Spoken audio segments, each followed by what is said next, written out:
Okay, just as a reminder, we have a special meeting starting, so we're going to convene the regular meeting and the special meeting together at 5:35, so just in case folks are wondering.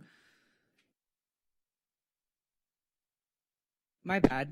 The special meeting starts at 8:45. I was just operating off of our regular special meeting time. So it is 5:30. We're going to go ahead and call the City Council meeting July 28th to order. And I would love if Councilmember Snell could lead us in the Pledge of Allegiance. All rise. I pledge allegiance to the flag of the United States of America and to the republic for which it stands, one nation, under God, indivisible, with liberty and justice for all. And Councilmember Raskin, could you read the land acknowledgement?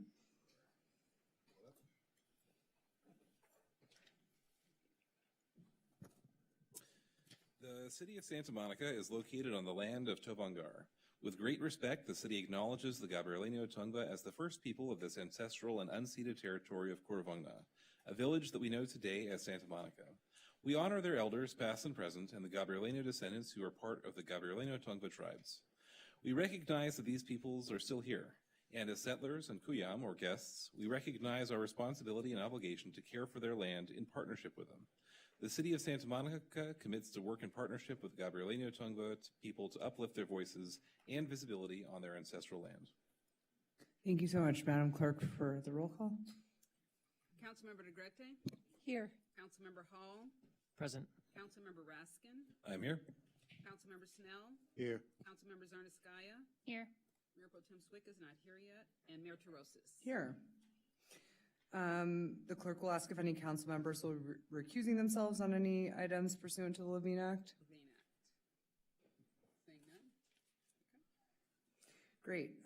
Before we get started, I would ask for a motion for agenda management to move the city manager and mayor's highlight report to before general public comment.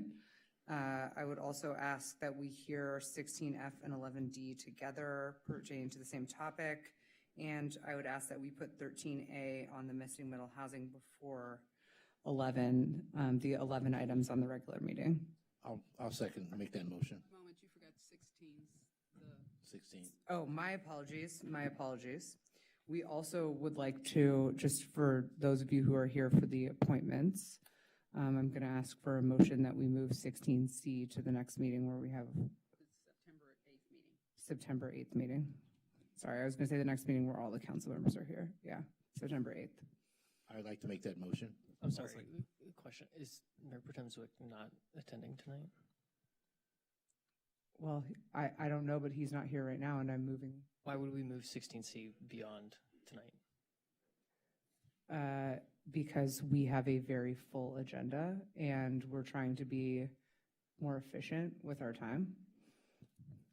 And those are not required to happen tonight. You don't have to vote yes on this. Okay. Does someone, Councilmember Snell is making the motion? I'll second it. Thank you. I'll just note for Councilmember Wall, the appointments to the, you probably know this, but the appointments to the Restorative Justice and Housing and Human Services Commissions are separate items. And they have to happen because there are not any seated members of those commissions, whereas there are seated members of the others. And just in case people aren't following, our council meeting is slated to go very, very late tonight. That's why we're trying to do this, and we're trying to do it in a timely manner. So I guess we have a motion and a second. So I'd like to make a substitute motion, please. Okay. Every agenda management you said, with the exception, can we separate the question to do one of the commissions tonight from 16C? Yes, that's fine. I would like to do the Planning Commission tonight and do the rest later. Okay. Is there a second for that? I'll second that. Okay. Okay, we can do a voice vote for that. Okay. All in favor? Aye. Aye. Any opposed? No. No. All right, so then we're going to go with. Well, it's out. We have 4 votes for that. Yes. Yeah. So we're just in case everyone didn't hear to restate. We are going to move the city manager's report and the mayor's highlight to before public comment. We are going to hear 16F and 11D together. We're going to put 13A before 11. And we are going to continue everything under 16C with the exception of the Planning Commission. So Mayor, we can now move to the city manager report. We did, okay. Go ahead, City Manager Chi. I'm sorry. Let me see if we have any public comment on that, because I did have someone complain. Okay.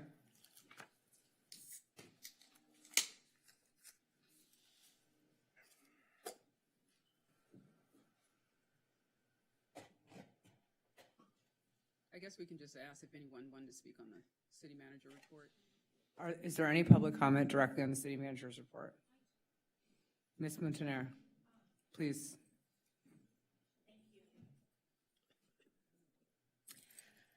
Before our city manager gives his report, I heard through the grapevine that 1,000 tickets for Ocean Way are put aside for residents, low-income residents, that will be for $15.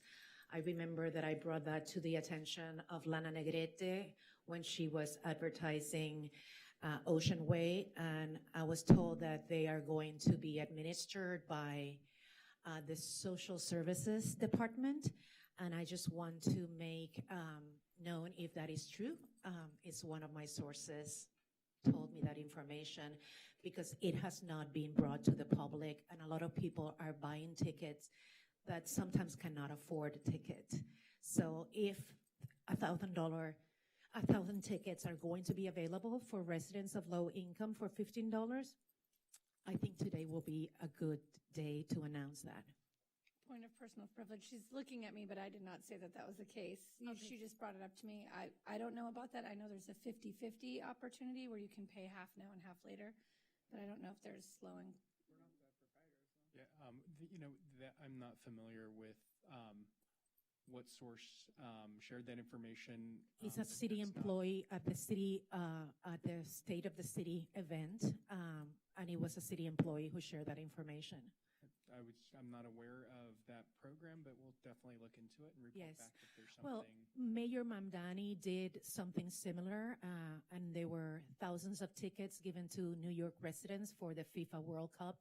And I think it's a good initiative to allow people that live in Santa Monica and that will be impacted by this event and that are been living for a long time to really consider those residents and get 1,000 tickets for them. So thank you so much. Thank you. Great. Mr. City Manager? Thank you. Madam Mayor, members of the council, I have a brief update to share with everyone this evening. First is, in the last couple of weeks, we've had a lot going on in Santa Monica. We were incredibly excited that we were able to welcome Coast back to the city as part of the final World Cup match back on July 19th.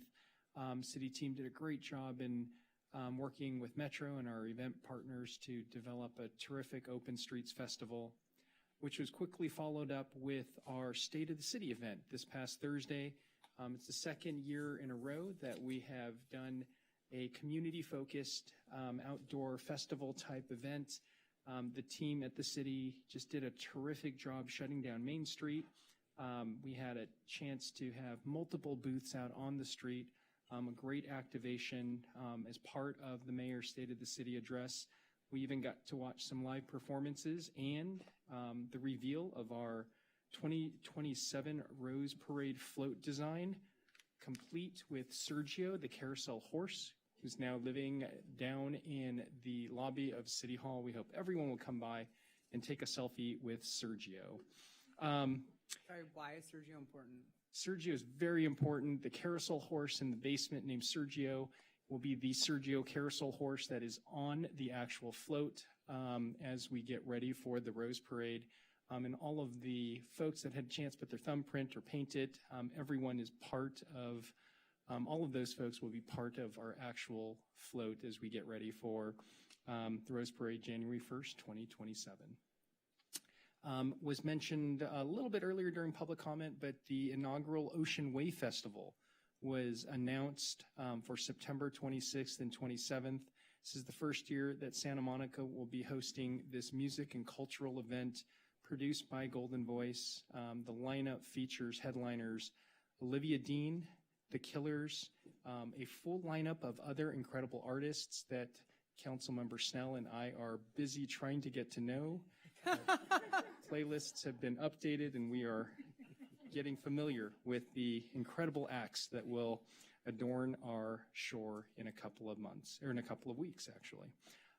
Tremendous buzz, a lot of events and activity and excitement here in Santa Monica, and we'll have more to share in the coming weeks. One more note, I hope everyone makes time on Tuesday, August 4th to join us for National Night Out, hosted by our police department. On August 4th, the event will last from 5 to 8 p.m. right out in front of City Hall.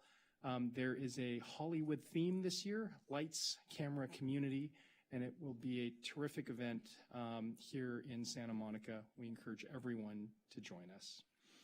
Last note of this meeting, we wanted to share with everyone our adoptable pet of the meeting is with us this evening. That adoptable pet of the evening is still a growing puppy, Carnation. Everyone say hello to Carnation. Carnation is a 9-month-old German Shepherd. And as a growing German Shepherd, sometimes Carnation forgets his own size, but he loves people. He loves other dogs. He has a ton of energy and would love to find a home that would invest in bringing Carnation into their family. If you're interested in meeting Carnation, any of our furry friends at the animal shelter, please make sure you contact us, and you can, as always, you can kiss Carnation and visit the Santa Monica Animal Foundation website to make a donation or shop the Chewy wish list. Does Carnation want to come back here? With that, Madam Mayor, that completes our report for the evening. Thank you so much. How long has Carnation been at the shelter? Do we know? How long has Carnation? We've had him for a couple of months. Oh. Okay, Carnation needs a home, everyone. Okay. With that being said, we're going to move on to the mayor's highlights. Sorry, I just want to say hi to Carnation. 9 months, apparently, right? Ish. Very, very cute. All right, so for our mayor's highlight tonight, we are going to be honoring the finance department for the amazing work that they've been doing. And I want to say a little bit about what has been happening, and then we'll read off the names, and our team will hand out some proclamations. So, One SAMO values of humility, integrity, motivation, and care are reflected in the work of our finance department does every day. While every team in finance embodies these values, tonight we are recognizing our budget and procurement teams for demonstrating them in extraordinary ways through an especially challenging period. Our budget team has worked tirelessly over the past several years to keep pace with the city's evolving needs while delivering predictable, high-quality customer service and strong strategic financial planning. Managing a budget is a year-round effort, and this team handles that constant workload with professionalism and a commitment to serving our client departments with a smile. During a period marked by shifting priorities, new advisory revenue measures, and major organizational changes, every member of our 5-person team stepped up to get the work done. Together, they produced multiple budgets, delivered long-range financial forecasts that shaped council priorities, and supported citywide realignment efforts. These accomplishments reflect a team that consistently meets demanding timelines, provides thoughtful and strategic analysis, and supports major council decisions during a period of constant change, all while demonstrating exceptional commitment, adaptability, teamwork, and unwavering customer service. As we recognize the tremendous work of our budget team, it is equally important to acknowledge the dedication of our procurement team, who have been navigating their own set of challenges with the same commitment to serving the organization. Procurement team. Our procurement team has weathered an extraordinary amount of change over the past few years, working through multiple leadership transitions, shifting service expectations, and continuous updates to how we administer the city's procurement policy. The team has consistently adapted to new technologies and new implementation standards, all while keeping purchasing activity moving and supporting departments across the organization. As we now embark on a full modernization of the city's procurement policy, we want to acknowledge how much disruption the entire team has had to navigate. Their ability to stay flexible, Their ability to stay flexible, patient, and committed has been remarkable. With new expectations for how we deliver procurement services and a major policy overhaul underway, they are once again challenged to think on their feet and pivot quickly to minimize service disruption. Through all of this, the team has shown professionalism, resilience, and a willingness to keep moving forward, and we deeply appreciate the steadiness they continue to bring during a period of constant change. So thank you all. We really, really appreciate you. I know it's been a tough few years here, and so I'm going to call up the budget team: Jennifer Young, Lori Coe, Andrew Lee, Shane Lee, and Laura Perez. If you guys want to come up, we're going to hand your certificates, and then I'll come down. And our procurement team: Olis Gordiv, Monique Carter, Tina Salutos, Denise Mixon, Kelly McDonald, Nicole Hurd, Rahul Bhatia, and Alicia Moranaka. Really just thank you all so much. And now we're going to take a picture.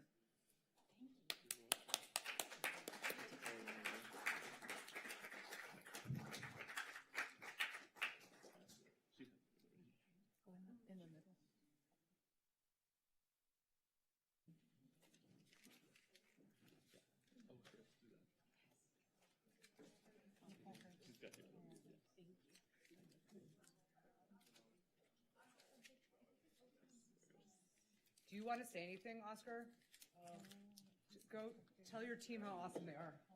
Well, yeah, they are awesome. I just want to thank them for their hard work and for always being patient and always going with the flow. So we change things and they just adjust, and you guys are great. So thank you. We get our work done because of you guys. So thank you.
We'll now move on to general public comment and comment on special agenda items.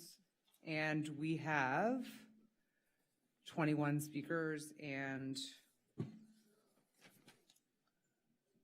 I do not see any on the phone for this. So, Yes, we do. We have 3. oh, we have 3. They're not on my thing. Okay. So that means we have 24 speakers. Everyone gets 2 minutes if they need it. Brett Morrow, Susan Whitmore, John Medlin, Bill Davids, Harvey Eder. Good evening, Mayor, Council. I just want to say congratulations on the homeless count. I mean, these are encouraging results. Everyone involved, from the Housing and Human Services Department, our outreach teams, our nonprofit partners, our police department, should be proud of the progress. An 11.6 decline in homelessness, an 18.7% decline in unsheltered homelessness. That's significant, especially when there were increases across the county, across the city of Los Angeles as well. And what these numbers do tell us is that the direction is right. You know, we can't take our eye off the ball. 718 people experiencing homelessness in this city is still too many. But we know now, housing first works. Strong coordination works. Partnership works. Homelessness prevention works. And yes, harm reduction works. When we invest in proven strategies and stay focused on outcomes, we help more people move from the streets into housing where they can receive the services and support that they need. Thank you. Thank you. Is Susan Whitmore here? I am. Great. Hi, I'm Susan, and I'm a grandmother, a single grandmother of 3. My biggest concern is safety and violence in movies. Right now, I took my grandkids to see a PG-13 movie, and the trailers were for a movie called Ice Cream Man, and they were violent, and they were just awful. And my grandkids, of course, wanted to see it. So is there any way that we could prevent those trailers from being in the movies? I'm asking, that's all. Oh, sorry, this is not unfortunately not a question and answer time, but I'm sure our staff could chat about setting up a meeting. Okay. Yeah. Thank you. But thanks for being here. Thank you. John Medlin, Bill Davids, Harvey Eder, Jonathan Foster. Good evening, Mayor, City Council members. Today, there are 3 dates to remember. First, July 28, 1945, 9:40 a.m. An American B-25 bomber in dense fog crashed into the Empire State Building in New York City. 12 people died. At that same time, I was born in Charleston, South Carolina. Second, April 4th, 2016, Pico neighborhood filed suit for equal district voting. Third, October 26, 2016, 89 days from today, LA County Superior Court will again hear the case 10 years and $14.5 million later through June of 2025, not 26. So far in fiscal 26, at $4,283 per day, fiscally distressed Santa Monica has accrued an additional $1.7 million in legal costs. Aside from the historical pain to our Hispanic and racial minorities over the 70 years before the case was filed in 2016, now is the time for this current city council to finally grant power to the people, power to our neighborhoods. October 26, 2026, 89 days from today. Do your job, folks. Thank you. Power to the people and power to the neighborhood. Thank you. Bill Davids, thank you for, Madam City Attorney, are we, okay. First, I want to acknowledge Romy's responses to tenants concerning 220. I'm here because we still have issues in the building. I'm a senior, and I'm very concerned about the debilitated and failed conditions of the tenants in the building who are seniors. And we also have tenants who have medical conditions who are not seniors. There has been a one-size-fits-all approach to what has been going on at 220. It's unacceptable. I would like to see the city council agendize a much better way of doing in-place tenant construction, because what is happening at 220, in my mind, is reprehensible, unacceptable, and this has to be agendized, and it could never happen again in the city of Santa Monica. I'm concerned about my fellow seniors, and I once said that I'm a youngster compared to some of the seniors who are in the building. I haven't reached the point where I'm completely falling apart. I'm on my way, but I haven't completely fallen apart yet. But I did email Councilmember Negretti concerning some suggestions for an ordinance to correct what we have been going through. Something very productive and constructive has to come out of the ashes of 220. Thank you.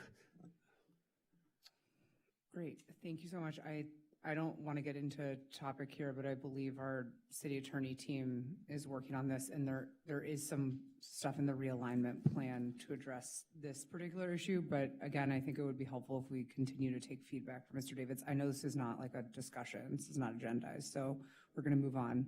Harvey Eder? Okay, Jonathan Foster. Oh, Harvey Eder's here, and then Jonathan Foster. Good evening. My name is Harvey Eder. I'm speaking for myself for Public Solar Power Coalition for housing, energy, transportation, climate projects. We've submitted several documents to you, some that we did before and with improvement. It was a pre-notice given at the last meeting of stuff that we gave before about litigation that you all threw away a couple of times. It's all illegal and outrageous. We gave you information. There's new information in here, and we've been working with from the Housing Commission from Commissioner Gordon that there's a case, City of Homeless People in Sacramento, the union against City and County of Sacramento and Step Up. Okay, now they're saying because there's a $3 million fraud penalty that was paid to Department of Justice by Step Up. And because of that, they said there was the illegal eviction in Sacramento, and they should not have been consorting or contracting with them. That applies to you all. You just gave $120 million for across from 2nd Street to $1 million a unit. Okay, so that case is out of the federal case out of the Eastern District of California. I'm incorporating by reference 01186 2-26. Okay. It's 49 pages, and we've been working with those folks. So this is also, there was from 22, there was the housing industrial complex. That's what's up, and they gave a Pulitzer Prize this year for working poor. So that's up as well, and this is what's being challenged, and it applies here to equity and whatnot. Okay, so also we have in here on the 17th, the work that we're doing with the air district. It's about these fires and air pollution. All this PM is killing people, and coming from the vehicles and from the fires, and that's climate, and that's real. And Trump was in denial of this, but he said it wasn't a Chinese hoax on 60 Minutes in 18, and he's got to be slammed on it. We got to take out Republicans. They cannot be able to vote or run for office because their party is illegal. Thank you. I'll call a few more names as Mr. Foster comes up. Joanne Leslie, Reverend Jim Kahn, Vivian Rothstein, Denise Barton. Are you ready, Mr. Foster? You want to defer? Is Joanne Leslie here? Yeah, we would love to hear from you. Thank you. I'm Joanne Leslie, a 30-year homeowner in Sunset Park and a retired deacon at St. Augustine's Episcopal Church.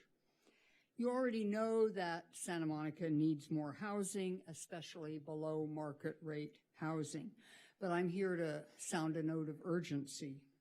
We won't ever meet the city's affordable housing needs depending only on exclusionary zoning and density bonuses. They aren't enough. Santa Monica needs entire buildings, or better yet, communities that provide mixed levels of all below market rate homes. So I urge you to look again at the opportunity offered by the closing of the Santa Monica Airport. There's still time to instruct staff to consider housing in the EIR. We could build 3,000 units of attractive, below market rate homes on the urban edge of the park without in any way spoiling a great park. Just think how many people and businesses Santa Monica could help this way. Thank you. Thank you. Reverend Jim Kahn. Oh, sorry. I'm going to go ahead and let Jonathan Foster speak. Hi, thank you. There are some pictures. This is me at 3. All I am is a drum set. If you could go to the next one. That's all I think about all day long since I was 2 years old. This is the drum set that was stolen.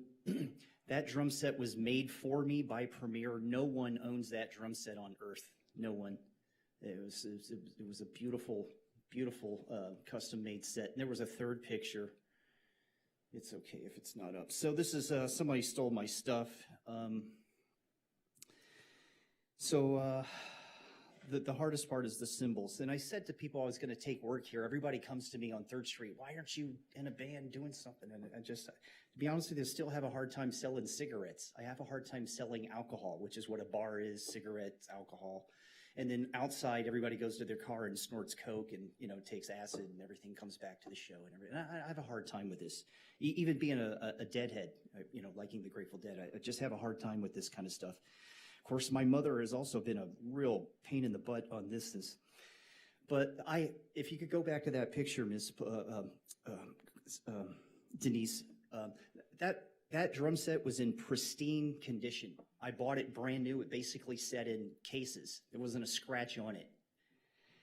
And that reflects how beautiful I am, really, as a person. So two of those cymbals up there were from '79 and another one from 1980 that I bought. The snare drum has a mic on it. They took the microphones and all the cable that goes with it. So it really, for a person like me who's homeless, who's trying to do this on my own without my mother as best as possible, to have this happen is really disgusting, because I worked for 25 years to get to these days to use that damn thing.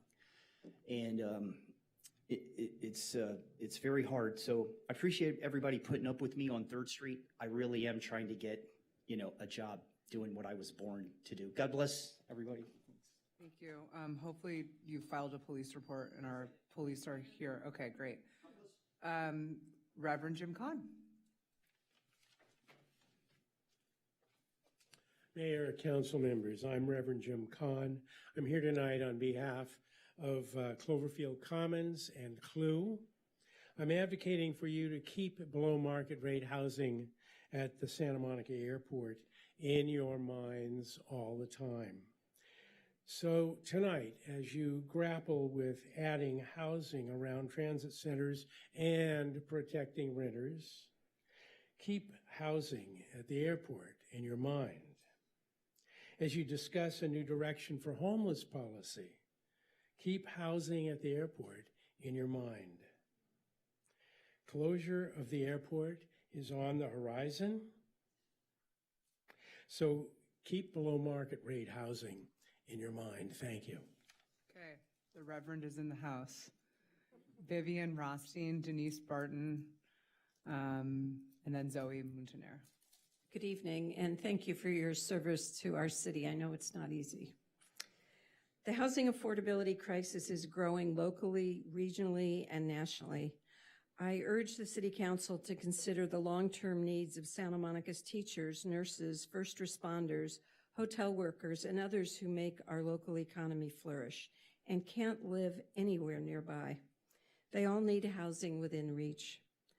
The redevelopment of the Santa Monica Airport is a once-in-a-lifetime opportunity to build a great park and a perpetually affordable community of 3,000 units to address this crisis. A 2025 telephone survey of Santa Monica voters found that 65% wanted at least some housing in addition to parks and open space on the airport land, and 46% wanted an even divide between housing and parks. The airport land is owned by the people and should serve the people. Not everyone uses a park, but everyone needs a place to live. Thank you. Thank you. Denise Barton, Zoe Muntaner, Clarence McDowell, Daniel R., and Wade Kelly. Ms. Barton, how many minutes are you on? Okay. Good evening. Don't get me wrong, I'm happy you gave the disabled a month instead of just one day, but there are no city activities or events for it, unlike the plethora of the city has for the LGBTQ community 2 months a year, really making the gesture look, and what you said about it, look extremely hollow.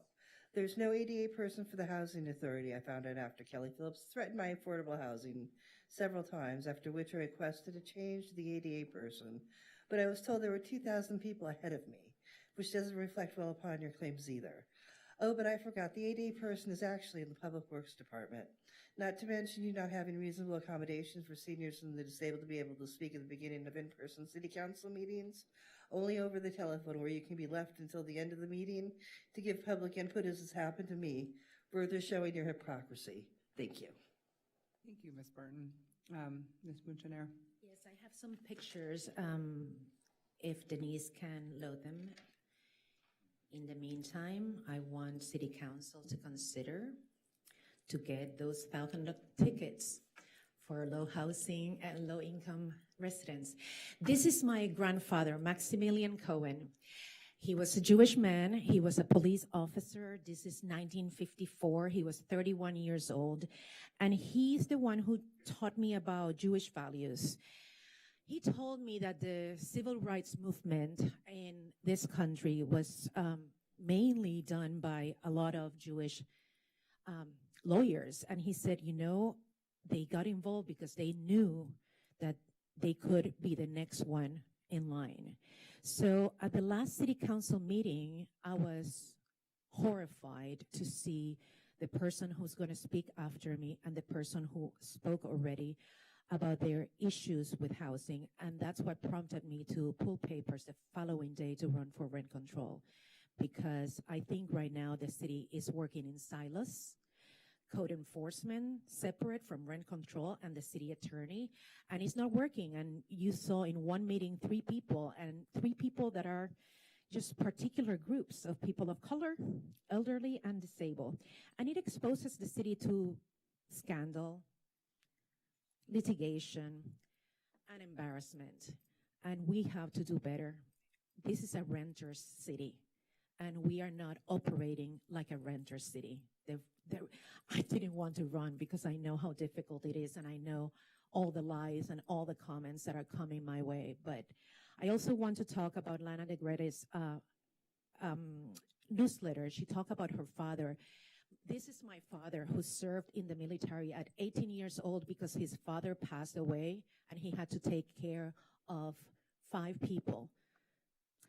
When I went to the state of the city, someone named Alan, that is a resident, apparently very influential, said, I'm not going to vote for you because you're Puerto Rican. This is the level of racism in our streets. Thank you. Mr. McDowell? Good evening, Council, Madam Mayor. My name is Clarence McDowell. I live at 1011 Pico Boulevard. My wife and I have been there for 20 years. And the last night I slept in my home was 327 days ago. 159 days ago, the city issued a habitability order ordering the landlord to pay her per diem until I get placed back in my place due for repairs. And 91 days since the building permit was issued, and nothing has happened to my unit. Not one day of construction. But I'm here to report a crime that was witnessed by city officials 5 weeks ago, and nothing has happened. On June 15th, my property manager sent an email with false relocation documents attached to it, stating that the per diem that I was to be paid, my family's to receive, was canceled for comparable housing. And the doctor documents have been relied upon to remove per diem that is now accumulated over $60,000 that my family is owed, that we have been paying out of pocket to be out of our home for 10 months now, waiting for repairs to be done. Not one violation, not one citation, not one order to force this property manager and owner to do anything.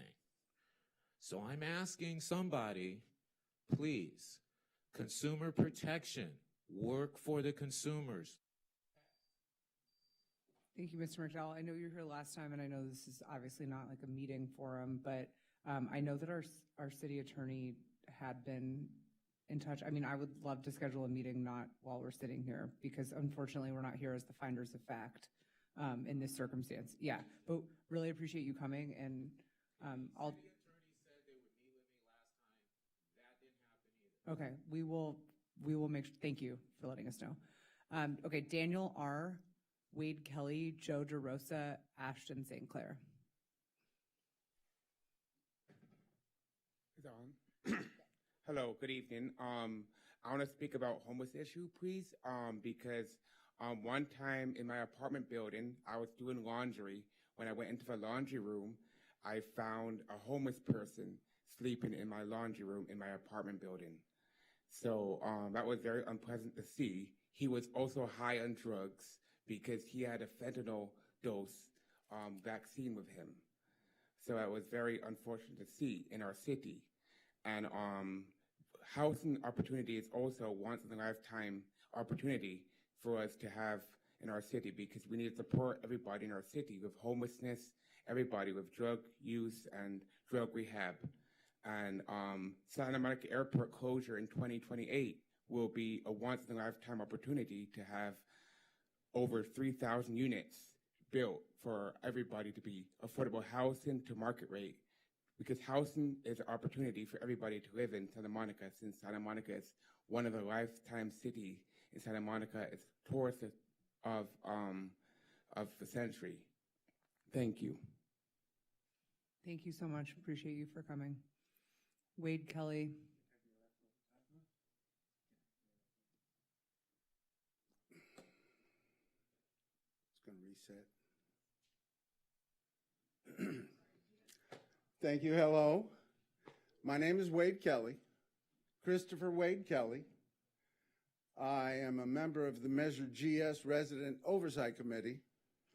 I ran for Santa Monica City Council 2 years ago, and my address is 503 Olympic Boulevard in Santa Monica. The people concern Annenberg Access there. That is also where my driver's license, it has that address. My car is registered there.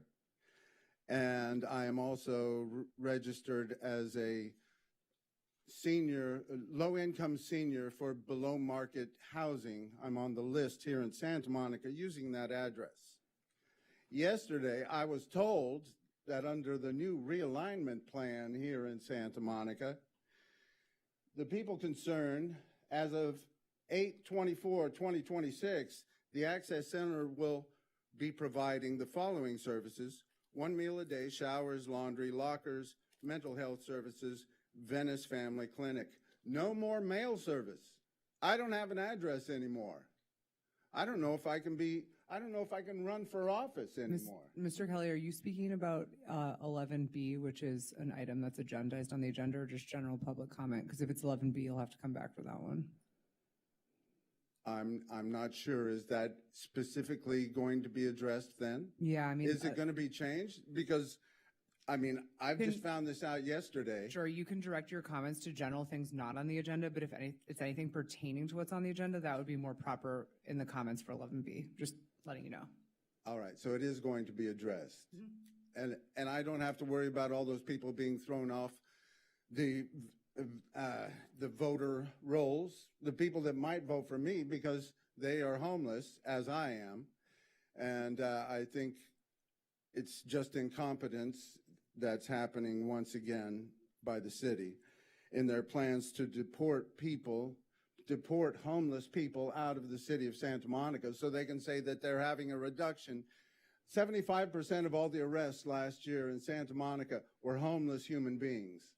Less than 1% of the population were arrested 75% of the times. We do need to build affordable housing on. Okay, thank you. If you want to have any direct comments on that item, that will be up later. All right, Joe DeRosa, Ashton Sinclair, St. Clair, Andrew Hoyer, Tomei Kipper.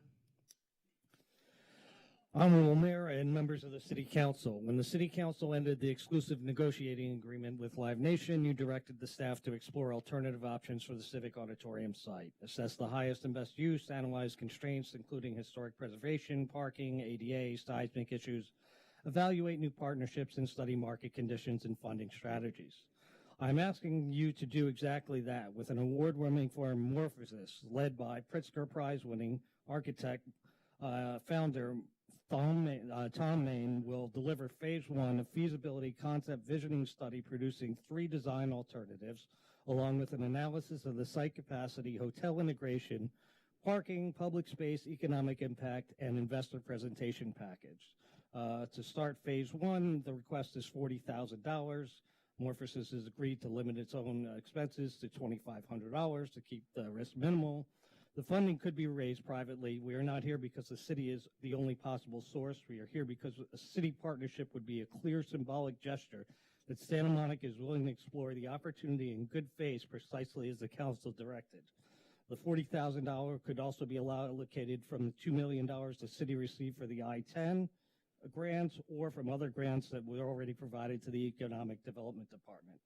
No need to draw from the general fund. A world-class conference center can drive tourism, jobs, long-term tax revenue, civic pride, and private investment. Approving the $40,000 would fund the study and signal the city as an active partner in shaping the future of this iconic site. I respectfully urge your support. Thank you. Thank you. Ashton Sinclair?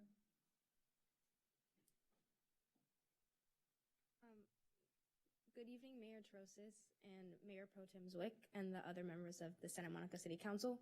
My name is Ashton Sinclair and I play on the Santa Monica College women's soccer team. I've lived in Santa Monica for 14 years and it's an honor to represent the city that I grew up in. Last season, we won our 3rd consecutive conference championship. We've had multiple players named All-League. Our goalie was goalkeeper of the year and we're ranked 17th in the nation right now. Our team is made up of 30 dedicated student athletes, and many of my teammates have gone on to play for D1, D2, and D3 schools. So far, we launched our fundraising campaign last month, and we've raised $11,710 towards our $20,000 goal. Today, I'm respectfully asking the Santa Monica City Council to support our team using your discretionary funds. This will help cover essential expenses that make our season possible. Your investment would help my team and my experience success on and off the field. Thank you for your time, your consideration, and your continued support for Santa Monica students. It's amazing. Great job. Andrew Hoyer, and then we have Tamay Kuiper, Mark, Karen Mielek, and then there were 2 late chits, but we'll take the 3 on the phone first. Yeah. Good evening. My name is Andrew Hoyer, and I am known to wear many hats. At this moment, however, I am speaking strictly for myself. The power of incumbency should be well known. For most of this city's history, it has been a difficult obstacle to overcome. There are a few recent examples where this was not the case, but otherwise, our council members have served until they no longer desired to run. This election cycle, one incumbent decided not to run, which leaves 1 seat on the city council wide open. I feel that it is important to focus on who would be the best candidate to fill that seat. In my mind, there is one person who I think it should be. This candidate helped feed forgotten community members and assisted residents in obtaining rental assistance during the COVID-19 pandemic, while also successfully advocating for changes to the requirement of a good credit rating to obtain below-market housing, because people living in poverty have excellent credit. They chaired the Intercultural Equity and Excellence Advisory Committee for the school district and served on the board of Downtown Santa Monica, Inc. While serving on the Rent Control Board, they were instrumental in the creation of the rent banking policy, data protections for domestic violence victims, and racial bias training for the board itself. She made history as the first Black woman to serve as the chair of the Rent Control Board and currently represents Santa Monica on the national level as the regional director of the National Black Caucus. This November, I will be voting for Erica Leslie. I hope everybody out there listening right now will vote for her as well. Thank you. Thank you so much. Tamay Kuiper, Hi, good evening. I'm Tamay Kuiper. I'm here for item 16C, so I can wait till September, or I can explain considering my application to serve on the Commission of Sustainability, Environmental Justice, and the Environment Board. So you can just generally public comment that you're introducing yourself to us if you'd like to do that. I would love that. Thank you so much. Hi, everyone. I'm Tamay Kuiper. I've dedicated the past 15 years to sustainability. Today, I lead responsible investment in an investment management firm in Santa Monica. Throughout my career, I worked on climate risk, greenhouse gas emission, waste management, and I had the opportunity to work directly with Bill McDonough, cradle to cradle, on product sustainability, including waste reduction and circular economy initiatives. I've continued to build on that foundation through executive and professional education, but I'm here today because sustainability is my passion, and Santa Monica is a leader in sustainability.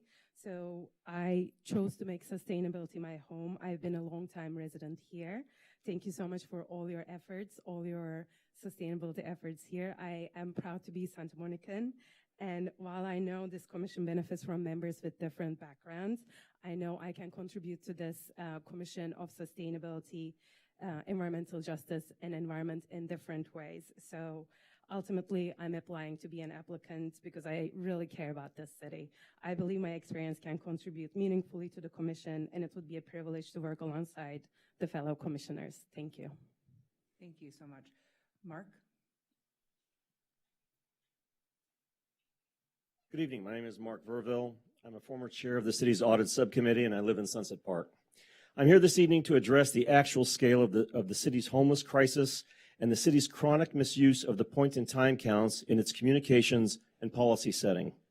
The 2026 PIT count of 718 has been hailed by council members as a huge improvement over 2025's 812.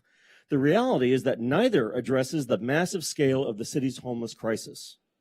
As residents are being asked to believe that 718 or 812 homeless individuals are responsible for 2,000 annual arrests, 70% of total arrests, 28,400 annual homeless-related SMPD dispositions, and the ongoing collapse of the city's visitor economy to the point of requiring relocation of homeless shelters out of downtown. The reason none of this makes any sense is that the PIT counts are being deliberately misused. The PIT count only represents the number of migratory individuals that have paused in the city during one evening. The damage to the city is driven by the total annual migration through the city, which is 20 to 30 times the number that are present in the counts.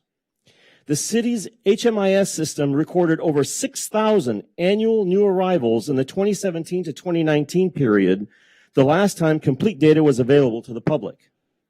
Metro and end-of-line surveys indicate disembarkations of a minimum of 60 homeless individuals per evening for a possible total of over 20,000 per year.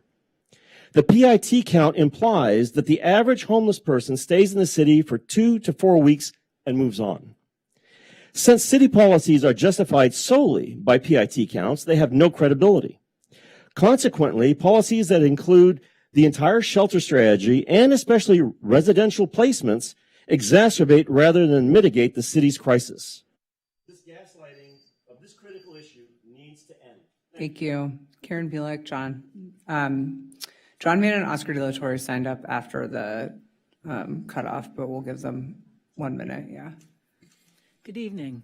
I'm Karen Mielek, a Vice Chair of the Recreation and Parks Commission, speaking for myself. What is going on with the Santa Monica Airport conversion project? For a year and a half, the planning process with Sasaki moved along on schedule for the first 3 phases, ending with a presentation to you last July. Then the project came to a screeching halt as far as the public could see. The 3 additional phases of work with Sasaki contract due to finish in early 2026 have not been completed. Instead of getting approval for a final scenario with a CEQA kickoff, all we've gotten is a high-level framework presentation in March and April. The only community engagement was an online survey in April for which the results have not been shared. The RPC was told the framework would be presented for approval at an April City Council meeting. That hasn't happened. It's now more than a year since we've heard anything on this project at a City Council meeting, besides the great news that we got $10.5 million in grant funding. Aren't you concerned about that? I am. Lack of communication and not seeing progress, those were the reasons you did not extend the ENA with RPG. Is this a double standard? How could the project plan and contract with Sasaki change so dramatically with no city council review or community input on such an important project that has a specific deadline? With no news, I can only think the worst as many of us don't trust the city council and city staff to do what's best for the residents. The work on this project should not be distracted by the housing and airport advocates. What is going on and what can be done to get this project back in track with community engagement so Councilmember Hall. Thank you. Yes, thank you, Mayor. Just a point of order. I believe we have to suspend the rules to allow Councilmember or former Councilmember De La Torre and Mr. Mann to speak for a minute. So I move that we suspend the rules to allow that. I'll second that. All those in favor? Aye. Aye. Any opposed? Any abstentions? Okay. I guess we'll go to them first and then the phones. Okay, Councilmember De La Torre, you have 1 minute, or Jonathan Mann was first, but that's fine, you're standing up. You have 1 minute. Sure. Yeah. Good evening, everyone. My name is Oscar De La Torre. I'm speaking here today as a resident, as a concerned resident. 18 years on the school board. I served 4 years on the city council, and it taught me that good governance is transparent government. It's very important for us to restore the public trust when we're talking about very complicated issues, the issue being homelessness, and which you're going to talk about later today.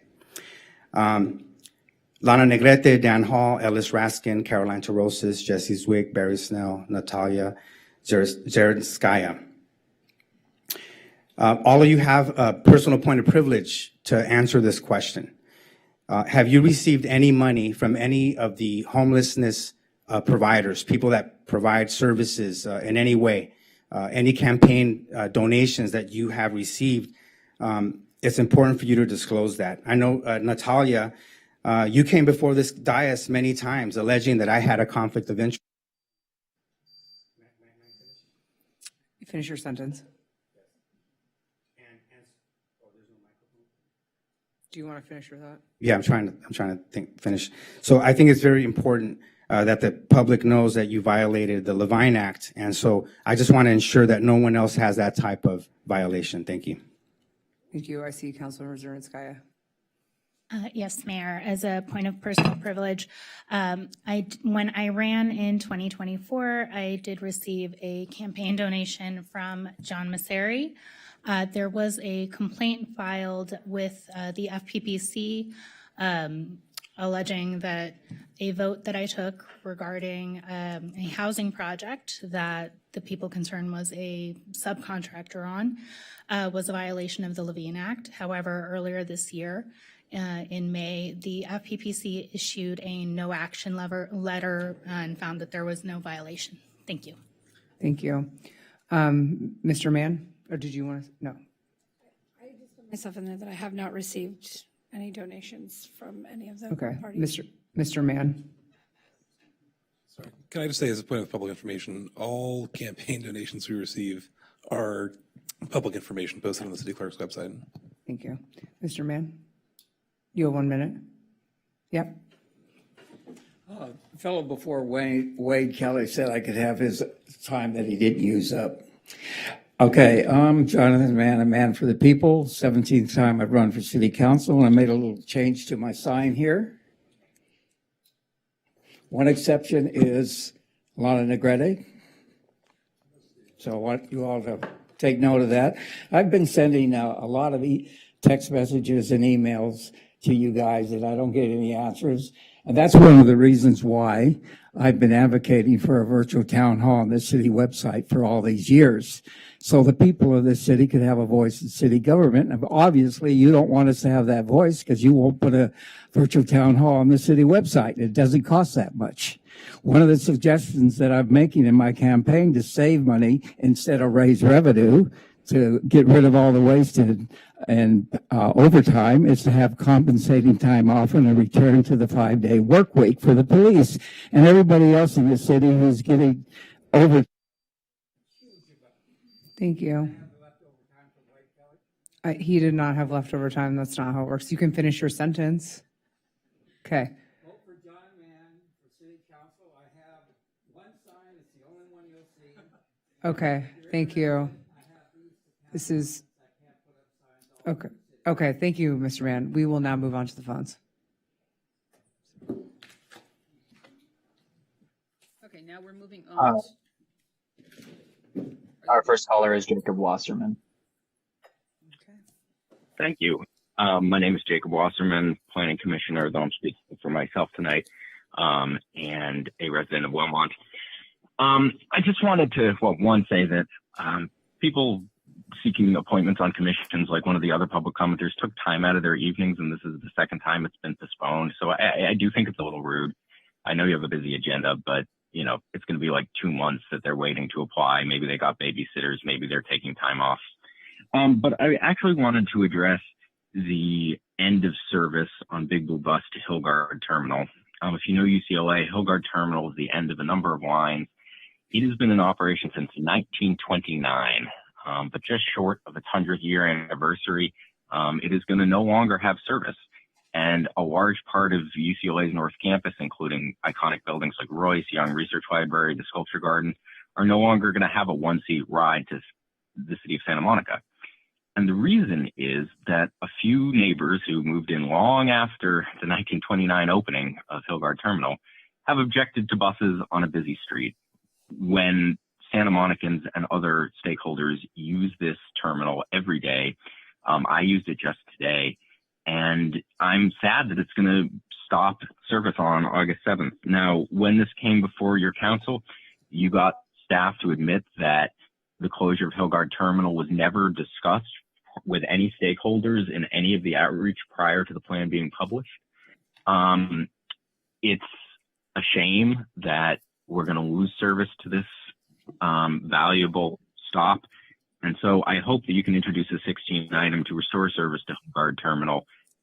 I can't believe that something since 1929 is going to be shut down by a few people who object to transit service. For those who most rely on it, our UCLA students, our Santa Monica residents, and our workers in Westwood.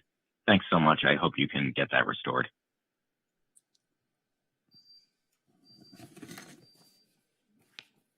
Our next caller is Morgan Hunter Gross.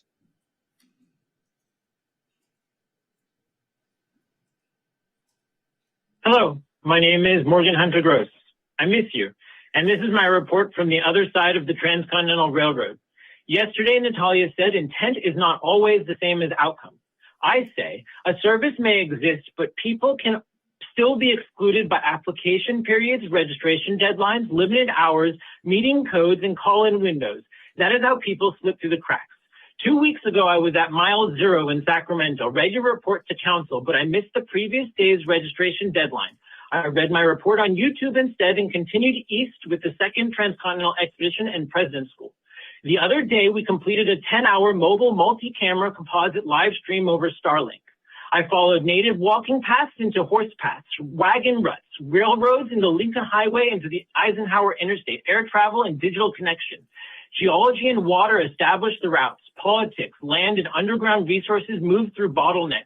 Railroads created towns, highways divided communities, and redirected economies. Santa Monica repeats these patterns through railed corridors, industrial pollution, and the 10 freeway dividing Pico from north of Montana. July is Disability Pride Month. At a Wisconsin hotel, I disclosed my disability, and employees said she would only use certain entrances and exits. That sounds unbelievable until we remember Santa Monica was locking accessible bathrooms until 6 months ago. Access must be measured by what people can use, not by what institutions say they provide. Thank you all.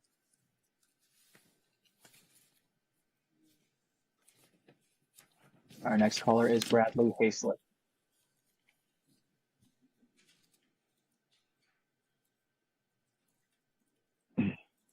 Hello, good evening, Council. I want to talk tonight about a pattern with this mayor. It's always say one thing, do another, and never really explain the gap between. Mayor Torosis, you talk about transparency, but residents, we don't see it.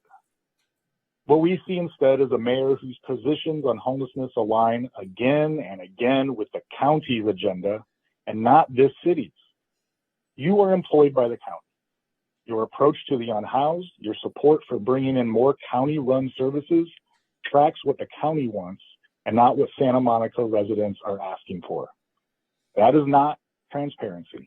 That is taking direction from your employer and calling it policy. Meanwhile, basic stewardship of this city gets ignored. The coral trees on San Vicente, a signature piece of Santa Monica's identity, are struggling, and this mayor has not treated their protection like the priority it should be. You don't have the bandwidth to fight for the trees that define one of our most iconic streets. What does that say about your priorities? And well, we are living with the results. These policies have drawn people in crisis to Santa Monica from Skid Row, from outside the city, from outside the state, and residents in the business community are the ones absorbing these consequences. More people in crisis on our sidewalks, more strain on public safety, more businesses struggling because customers do not feel safe. And instead of pausing to address that, this mayor wants to bring in more programs, more sites, more of the same policies that got us here, while never ever being straight with residents about the trade-offs.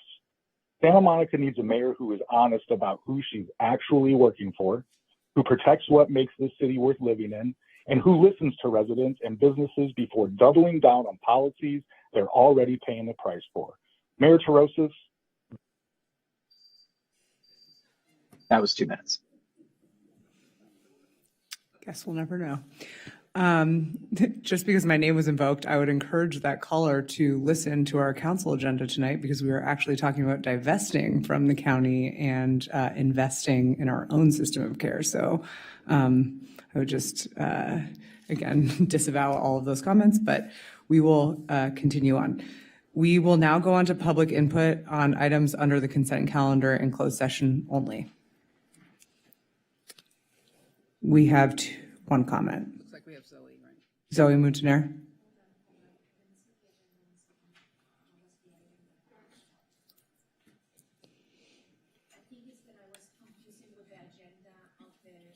Okay, so we only have you. Would you like to come up or no? No, not on the special meeting. No, tonight, this is the agenda item on consent calendar in closed session only. Okay, great. We will now move to consent calendar. Just, I'll ask again, is anyone recusing themselves from any of the items under the consent calendar? Councilmember Zwick, then Hall. I will be recusing myself from items 4E and 4F due to my employment as a Southern California Director at the Housing Action Coalition, which advocates for housing production and the use of SB 79. And I'm recusing myself from item 4F because my residence is located between 500 and 1,000 feet of one of the Gateway Master Plan parcels and one of the city-owned sites that is proposed for exemption from the zoning ordinance. Thank you. Okay. With that being said, I would move that we then move item 4A through C and 4G through K. I would make that motion. Oh, I moved. I'll Can you second it. I'll Thank second. you. Great. You recuse yourself from, yeah, but did I? 4E and 4F.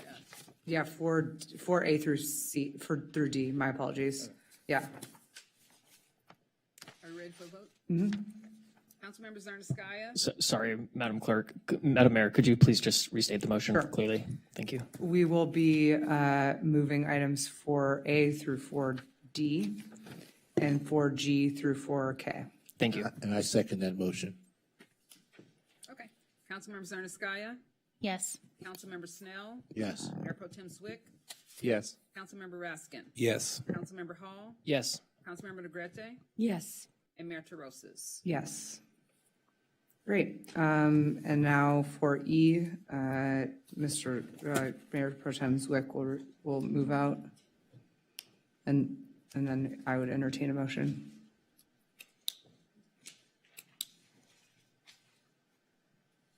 Wait till he leaves the room. No, you're waiting. All right, I'll move item 4E. And I'll second that, assuming the item, the motion is to remove the staff recommendation. Yes. And adopt the attached ordinance. Okay. Councilmember Negrete? Yes. Councilmember Hall? Yes. Councilmember Raskin? Yes. Councilmember Zarnaskaya? Yes. Councilmember Snell? Yes. And Mayor Terosas? Yes.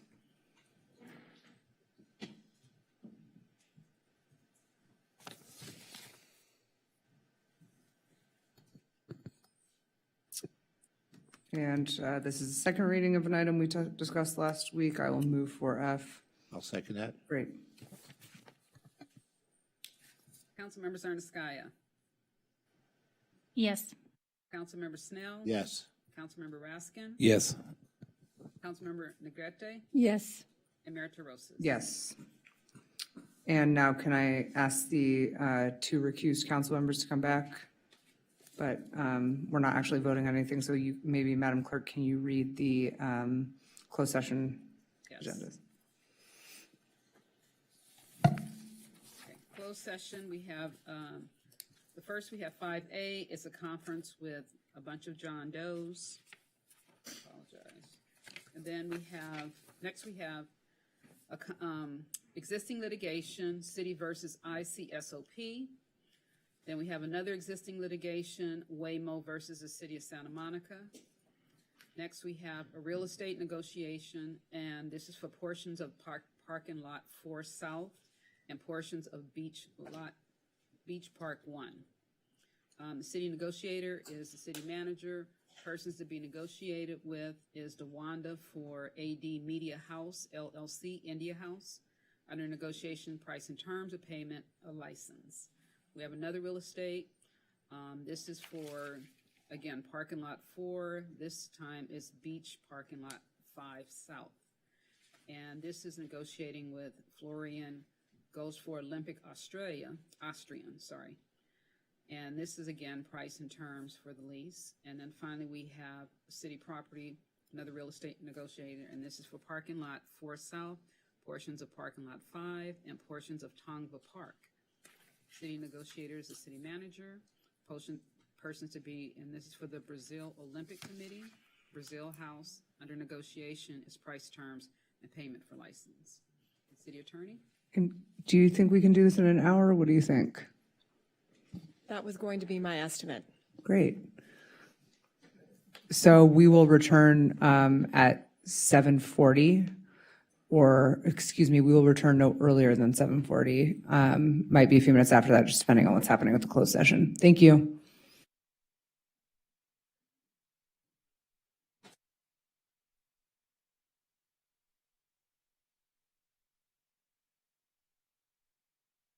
Recording stopped.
If anyone, I want to if anyone's here to speak on appointments other than the Planning Commission, they have all been continued, except for the Restorative Justice and the Human Services, Housing and Human Services. Is that Okay. what that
Okay, the time is 7:59. Thank you so much for your patience. We're going to go ahead and move forward with the meeting. We just returned from closed session. I'll ask our city attorney to let us know if there's any reportable action. All items were heard with no reportable action taken. Okay, and just because I didn't ask for it earlier during the mayor's highlight, does anyone have a travel announcement or any travel they'd like to report out? Okay, seeing none. So due to agenda management, we are hearing 13A before the 11 items. But before we do that, we will ask for public input on the remaining agenda items only. And I will go ahead and read the names in the order that they were called. We, I hate to say this, have many more than 25 speakers, so everyone will have 1 minute. All right, Brett Morrow, and how many do we have on the phone? We have some people on the phone. Okay, great. So you'll just remind me when we're done. Brett Morrow, Kim Reeder, Harvey Eder, and Mark Jaffe.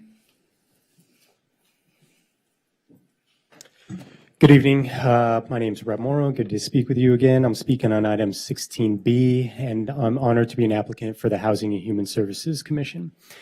Every decision this commission makes will affect real people. The family wondering if they can afford to stay in Santa Monica, the senior hoping to age in the community they've called home for decades, and the worker commuting farther each year because housing is out of reach, or the person experiencing homelessness who deserves dignity and a pathway back to stability. I believe good government starts by seeing people first. That means approaching every decision with compassion, accountability, and a commitment to solving problems. And I've worked across local, county, state, and federal government on public health, strengthening the social safety net, and making housing more affordable. If appointed, I'll bring that experience to help build practical solutions that make people's lives better. Thank you for your consideration. Thank you. Kim Reeder? Hi. Hi, thank you so much. My name's Kim Reeder. I am a resident here in Santa Monica. I live in Community Corp below market housing. I'm also formerly unhoused. And I wanted to make a comment or a few comments moving forward as the city's planning on taking over and creating your own continuum of care, that I do think it's very important to understand that there's a great diversity in the unhoused community, as Councilmember Negrete pointed out so well in her opinion piece today. And in that, I want to make certain moving forward that everyone's getting their needs assessed properly, because over the last 5 years, 2.5 years unhoused, close to 3 housed, my needs have never been assessed. And I think it's very important that we understand that different people have different needs, and we need to be serving unhoused and. Thank you. Thanks, Ms. Reeder. Harvey Eder, and then I'll just call some more names. We have Mark Jaffe, Denise Barton, Sarah Devine. So this is on 11? One minute? All the remaining agenda items. Okay, well, okay. I'm concerned about this this west side thing being set up for financing housing, that they have to give priority to poor people, homeless people and whatnot, and that's got to be written into that. And also the tax credits for housing and for solar have to be integrated. I'm concerned about this stuff about 14th and 11th, the Park Hotel, the people concerned. There's one woman mentioned, Denise, there's 1.4 million that are being investigated, and then there's tens of thousands of dollars and a 200, 300,000. They're being investigated by Fed Department of Justice in October of last year and going back to early 24 for state. They paid a step up, paid a $3 million for fraud, and they're being blackballed in Sacramento, saying the city shouldn't do that. The city here Recording get in progress. $100 million for a housing project, and it's illegal. They've got conflicts of interest, and one of this stuff has to be looked at. Thank you, Mr. Eder.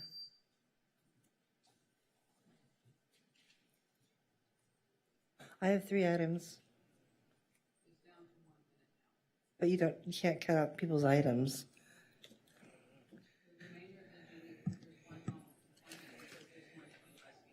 Okay, yes, but 25 speakers, it should be per item. Well, then you're taking away the public's ability to speak. I thought we did.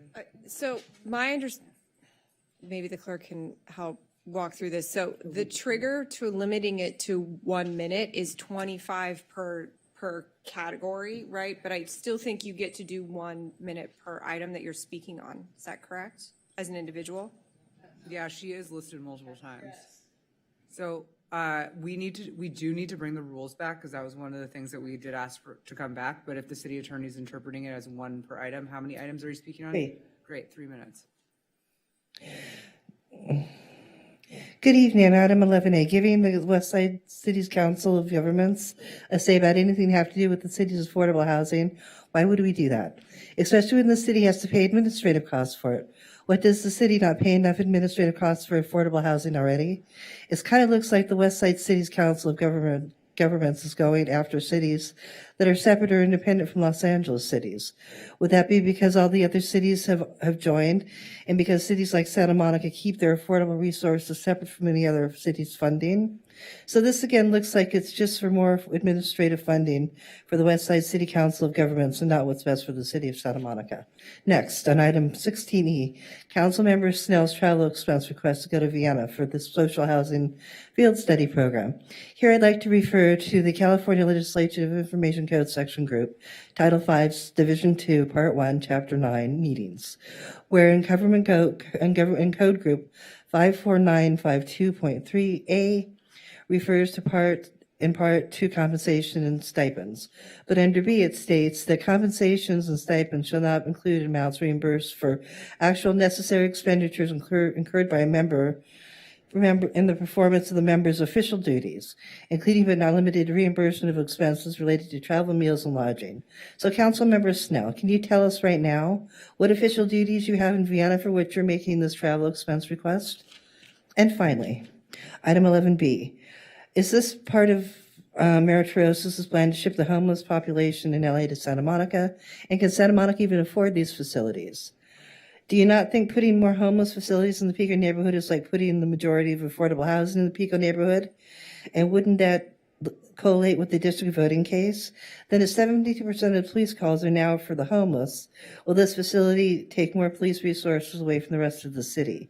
Or as the city and city council will not enforce the Supreme Court's past decision, isn't the city and city council creating this problem? And why is the city want Santa Monica State taxpayers to support LA's homeless services and LA's funding has gone away?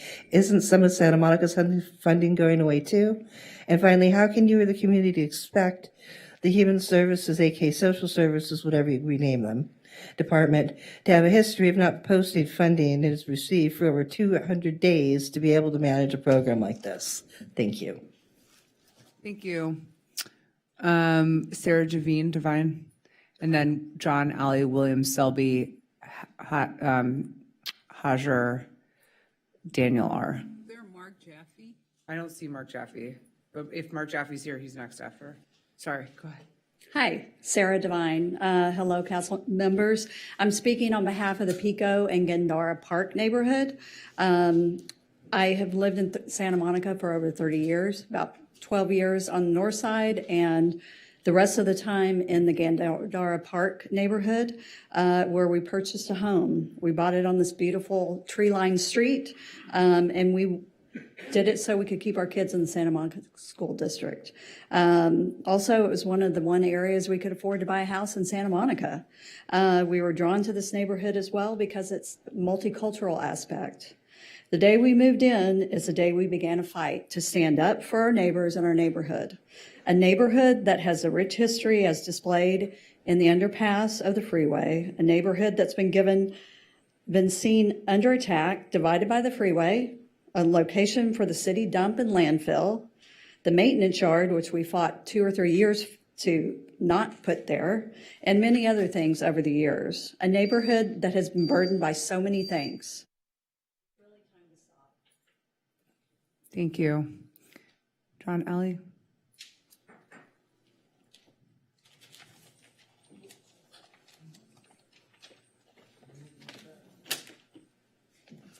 Speaking for 11B and C, so a minute per each. I just need 2 minutes.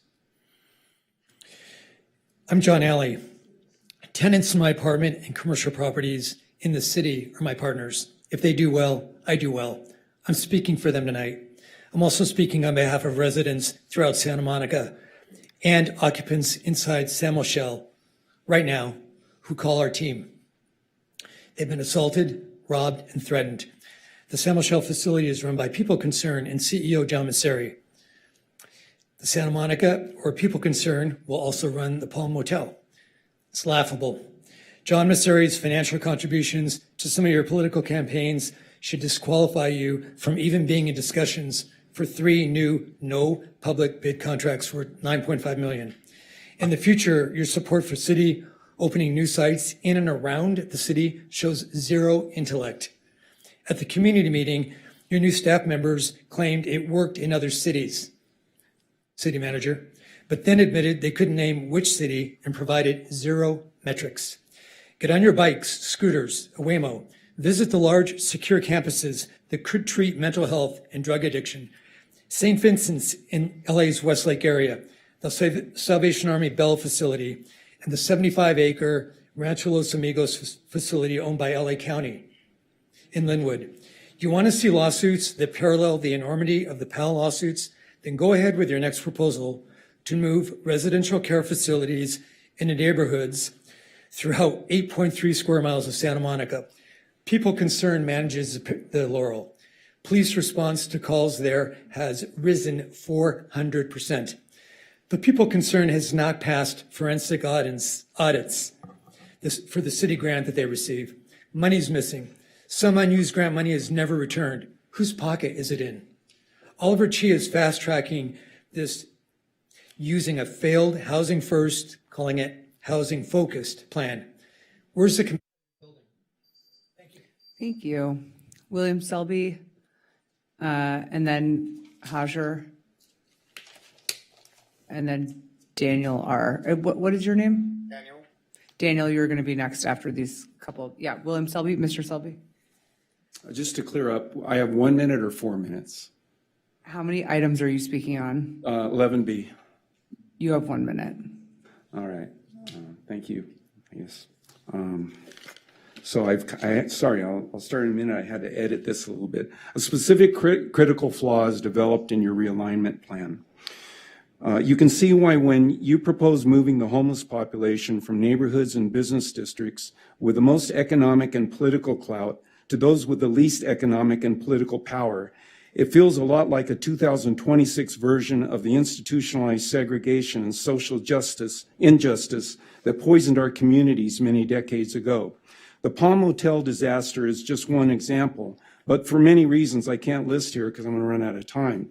When the current management of the Palm Motel homeless facility has repeatedly told us that they are not interested or concerned or responsible for any emergency person in need or any other activities beyond their specific property line borders that end at their sidewalk, we've got a big problem. We have some better ideas about how the Palms can help those people who are already working and going to school here. Thank you so much for being here. Hajar Muqtasid St. Clair, Daniel R., Sarah Devine Divine, Firasuti Roku. You can go ahead.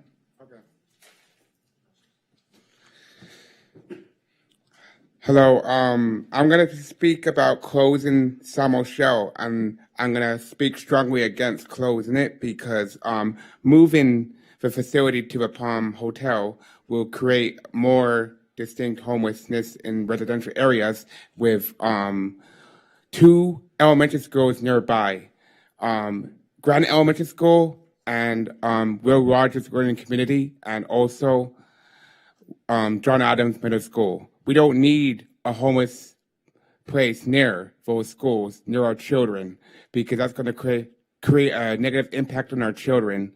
And children is a very important part of our community because they're our tomorrow, and we need to support our children and not have them surrounded with drugs and drug addiction, violence, and also creating homeless people in residential neighborhoods will increase crime and also have Thank you. Sarah Devine, I think you already spoke, so is this on the same item or a different item? It's on the same item that I've asked for 4 minutes. Okay, unfortunately, you only get 1 minute per item. For some reason, she's in here twice. Okay, apologies. Okay, Furosuti Roku, Hyun-Soo Kim, and Alex Brown. Did I call your name? What is your name? Oh, great, okay. Been in front of people like this before, so I thought I had 4 minutes, now I have 1, so I'm gonna try to do this, but I don't know how well that'll go, but sorry about that. Okay, so I would like to apply for a seat on Housing and Human Services. I am currently an IHSS worker for my 2 disabled kids who have severe autism, and we have been through domestic violence, which left us homeless, been through transitional housing into permanent supportive housing, and had an emergency relocation, now are in regular housing, below market housing. And I have had to do most of the work to get through these things on my own, studying it on my own, having to gather copious amounts of information and do a lot of people's jobs for them and have a lot of creative solutions. And I think I would do a lot better doing it if I had other people to work with. And I would really appreciate the opportunity to be able to have some neurodivergent input on some of these struggles that are happening, because I hear what's going on from town hall meetings, from newspapers, from everything, and this happened to me, this happened to me, this happened to me. I think I have an idea. So Really, really appreciate you coming. Thank you. Hyun-Soo Kim. Thank you. It's a privilege to be here. Thank you very much. We all agree that we have to take care of our vets, elderly, disabled. My question to all of you, have you feed them? Have you sat on a table, shared a meal, eyeball to eyeball, have conversations inside of the Samo shell?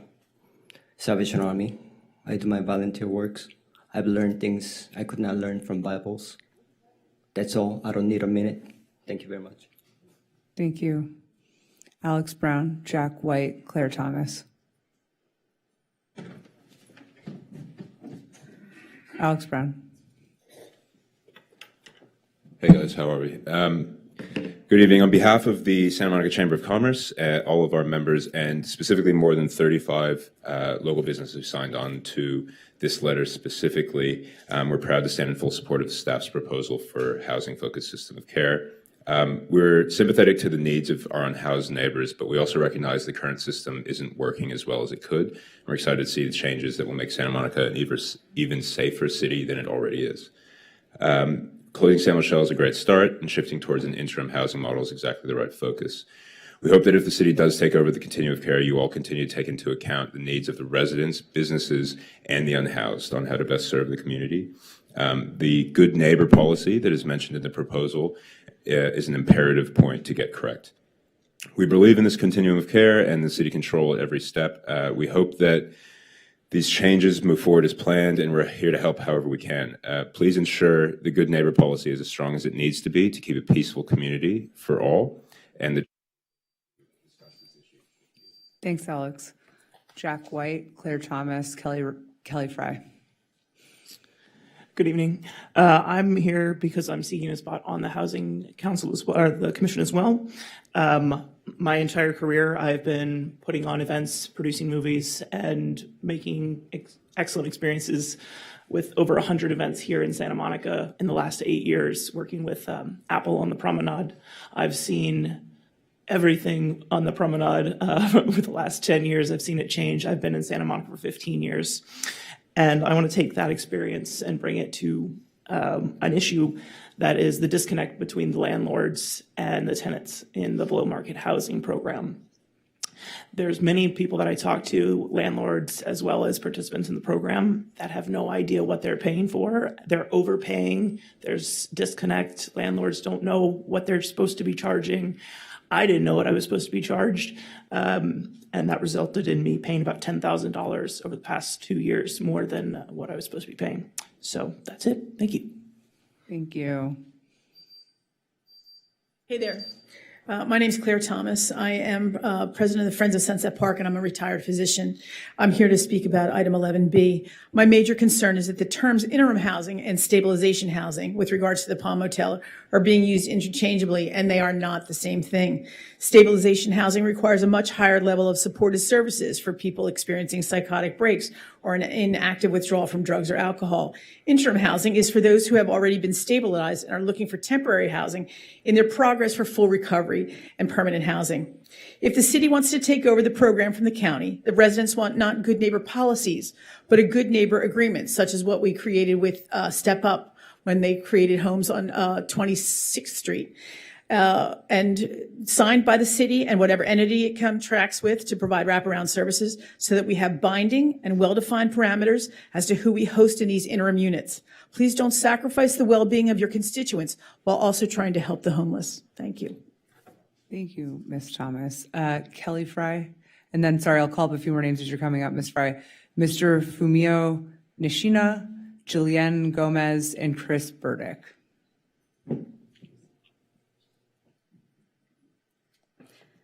Hi, my name is Kelly Fry, and I'm here to speak on 11B. I'm a huge advocate of the people concerned. I fully believe in what they do and what they stand for.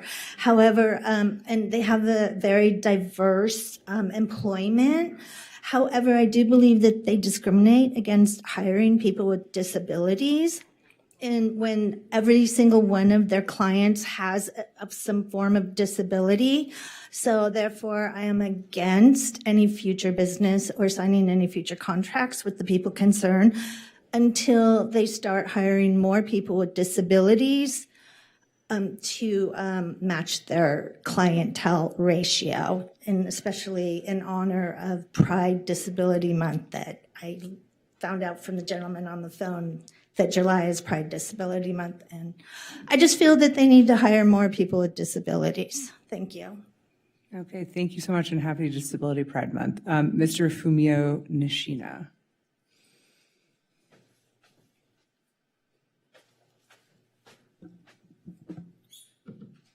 Good evening. My name is Eugene Nishina. This is my father, Fumio Nishina. He owns the residence in question in topic 11C regarding the R1 upzoning. We want to register our protest of options 1 and 2 and prefer the commission go with option C. Thank you. Thank you so much. Appreciate it. Jillian Gomez. Hi, good evening. My name is Jillian Gomez. Thank you for considering my application to serve on the Housing and Human Services Commission.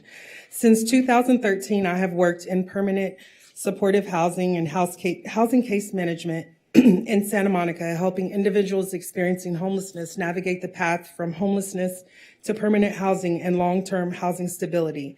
Through this work, I've seen firsthand how city policies and funding decisions directly impact whether someone is able to obtain housing and, just as important, remain housed.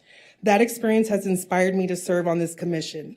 My commitment to affordable housing is also personal. I have lived experience in affordable housing in Santa Monica since 2014. As a parent, I've attended PTA meetings where I've heard affordable housing residents spoken about in ways that reinforce negative stereotypes. Those experiences strengthen my belief that affordable housing is one of Santa Monica's greatest strengths. It allows people from diverse backgrounds and income. Do you want to finish your sentence? I just want to say is, honestly, I wrote my speech, but I wanted help to make Santa Monica the amazing place I've wanted to live in since I was in high school. I have experience working 2 years with OPCC and the last, can I just finish? It's just a couple more sentences. I'm sorry. I thought I was going to have 2 minutes. I apologize. I think we hear you. Unfortunately, it's 1 minute per person. I'm so sorry. If we do that for you, we have to do it for everyone. I understand. We appreciate you coming, though. Thank you. Like, just to say, I've worked also 11 years. It'll be 12 this September with Step Up, and I have worked a lot with in the county and LA, and with the reformulation of homeless services. yeah. Definitely. Totally. We're going to talk about that when we talk about the item. Thank you. Chris Burdick, and Hootie is after Chris, Maria Loya, Oscar De La Torre, Frank Diletto. Hi, thanks for listening. Chris Burdick, I've lived half a block away from the Palm Motel for 41 years. There's no way to address the topic in the 1 minute that you've decided to give us, so let me give you the quick version. 12 days ago, Oliver and his team came and said they were going to have a meeting at Santa Monica College with the local residents and the local neighborhood communities. About 75 people showed up. It's clear this is already a decision that's been made. This is just checking a box for Oliver and his team and probably for all of you. We took a poll at that meeting. There were about 75 people from the neighborhood there, and the decision was none of us want it. It was a joke when it was put in by the city, and anyone on this council who votes for it, we're going to vote against you. I would vote for a dog. I would vote for that adorable dog that was here earlier over anyone who votes for this. Just so you know. And we're signing up more people every day. We're going to be taking. Thank you. Hootie? Maria Loya? Oscar De La Torre? Frank Diletto? Laney Zepeda?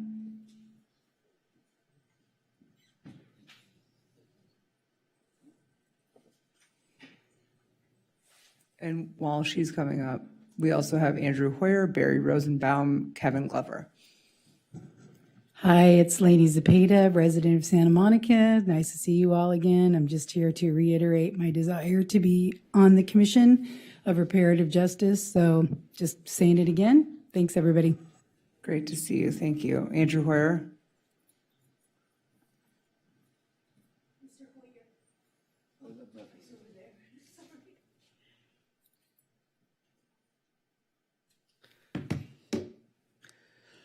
Thank you. Good evening. My name is Andrew Hoyer.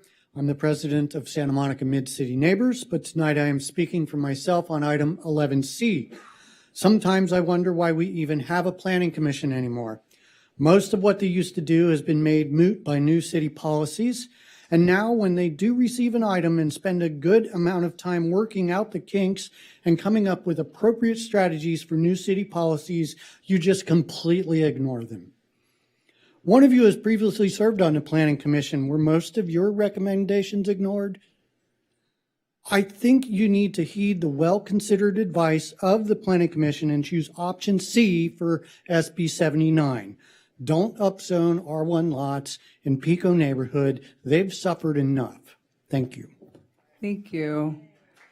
Sorry, we do happy hands. We do happy hands. Sorry. Thank you all. Barry Rosenbaum.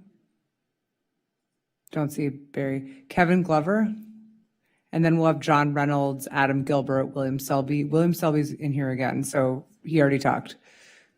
Good evening. My name is Kevin Glover. I'm here to talk about item 16B, the appointments to the Housing and Human Services Commission. I've been able to serve on the Human Services Commission over the past year, and beyond that, I've served the city by volunteering with local outreach organizations. I currently go out every Wednesday with the help team and volunteer at the Salvation Army as well as other nonprofits serving the community. Through that, I've also built strong professional relationships with the Housing and Human Services departments and the HPI department. And like many residents, I definitely understand the frustrations with homelessness in the city. Sometimes I deal with homelessness on my own street, but I also see the investment because my boots are on the ground of what the city has poured into solving the problem and alleviating the problem as much as can possibly be done. So I definitely appreciate the consideration to the Housing and Human Services Commission and would really like to bring my experience and my commitment to the city to the commission. Thank you. Thank you. Is John Reynolds here? I'm here. Come on up. Thank you very much, Council, Mayor. It's not 75 people, 168 people attended the town hall about this issue, 11B.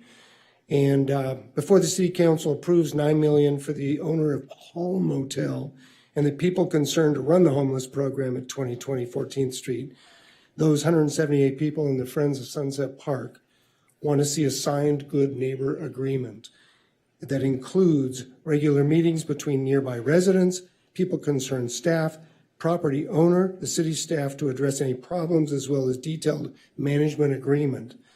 We've done this before. We did it in 2004 and 2007, and we can do it again if you're willing. We want to specify screening procedures that will prevent people with mental illness and drug addiction from being housed at the Palm Motel. Until then, the 178 people in that town hall and Friends of Sunset Park oppose this. To quote a member of ours, residential neighborhoods should not be the default location. No, appreciate that. Thank you. Adam, okay, that was you. William Selby already talked. Dustin Porlis, Erica Leslie, John Cyrus Smith. Dustin? I'm Adam Gilbert. I want to talk on 13A, though. Oh, my apologies. I skipped over you. Adam Gilbert. Yeah, go ahead. Yep. Yep. Come on. Oh, I didn't see him. Okay. Evening, Yeah, Mayor, Council. I'm Adam Gilbert, Santa Monica resident. I'm a real estate and land use consultant, and I want to talk about 13A and the missing middle. And I've just asked that the City Council take this proposal seriously and look into it. As you've seen, zoning changes have really allowed large-scale developers to come in and, with economies of scale, build large projects. These types of projects meet two needs. One is it allows smaller property owners to take value out of the real estate, but it also creates smaller scale housing. And I really would like the city to look into this and bring a different type of land uses and multifamily to the city. Thank you. Thank you so much, Mr. Gilbert. I only got 1 minute, and then Denise points out that we should have 1 minute on each item, at least got another minute coming on 11B. Okay, Mr. Eder, I have not called you. So let's finish the folks and then we'll address this. Sarah Mahir? No, but is that That was after Adam Gilbert. Dustin Porlis, Erica Leslie, John Cyrus Smith? No, so Sarah Mahir and William. I don't see, is she in yours? Okay, well then you should call, okay, yeah, she should come up then. She's not on mine for whatever reason, but yeah, she should. No, I figured that. Okay.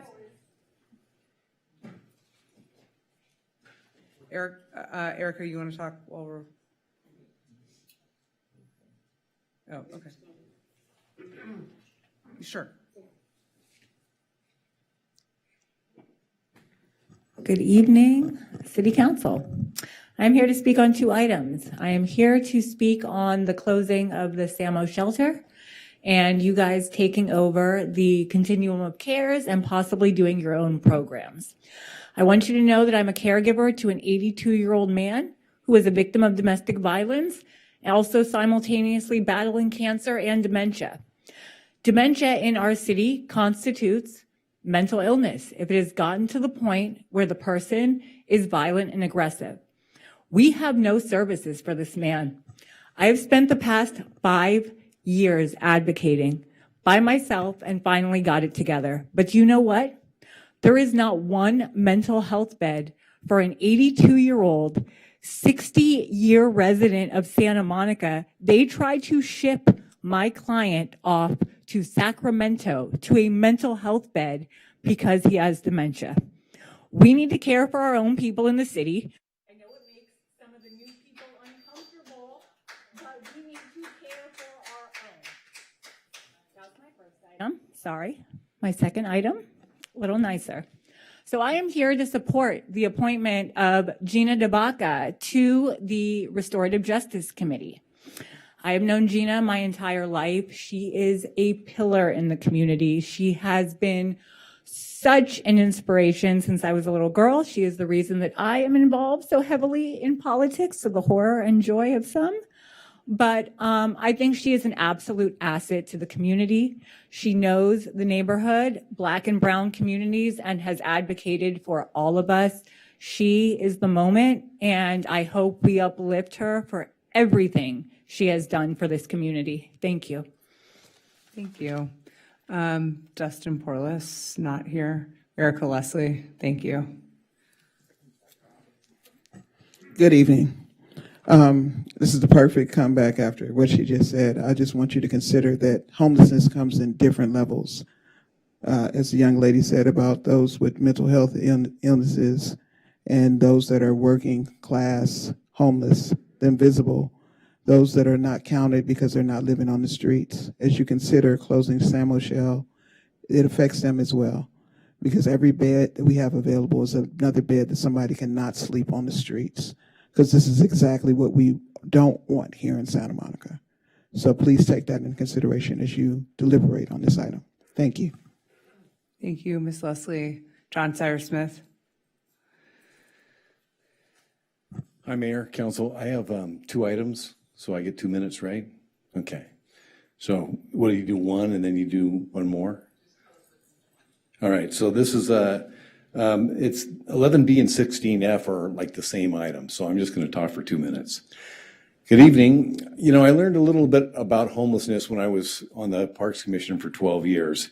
And I was looking through some stuff, and I pulled up this LA Times article, and it quotes the mayor of Santa Monica saying, "Our patience is being taxed. Enough is enough. We're overwhelmed." That article is from 1986. And the mayor being quoted in the article is Christine Reed. 40 years ago, and we're still talking about the same problem, and, you know, maybe it's gotten worse. But, you know, we've had town halls, we've packed this chamber, we've vented on Facebook, and I've seen people write, "No one's doing anything."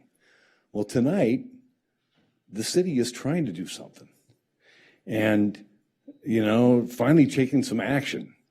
And, you know, for decades, we've tried to rely on LA County, and I think LA County has kind of failed us. And so, you know, I think all of us would agree the system has failed us. So now we have this opportunity to take responsibility for what happens in our own city. It's not so popular, and I know the motel idea is not the greatest idea, but, you know, it's a foothold towards a solution. And, you know, based on, I mean, we just got the homeless count from LA County 6 months late, and it's all raw data. I mean, it's sort of like the epitome of what's not going right. So anyways, I think the city plan deserves a chance. And doing the same thing over and over again doesn't make sense. Homelessness is already here. The question is, can we manage it better? I think the answer is yes. I think this gives Santa Monica the chance to do exactly that. So 40 years from now, someone like me isn't up here quoting a 40-year-old article and wondering why nothing happens. Thank you very much. Thank you. I now see another commenter who just popped up. I don't know what's going on here. Charles Dobeck? Is Charles Dobeck here? He's coming. And while he's doing that, I don't understand the Harvey Eder situation. He signed up for one comment. He commented, is there a different item that you want to comment on, Mr. Eder? I signed up for several, and I only get to talk for 1 minute on one. I at least have, Okay, well, we'll let you talk for 1 more minute. And then Mr. Dobeck. Okay. Hello, my name's Harvey Eder. I'm talking for myself, PSPC, etc.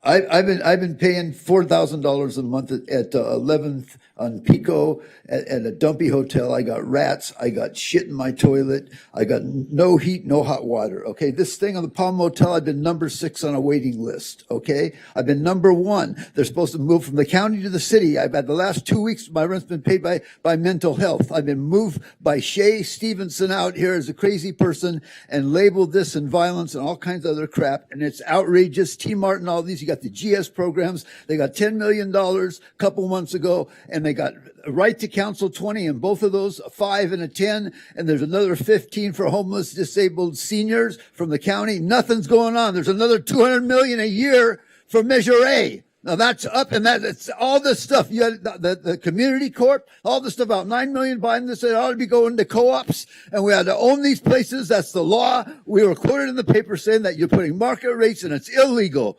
And that 40% is supposed to be low and middle, and that's the way it is. You're breaking the friggin' law. Thank you, Mr. Eder. Mr. Dobeck?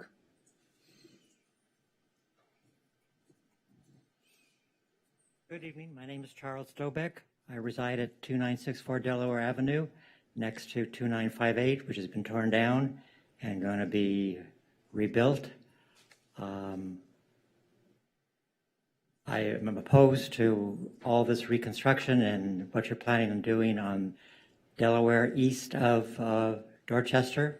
I live west of I live west on the corner of Dorchester and Delaware, but you're going to change the whole neighborhood, allowing 12, 20 unit buildings. You're going to ruin the ficus trees that are already dying from lack of water and lack of care. I realize you're stuck between a rock and a hard place, but you're changing a community that I've lived in for 35 years. And I just resent that my nice neighborhood, I moved there for the trees and for the quietness, is going to change to a very overcrowded population. So I just... Thank you so much. Appreciate it. Okay, I'm so sorry. If we could just happy hands. Thank you. Thank you. Now we have the callers. Phone. Okay, can you bring us in on the phone? Okay, we have 3 callers. Our first caller is Jacob Wasserman.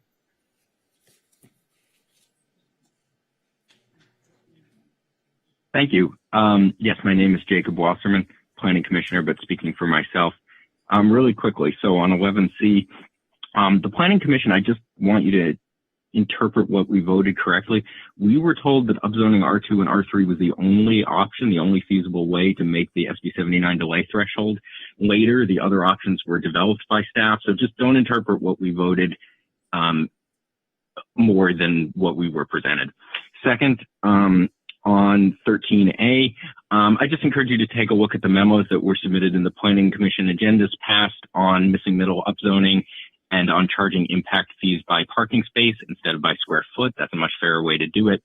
And third, I just want to recommend my good friend Mike Terranova to the Housing and Human Services Commission.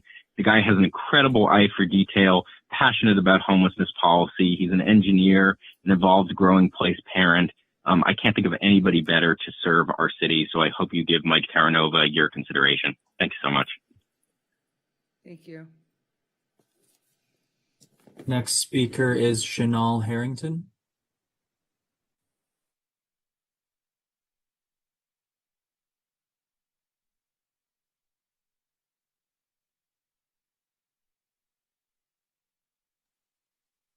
Ms. Harrington, press *6 to unmute. Good evening, Mayor Torosis, honorable members of the City Council and City staff. My name is Chanel Harrington, and I am honored to express my interest in serving on Santa Monica's inaugural Restorative Justice Commission. I am a proud fourth-generation Santa Monica resident and a double Bruin, having earned dual bachelor degrees and most recently a Master of Social Welfare at UCLA. Everything I've accomplished academically has been in preparation for a career of public stewardship. And there's no greater honor than the opportunity to bring that knowledge and experience back to the city that raised me. I most recently completed my graduate internship with the City of Santa Monica's Human Services Division, where I supported initiatives focused on behavioral health, youth development, and intergenerational programming, conducting policy, research, facilitating focus groups, analyzing data, and helping develop recommendations to strengthen the community well-being across generations. Restorative justice is more than a professional interest to me. And that was 1 minute. The next speaker is Karen Croner.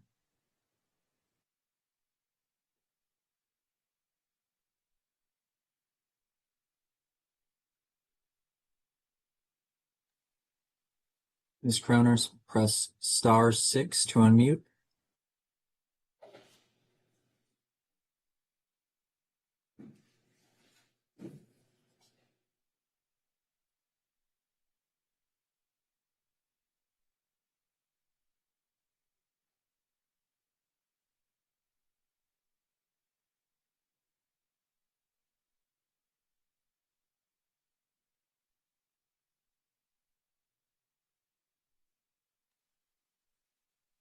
Mitchell, can you unmute her?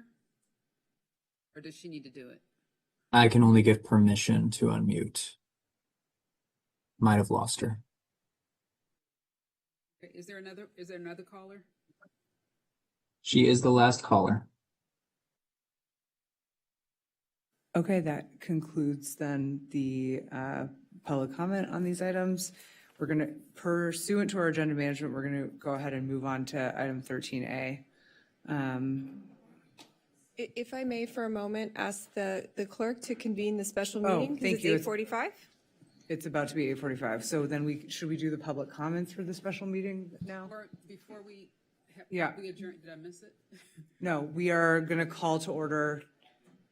There's a Brad Ewing here. Oh, I didn't see Brad Ewing. Yeah. I may have put myself in the wrong queue. Feel free to make your comment, and then we'll call the special meeting to order. You are in the special meeting, Ms. Mouchiner. She's in the special meeting queue. You're in a special meeting. And this as well. I want to 11B on the special meeting and this one. Okay, great. Let's hear the comments. All right, sorry about the confusion. Good evening, Mayor, council members. Brad Ewing speaking on my own behalf tonight on 11C. I'm asking you to direct staff to pursue option 2. Firstly, this likely builds missing middle ownership housing in the city. Under the proposed standards, what's likely to pencil are townhomes and small lot homes that people are going to buy. Right now, our city offers almost no path to ownership for a household that can't afford $2 million or more to own a home. This opens up that path, and the proposed standards are barely an increase from what is allowed under SB 1123 on those lots today. Secondarily, R1 parcels are almost all owner-occupied. The staff analysis places all 212 in the unlikely displacement risk category. Compare that to option 3, where 2/3 of the parcels in that option are home to renters. A broader upzoning diffuses any land value increase and reduces the pressure to redevelop existing rental homes. If we have to add capacity somewhere, add it where the displacement risk is minimized. Thank you for your time. Thank you. And Ms. Mouchiner?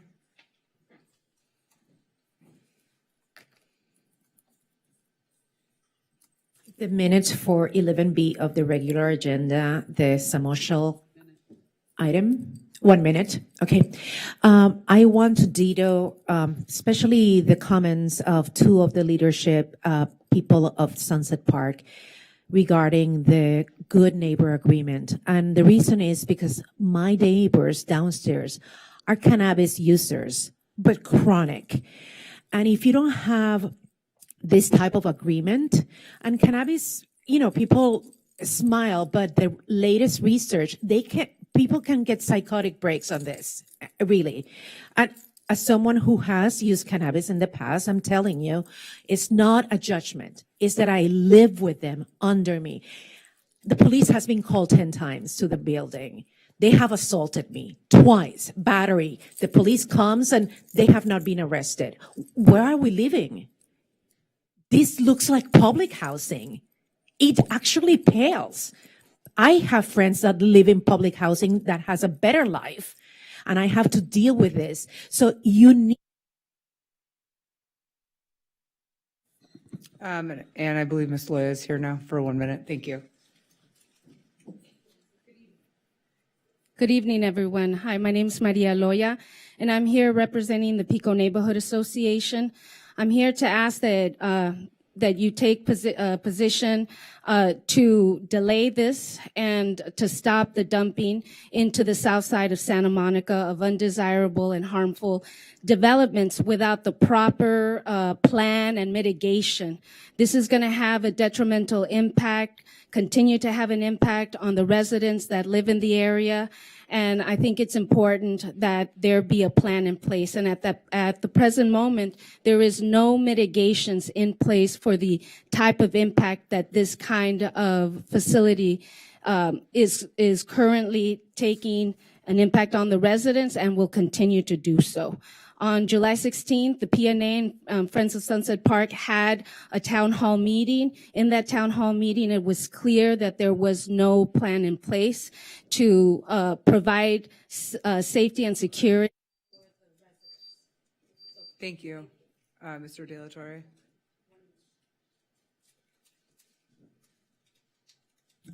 Thank you all very much for listening to our residents on these issues.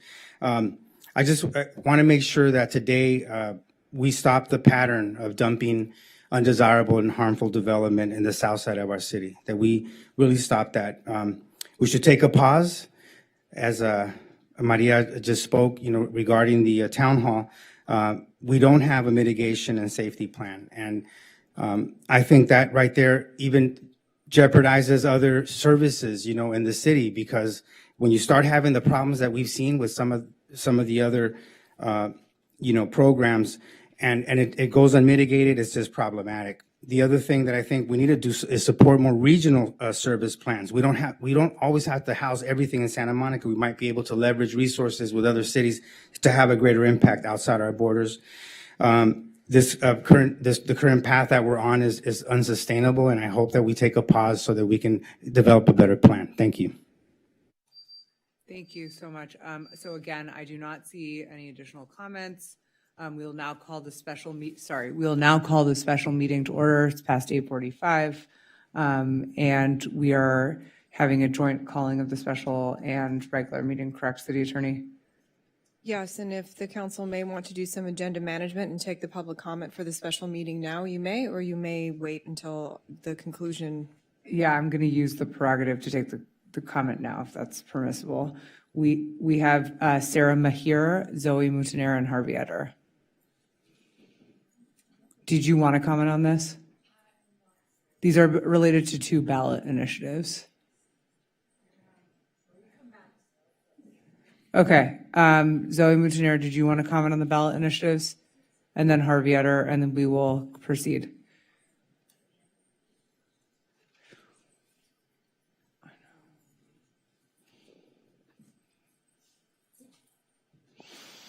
At the last city council meeting, or 2 city council meetings ago, I shared with Jesse Swick that I was planning to bring a ballot measure, and it's a lot of work, and Danny Sain told me that. Instead, because of what happened at the last city council meeting, I decided instead of run for rent control and try to accomplish my goal working with the people of rent control, the city attorney, and code enforcement. However, when I read that you're rescinding the resolution number 11785, the language, all that is exactly what has happened to me 4 times in the city. So it's a roommate situation. There's a drama with the landlord. I filed complaints with the city attorney. Everybody is throwing the problem to everybody else. Nobody wants to take responsibility. And I have to end up moving to a new apartment. So this is just textbook what has happened to me. And the city attorney has not been able to solve it. Rent control also does not solve it. Code enforcement semi-solved it, but then they quit the city and go, and I see other people having the same problem. It has happened to me 4 times. So please explain what this language means, like Lana Negrete did at the meeting of Sunset Park, in plain English. What is that you're rescinding and what is that you're supporting? Because right now, the language alarms me a little bit. Thank you so much for listening. And I fill an application for one of the commissions, but that is going to be in another meeting, so I'm not going to speak tonight about that. Thank you.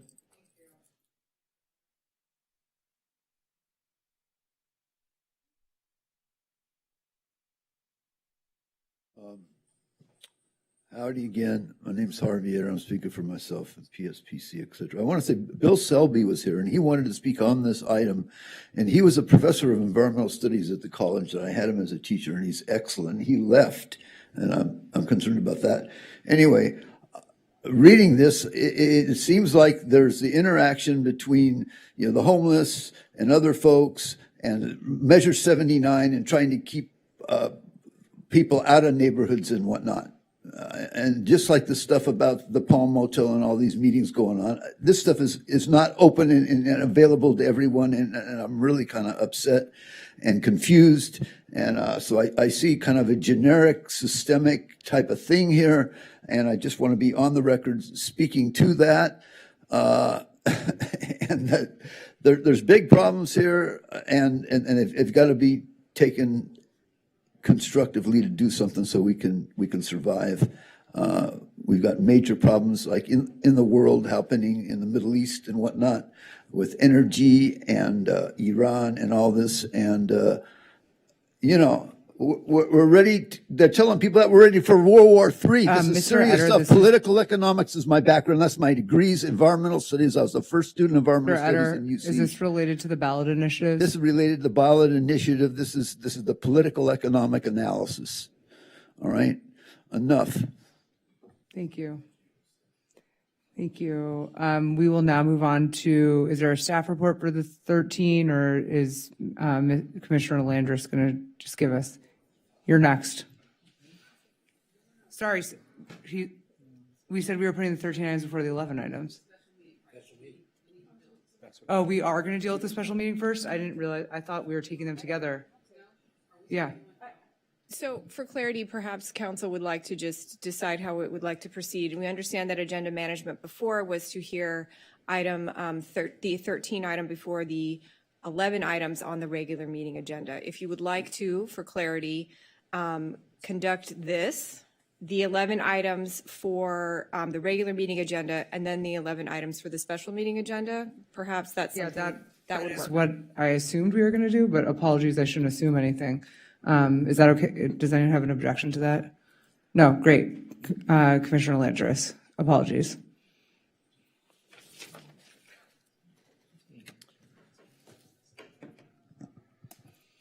Thank you. Good evening, Council. Sorry, just before you commence, how many minutes did we say? I don't have that in here, I don't think. 10. And I should have I do have a PowerPoint. We said 5. What, does it say 10 on the agenda? Should I open it? Or? It has 5 on my agenda. 5? Yeah. We can ask additional questions, but the presentation's 5 minutes. Oh, you got it? Okay. All right. Then I'll speak fast. Really, really fast, sorry. You know who I am. Oh, my apologies, Sorry. Pro Tem. Yes. This wasn't on my list, but just, we're not taking action tonight, but out of an abundance of caution, I'll just step outside and, not influence you all with my facial expressions. Thank you, Mayor Pro Tem.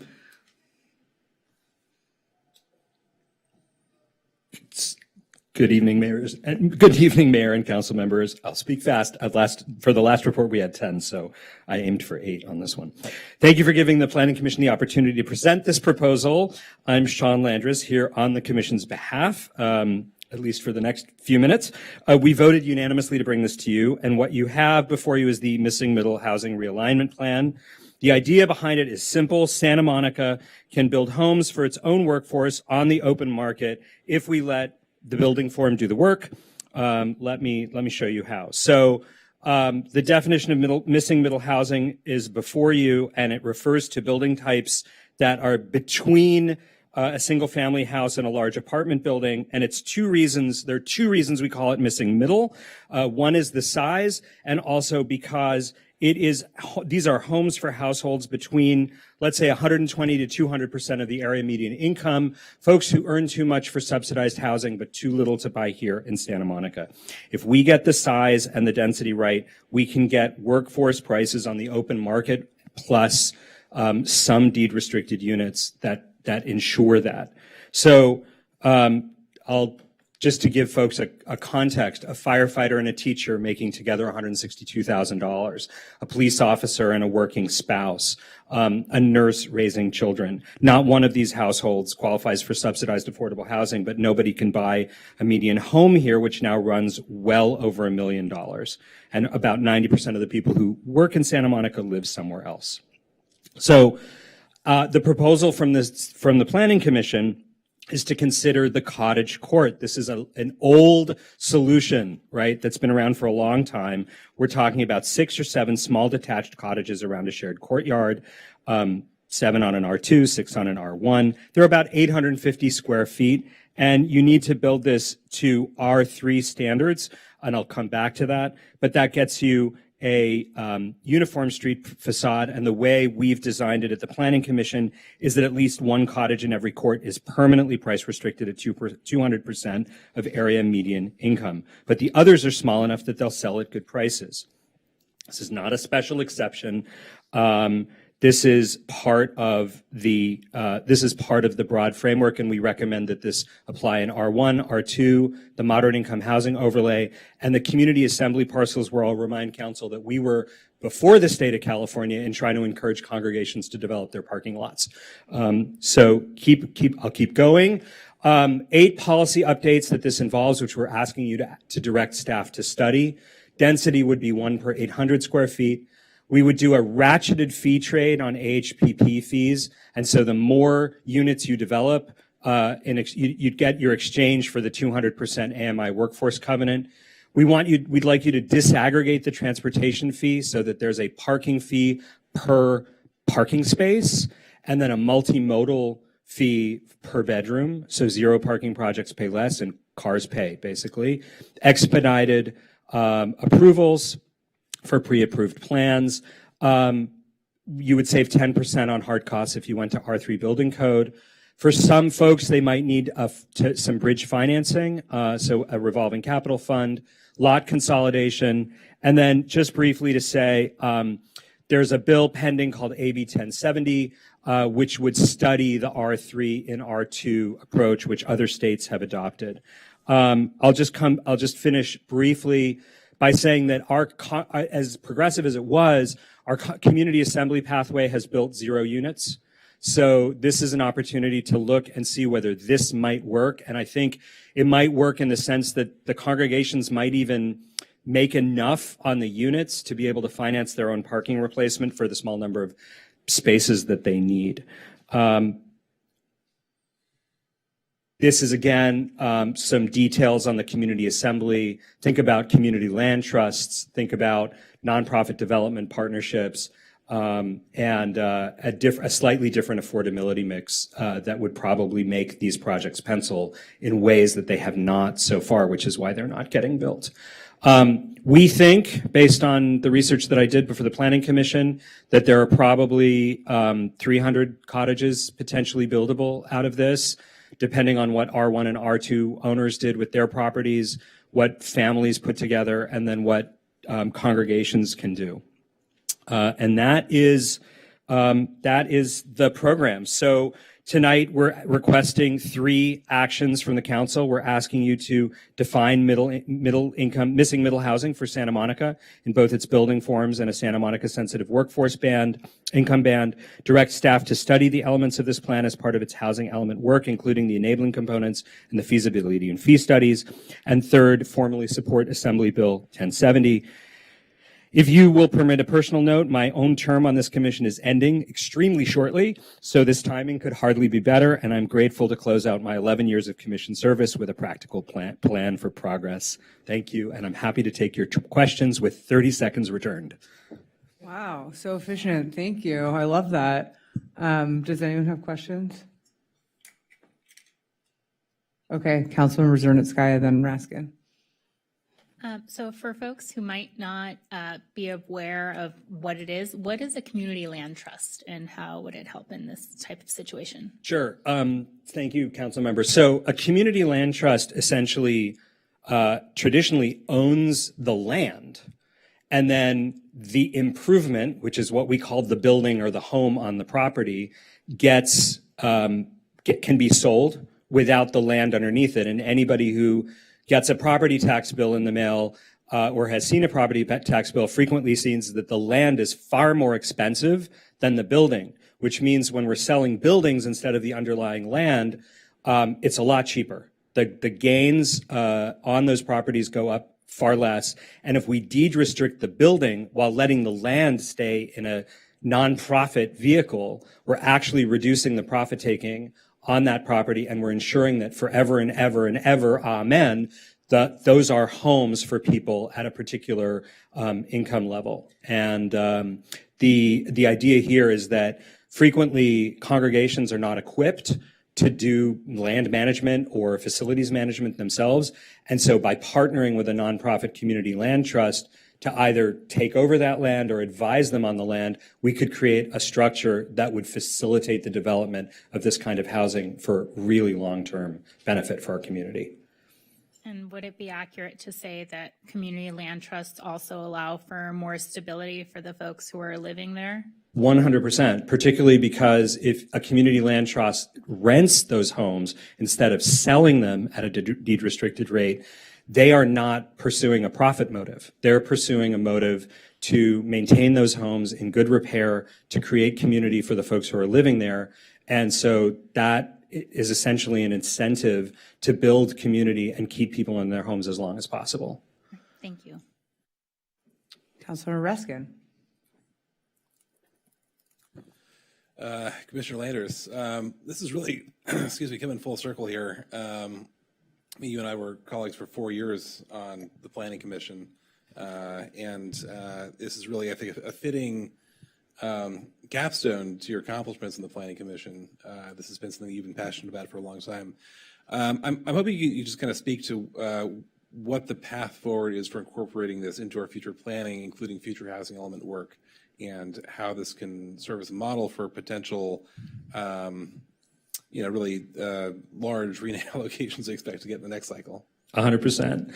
So I think, first of all, Adam Gilbert's comment was really well taken in terms of the fact that building housing isn't just for large-scale developers, right? There are opportunities here for people who are not looking to build large-scale projects. In particular, when I did the feasibility work on this, and it was reviewed by some experts, it seems that this is really an option for people who are longtime homeowners who maybe would like to downsize and preserve a small unit for themselves on the lot, but also make additional housing available for family members, or just sell it or just rent it and have retirement income. So it's true, this doesn't pencil for somebody who's going to buy a home and flip it. That just doesn't pencil. But for somebody who wants to work with it, who's had that property for a long time, it'll definitely work.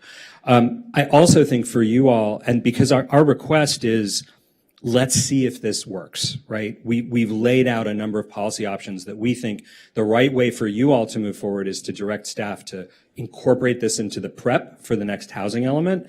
But there are two pieces that I really would want to stress. One is the disaggregation of the impact fees. We charge a transportation impact fee that's based on square footage.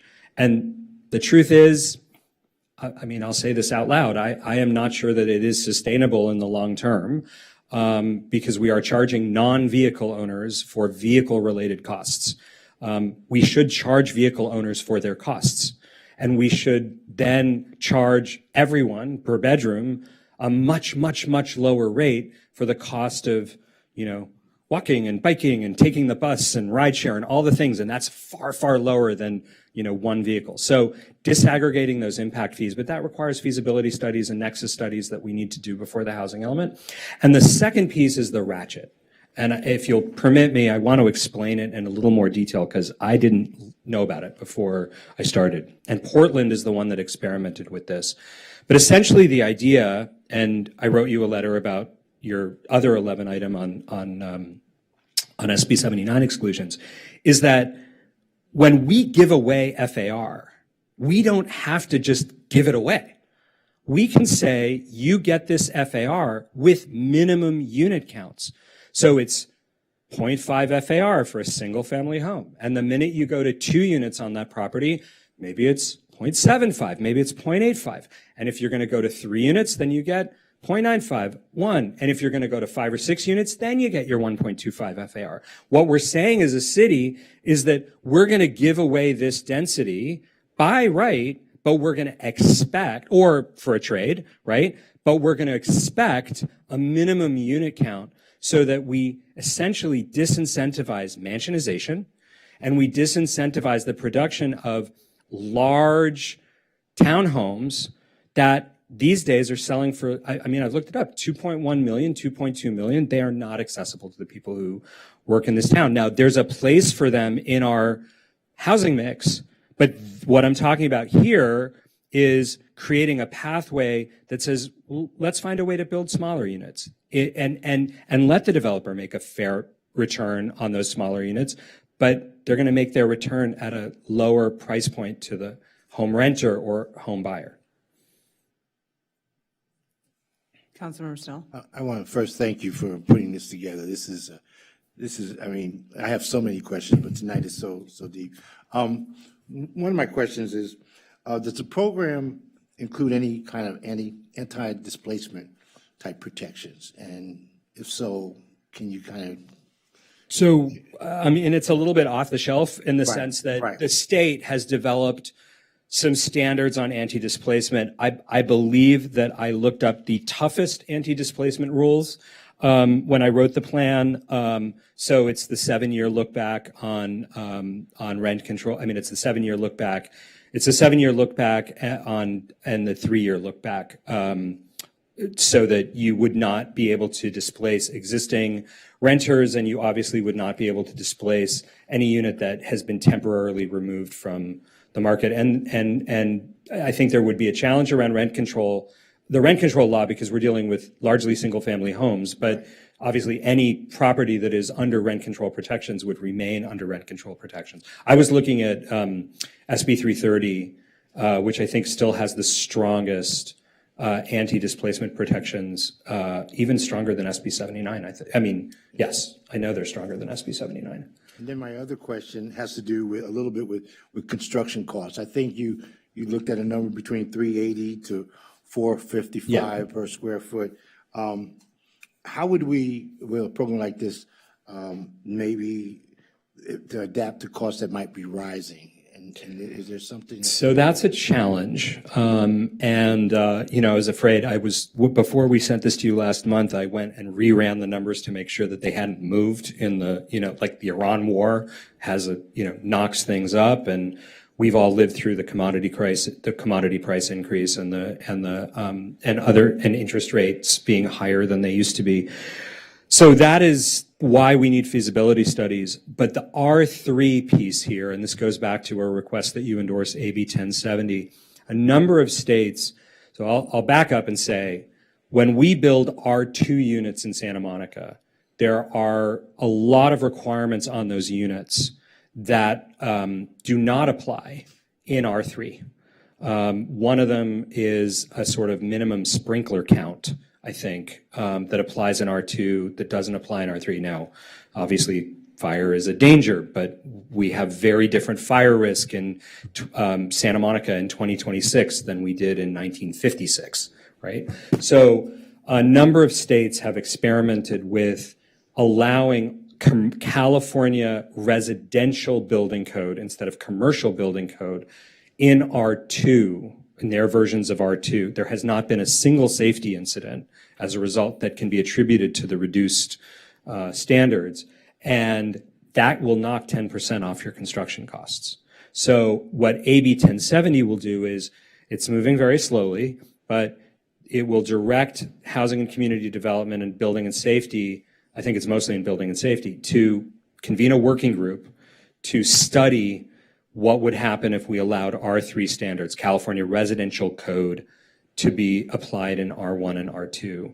And if we could pull that off here, I believe we have some flexibility as a charter city to issue some waivers if we choose. But since we're not looking at doing this before the housing element, let's say the more conservative approach would be to endorse AB 1070, let the study group do its work, and then go from there. I will say that I think a few of us take it as a personal victory that we managed to get the high-rise definition in Santa Monica changed to 75 feet, with all appreciation for the fire department. The 55-foot rule was designed when fire trucks could only reach 2 stories, and we can now reach higher. Councilmember Raskin remembers these conversations. So that took us, I think, 10 years to get that change. So let's see if we can get this one a little faster. And then my last question, I believe me, I have so many more, but not to tonight. I mean, the program talks a little bit, well, the report talks a little bit about the racial disparity in Santa Monica. And how does the program specifically prioritize the displacement of the families and communities of color with respect to it? Or do you have some kind of thoughts about that? Well, I mean, a huge part of my service on the Planning Commission, I think, and I want to give a shout out to Commissioner Nina Fresco for really leading the work on this going back to 2020. But we've spent a lot of time studying displacement risk and the history of displacement in Santa Monica, particularly of the African American community. One of the challenges, of course, is it's one thing to say, sure, you can move back. It's another thing to say, you can afford it. And what I have always felt very strongly about, and it's why I wrote this, is that we can't just write paper rules. We can't just upzone on paper. We have to upzone in a way that things actually get built, and that they do so in a way that provides real housing diversity in our community at all income levels across our community. This would, a homeowner north of Montana could subdivide a property very nicely and build some beautiful housing there. In fact, there is missing middle housing north of Montana. There are a handful of multi-family properties that you don't know that they're multifamily because they're in that envelope of missing middle. And that's one of the most racially, it was called out by HCD as racially concentrated neighborhood when we studied the housing element. So this program, I would like to believe, would contribute to not only responding to our city's history of displacement and housing racism, but also create a pathway to actually doing the repair. It's one thing to say you're sorry. It's another thing to actually offer people a pathway to a solution to make things right. I just want to thank you again for all my questions. Great. So I just want to get some clarification from our city attorney. We are not taking action on this item tonight. We can only hear it. Yes, that's the nature of the 13 item. It's just a report from the board and commission. Okay. You could give direction to staff to return at a later time, but usually these board and commission, traditionally, they are just to receive information. Okay, so I would give direction to staff to incorporate this analysis in our housing element preparation and have our intergovernmental affairs team come back to us as to whether or not it would make sense or helpful for us to take a position on AB, which bill was it? 1070. Yeah, sorry, I was going to say 1710, 1070. Thank you. And that would be my direction. I'd second that. Do we need a motion on that? I'd like to have a motion on it. Okay. Councilman Raskin. I just want to make a brief comment. I could say that after the motion. Okay. So we have moved staff to come back to us about taking a position on state legislation that would help us effectuate this plan and also incorporate this information as we're working on our next cycle housing element to really push for more missing middle housing with the expectation that this council does want to create more of these types of opportunities. And Councilor Snell had seconded it. Yes. With great appreciation to Commissioner Landris and the Planning Commission. And thank you so much. We thank you very much for your service and independent thought leadership on this. Thank you. Are we vote? All those in favor? Aye. Any opposed? Any abstentions? Okay, great. Thank you so much, Commissioner Landris. Thanks. Make a brief comment to Councilmember Snell's point. In the time since Commissioner Landris has been on the Planning Commission, there really, I think, has been a greater focus on the impacts of the past harms in our city. And I'm really proud of the work that Commissioner Landris has done on that. Really proud of the work that we've done on that as a council. And I can say, as your former colleague and seeing the work you've done, that you've left a really, really great legacy in bringing our focus to building a more just and equitable city. So thank you. Great. We will now move back to the 11 items. 11A. Item 11A is adoption of a resolution approving membership in the West Side Cities Affordable Housing Trust. Oh, sorry, Councilmember, Mayor Pro Tem Jesse Zwick needs to come back. Is he recused on this? Okay, okay.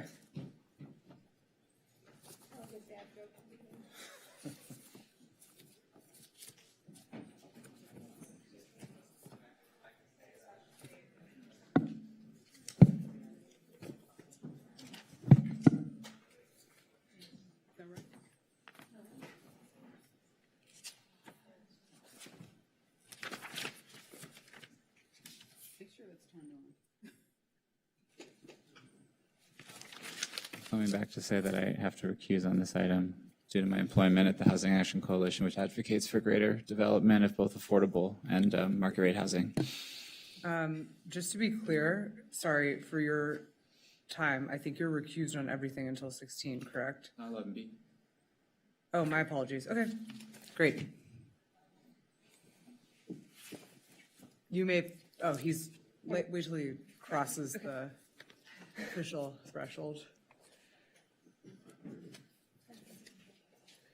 Great, thank you. Right. Good evening, City Council. My name is Natalie Verlinich. I'm the housing manager. Tonight, we have Westside City COG staff as well as consultants from Harris & Associates. They'll be doing a brief presentation tonight about the Westside City Affordable Housing Trust formation. And with that, I'll hand it over to Dima from Harris & Associates. Thank you. Thank you, Natalie. And good evening, Mayor Torosis and council members. My name is Dima Galkin. I'm Director of Community Development and Housing at Harris & Associates, and we're the consultant assisting the Westside City's COG on this effort. I'm here tonight to present a quick overview of the proposed Westside City's Affordable Housing Trust, including the formation process, the benefits, and current funding opportunities. So for the Housing Trust, potential member cities include the cities of Santa Monica, Beverly Hills, Culver City, and West Hollywood, who are also members of the Westside City's COG. And formation would be done by member cities voting to form the trust. This would be done by resolution, which is what is presented to you tonight. On June 11th, the COG board voted to endorse the member cities forming the trust.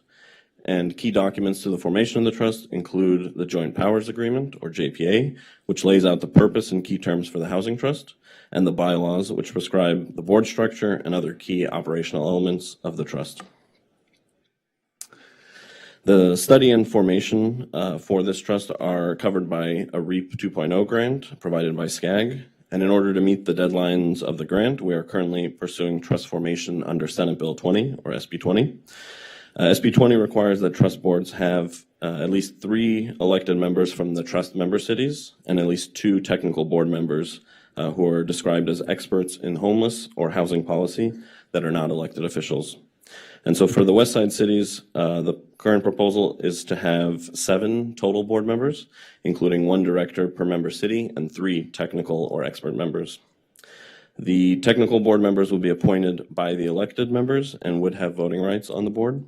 It should be noted that we're also coordinating with the COG team to prepare a plan for special legislation that would allow for additional flexible options, including a different structure for the board, for example, one that only includes representatives from the member cities.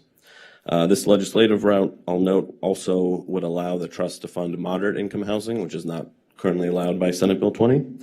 And there may be potential for the trust to receive an allocation of state funding like we've seen with other housing trusts throughout LA County and throughout the state using this legislative process.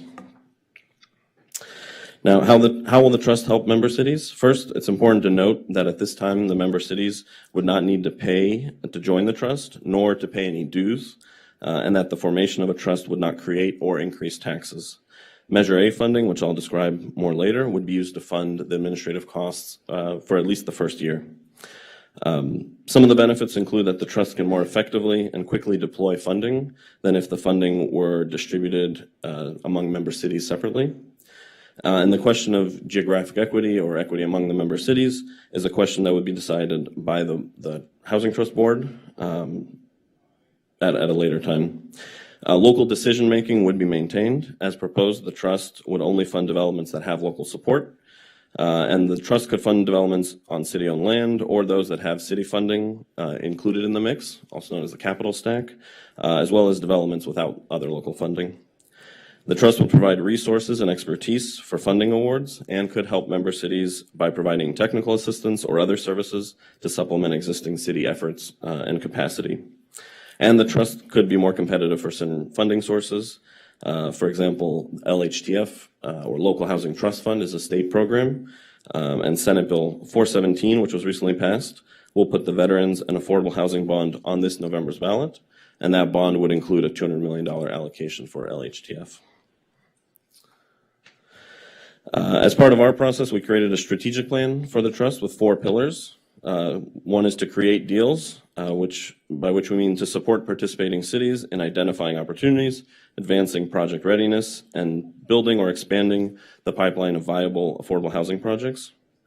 Also is finance deals, by which we mean to deploy available funding resources strategically, expand financing opportunities, leverage additional investment, and support affordable housing production and preservation throughout the region. There's also to track and communicate deals, which includes developing the systems, reporting tools, performance measures, and communication strategies necessary to support transparency, accountability, and informed decision-making. And then also to build relationships to enable deals. This includes strengthening collaboration among cities, developers, lenders, public agencies, nonprofit organizations, and other stakeholders to support housing implementation and long-term organizational success.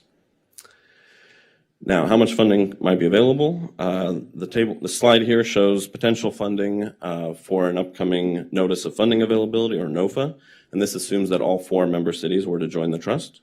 Again, the funding here is provided under Measure A, which is a half-cent sales tax countywide, and La Casa is the organization that allocates and distributes funding to both large cities and regional COGs and trusts.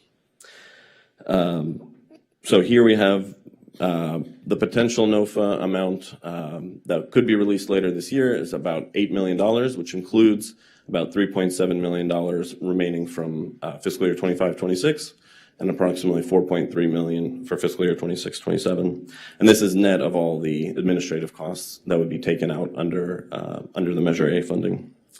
And the trust could also pursue additional outside funding to add more to this.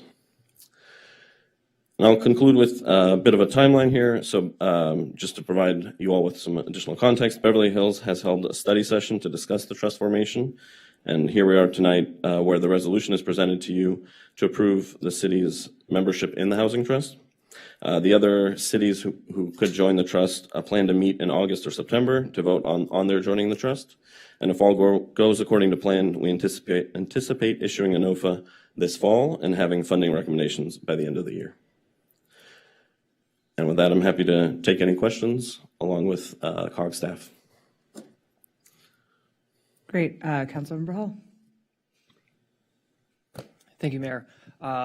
So I understand there are some funding considerations that's driving the timeline of this approval. Is that correct? And what are those considerations?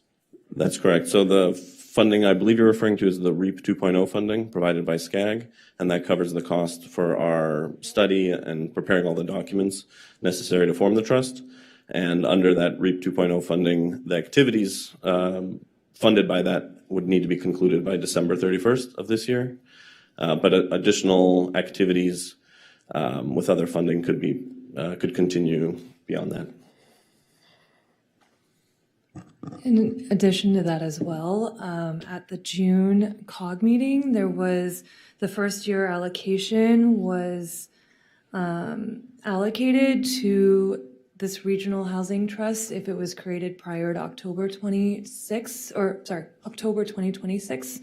And that allocation has a year expenditure deadline under La Casa to find a suitable or eligible development under that obligation as well. So there's really 2 deadlines that are driving this. Got it. Thank you.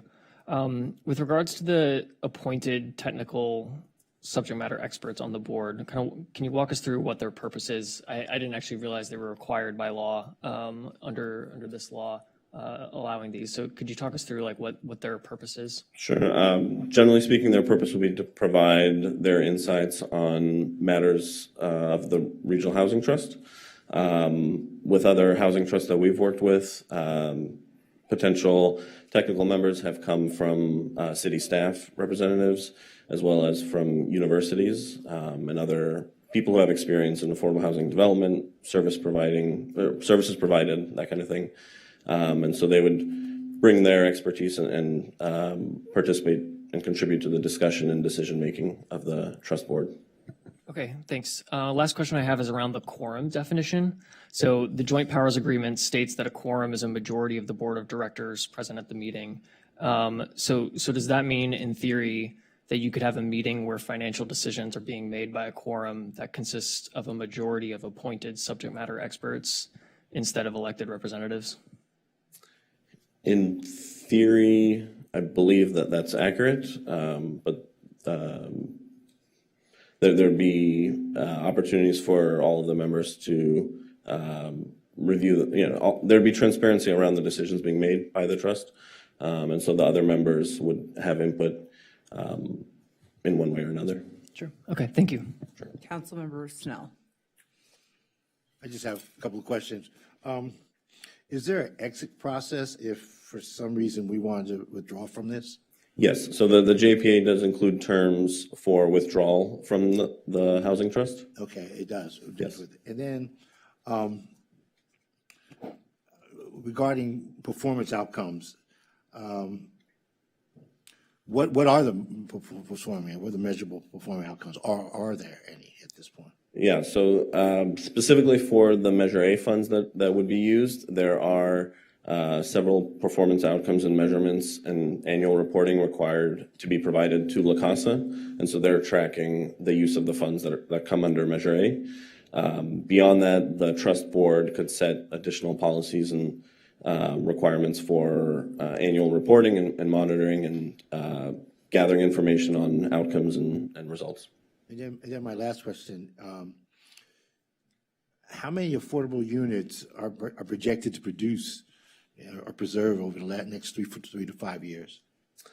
By the housing trust? Right. I don't have that. I know we've looked at that. I don't have that on me. We can get back to you if you'd like. And then, if there is any dispute amongst the group, is there any kind of discussion on how do we have any resolution with respect to disputes amongst them? Yeah, just to clarify, you're asking once the trust board is formed Exactly. and there's dispute among the board members, it would be kind of the regular public meetings and discussion among board members and decisions made by majority. Simple things like maybe if one of the cities doesn't pay the administrative fees, what happens with respect to that? The JPA, so if the trust board were to decide to levy administrative fees, which would require approval by the board and by the members, and one of the cities chose not to pay, the JPA just, I guess, considers that the member is responsible for payment of the dues. I don't remember if it gets into what actions might be taken for non-payment. Okay. All right. Thank you. Councilmember Raskin. So I think this is picking up on themes that Councilmember Hall and Councilmember Snell just said. I'm hoping you can just give us a candid assessment of the availability of Measure A funds to fund this project moving forward. I think we're all cognizant of the potential for member contributions, but what's the forecast of Measure A funding for this? Yeah, so Measure A funds are, as I mentioned, based on sales tax revenues, and so then they can vary year to year. But under the La Casa guidelines, up to 12.5% of the funding can be used for administrative costs. And so, again, for last year and this year, we have the estimate for last year and the projection for this year of about $4 million per year. And so that funding comes with it, or brings with it an administrative allowance. Do you have additional questions? Okay. I have some questions. It looks, is that okay, Councilmember Hall? Did you have additional questions? Okay. So can you just talk a little bit about the special legislation that you mentioned? Is this going to be similar to what legislation was required when La Casa was set up, or is it something separate? It would be different from the legislation forming La Casa. I would say it's more similar to legislation that formed the San Gabriel Valley Regional Housing Trust or Orange County Housing and Finance Trust, just to name a few. And it's special legislation that includes within it more flexibility than is permitted under Senate Bill 20. Okay. And I just want to confirm on the record that our membership in this does not actually obligate us to approve, fund, or cite any project. That's correct. Okay.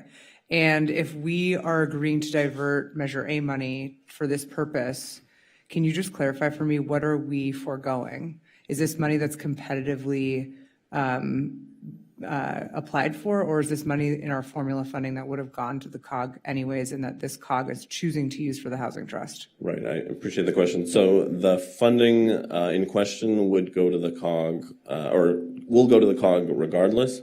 If the trust is formed, the COG, based on discussion and decisions made so far, would reallocate that funding to the Housing Trust. I'll defer to the COG team if they'd like to add additional insights on what discussions have had about if the trust is not formed and how the COG would handle the funding in that case. Yeah, I just wanted to get clarification of what other options were discussed, or was this truly the only option? Like, what trade-offs are we making by deciding that we're using our Measure A money for this purpose? Good evening, Mayor Teresa. It's good Hi. to see you. Who are you? Tell us who you are. Cecilia Solano, Executive Director, Westside City's Council of Government. And as noted in the staff report, this whole process was started because of a SCAG grant. And so the part of it was to explore this. The board moved forward and recommended adoption by, and then now we're going through all the city council. So in terms of what else has been considered, there's been work on this for about 3 years now. And some changes in the composition of the Westside City's Council of Government Board over that time. But generally speaking, the goal in setting up this trust is to be able to better leverage funds, to be able to give loans instead of grants, which is a more acceptable way of trying to leverage funds for affordable housing projects and to get that capital stack going. But in the event that the way this works is there are at least 3 members of the Westside City's Council of Government have to approve the formation of the trust. If 3 don't move forward, then we won't have a trust. The money will still go to the COG, and then the COG would have to find a way to allocate those funds and come up with programs. In the last year, we used that money to do kind of like a mini NOFA for grants, and we did a competitive process, and we awarded. We made sure that we used the La Casa scoring criteria and basically said Westside cities were really expensive, so what the best of our cities projects moving forward will provide grants, and then if they are able to get the La Casa grants, then they can get our money. And so we did that, and we awarded 1 project. So we'd probably have to do something like that. We could do some technical assistance, but we wouldn't be able to use the typical loan format that trusts have been using. So that's really what our alternative would be. Appreciate that. That was very helpful. And just to reiterate, Measure A is covering all the administrative costs in setting this out, correct? Exactly, really conservative in our ways of budgeting this proposal. Our consultant actually said, hey, you could get more money out of it. We said, absolutely not. We want to make sure that we only spend what is in Measure A. We are very cognizant of the tight budgets that our members have. And we also note that our budget as the COG basically is funded by dues. And so we know you'll have to approve it at your city council if we want to go over our budget. So as our intent is to only fund what Measure A provides. Fantastic. I see this as low risk and high upside, but I don't know if my colleagues want to make any comments. Councilmember Hall. Thank you. Thank you, Mayor.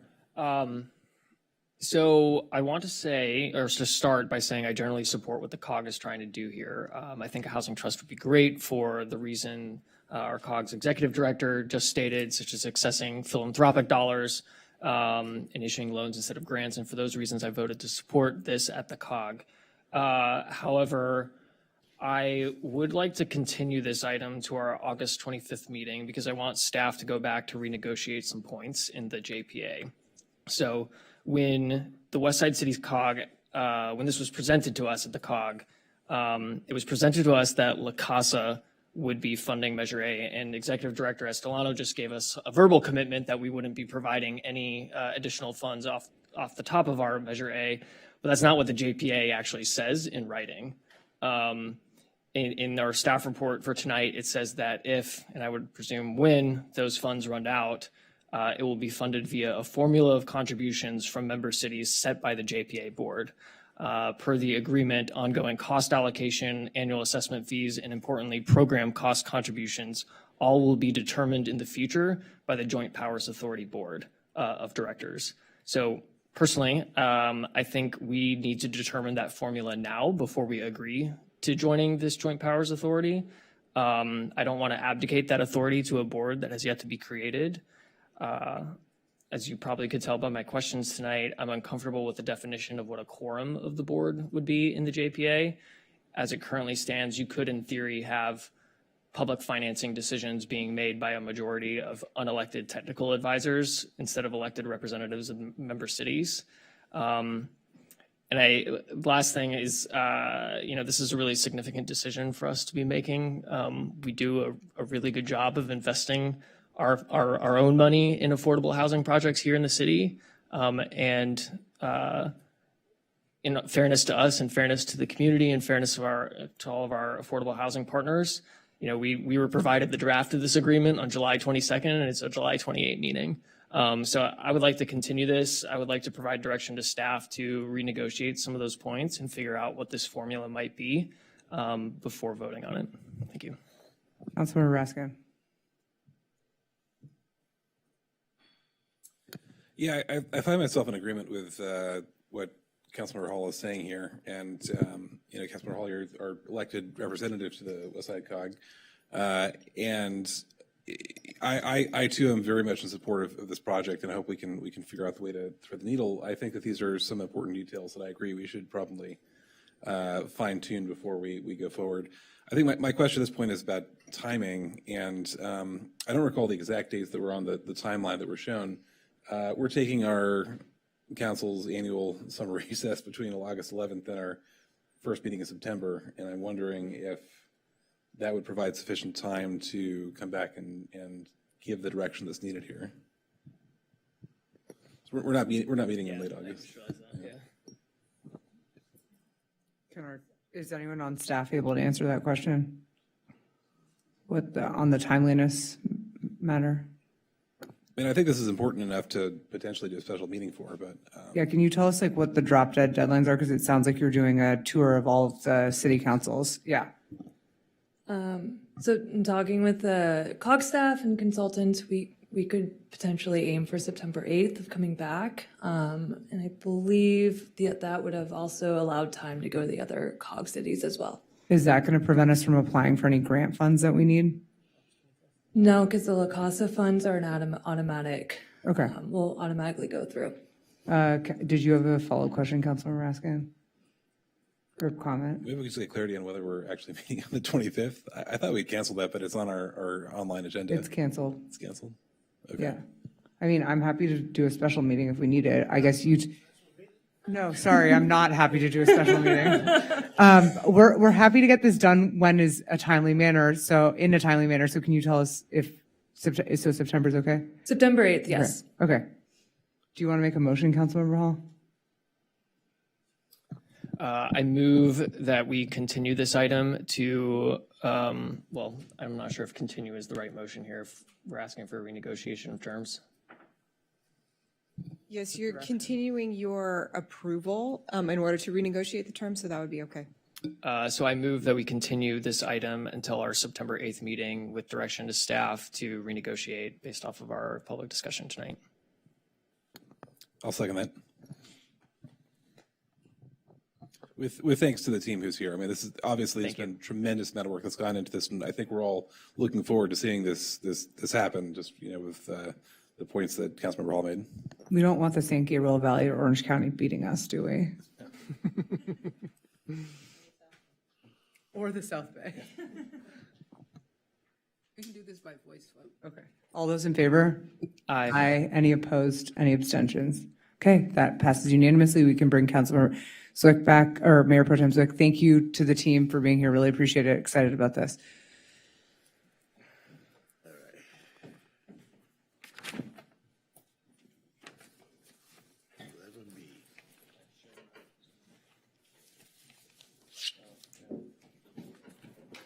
Yeah, feel free to go ahead and let us know. For the public's awareness, I'm recusing myself. Are you doing 16F now too? Is that what you said earlier in agenda management? Yeah, we are. Yeah, that's, I mean, I'm recusing from that too. I'm recusing myself from items 11B and 16F because the items contemplate relocation of shelter capacity away from San Moschel to outside of the city's downtown. My residence, which I rent, is in the downtown, located between 500 and 1,000 feet of San Moschel, and may be affected by the relocation of shelter capacity away from the site. Thank you. Staff? Hello, Council. My name is Aileen Reynolds, and I have the privilege of serving as the Director of Housing and Human Services. And today I'm here to talk about several agreements we're looking to enter into as an initial step in building out the housing-focused system of care to address unsheltered homelessness in Santa Monica. I know the proposals covered in today's presentation are dense, and any discussion on homelessness brings out varying opinions, perspectives, and experiences. Often, opportunities for change are passed over to avoid having these difficult conversations. I want to remind everyone that the foundation of this discussion and these proposals is about people. Behind every count, every call for service, every bed is an individual who is struggling. We're looking to expand our homeless intervention system to improve outcomes and help our most vulnerable. I want to start today's presentation by centering on the status of homelessness in Santa Monica. We just received the 2026 point-in-time count from the county last week, so although the staff report references 2025 numbers, I'm presenting today with 2026. We're happy to report from the 2026 point-in-time count that was conducted in January, there are 718 people, there are 718 people experiencing homelessness in Santa Monica. We are happy to report that this is an 11.6% decrease from 2025. Even more significantly, unsheltered homelessness fell 18.7%, meaning more people accepted shelter and came indoors and less people were on the street. However, this is still a significant number of people who need assistance, and most notably, the majority of unhoused population observed in our city is unsheltered. Likewise, while these figures demonstrate an improvement in the landscape, it does not negate the reality that the community is dealing with. We have heard from the community about the quality of life issues they're facing and the safety concerns they experience. Both things can be true. We can be helping improve the landscape, and we can still have a lot of work to do. We've also heard concerns about the methodology in the PIT count.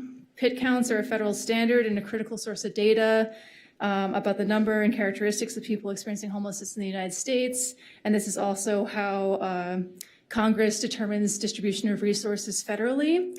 However, due to the nature of the PIT count being one night per year, we understand this data is limited. It also does not include important demographic data we want to know, such as how someone became homeless and where they're originally from. For this reason, we're partnering with RAND to conduct a bi-monthly homeless count that includes demographic surveys to have a better understanding of the unsheltered population in Santa Monica. We look forward to having this more robust data set to track our progress in addressing homelessness in the city and advocating to our regional partners for assistance. It's also important to contextualize this presentation in this moment in time when many things are in flux in LA County. There have been significant shifts and reductions in funding at the county level for homeless programming and services. Further, the future of federal COC remains unknown as the county and LA City pursue litigation against federal government withholding funds for the continuum of care. Our service provider and nonprofit partners are struggling in the face of these funding cuts, and the city is and will continue to be impacted as services turn off. While we continue to work with our regional partners through the Westside Cities COG, our supervisorial district, and our county contacts, we need to make local changes now to ensure the ripple effect of disinvestment does not negatively impact our city. The realignment plan identified the need to reimagine the city's sheltering model and close San Moschel. In recent years, unsheltered homelessness has continued to be a complex challenge in our community. This status quo is not acceptable for our residents, businesses, or the unhoused community, and the city is proposing these changes to offer a different approach to homeless intervention programs. However, misunderstandings about our proposal have been circulating in the community and causing confusion. We saw this in some public comment tonight, and so I just want to be clear about what we are and are not proposing. So San Moschel is not being relocated to the Sunset Park or Pico neighborhood. The proposal today discusses the Palm Motel, which has been operating as interim housing for over 2 years, and no new facility is being proposed in any neighborhood. Walk-ups will not be allowed at any of our proposed locations, and we will require 24/7 security in all of our agreements. Good neighbor agreements are built into the proposed service provider contracts, and the city is enthusiastic to develop additional good neighbor agreements in partnership with surrounding neighbors. Assessment for physical health, mental health, and substance abuse will take place prior to program enrollment and determine client level of need. So if an individual needs a higher level of care than our service providers can provide, they will not be referred to our programs, and they'll be referred elsewhere. And any act of physical violence or extensive property destruction would be a violation of program participation agreement and would result in program termination. So again, we understand change is hard, and we're asking for a new investment and strategy in addressing a problem that's beyond the city's complete control. However, if we do nothing, we believe things will get worse for both housed and unhoused folks in our community, and we want to do better. As a final piece of background, and I apologize in advance for the length of this presentation, but I want to remind everyone of the larger strategy that the department and the city are taking to address homelessness. The 2025 Homelessness Strategic Plan identified 4 main strategic pillars: prevention, intervention, coordination, and communication. As prevention is the most effective step or strategy in addressing the homeless crisis, obviously by preventing people from becoming homeless in the first place, the city has invested in various prevention programs. Most recently, the council adopted both the Prediction Prevention Pilot and launched Santa Monica Renter Aid. Thank you for your support on those programs. Today, we are sharing proposals to address the intervention strategies to assist those already experiencing homelessness in our community and prioritizing coordination in our approach. The system of care being presented today envisions a fundamentally different approach than historical programming, one where the city has access to and control over infrastructure at each step of the continuum. Targeted shelter matched to population and acuity, interim housing that provides step-down care, and permanent housing pathways that deliver durable exits from homelessness. Now, some of the reasons for these proposed changes. Our current only city-funded shelter program is San Michelle, a 60-bed congregate shelter located downtown, where individuals sleep in an assigned area of a large room with other people. We are looking to move away from congregate shelter and offer individuals seeking assistance a more dignified place to stabilize and recover. While these programs have successfully placed hundreds of individuals in permanent housing over its tenure, this is a result of service providers navigating a complex and dispersed resource landscape that leaves people competing for resources and staff stretched thin. Offering a city-controlled continuum streamlines operations and allows for appropriate triaging of resources. Additionally, the fragmented framework results in a lack of accountability for the entire system. In our community engagement sessions that we had, a lot of community members shared that they don't know who to call, who can help, who should be held responsible, and the city is looking to do our part in contributing to the system of care by being accountable for our programs and infrastructure. Ultimately, we're a city in a larger county, state, and national landscape that's looking to address the crisis that is homelessness. When other jurisdictions or private entities open facilities in Santa Monica, we have little control over its operations or outcomes. So by investing in a city-funded and managed system of care, we can provide oversight and ensure proper protocol is followed for the programs we control. Our proposal today is an initial phase of a larger infrastructure build-out we're naming the Housing-Focused System of Care. We're looking to create a mini continuum of care in Santa Monica where the city will have both control and access to each step of the system. Namely, emergency stabilization shelter options for people to exit the streets, come inside, and be connected with a breadth of services for stabilization, such as physical and mental health care, food and hygiene, substance use treatment options, and more. Interim housing to continue assisting people by providing case management services to help people find housing and live independently successfully, and ultimately permanent housing resources to completely exit homelessness. For those who need a higher level of care than our system can provide, our first responder teams remain committed and connected to emergency response services. We conducted 14 engagement sessions across a variety of stakeholders, neighborhood groups, and providers, and today's proposal incorporates feedback from those conversations. The Housing-Focused System of Care builds on the strong network of outreach and first responder teams we have in our city. Outreach and first responders would interact and connect with individuals experiencing street homelessness as they do today. But for those who are looking for help and shelter, they would be able to refer directly into emergency stabilization. When an individual is brought to intake, a biopsychosocial assessment is done to identify the individual's needs, and a care plan is adopted to offer services tailored to that individual. As they continue with their care plan and begin to heal, interim housing is offered as a step-down process to continue transitioning to living independently indoors while still having the support of a suite of services. The goal of the system of care is to exit individuals into permanent housing, connecting people with ongoing services even after being placed into permanent housing. Knowing that a number of interim housing programs and sheltering options are closing or losing funding across the region, we're looking to issue a request for expressions of interest to identify sites across the, to identify sites we could potentially partner with to build up non-congregate bed capacity for people experiencing homelessness. We're aware of underutilized hotels or apartment buildings that may be available for this purpose. Building up this capacity would allow us to demobilize San Michelle, moving away from the temporary tented congregate shelter without anyone exiting into the street or the city losing bed capacity for our outreach teams to refer into. Two sites have already been identified as timely opportunities for expanding or preserving interim housing capacity. The Bell Shelter is a regional shelter run by the Salvation Army and has bed capacity with no funding to support it. By activating these beds, we would have a resource to connect individuals to while also creating more interim housing capacity for the region at large.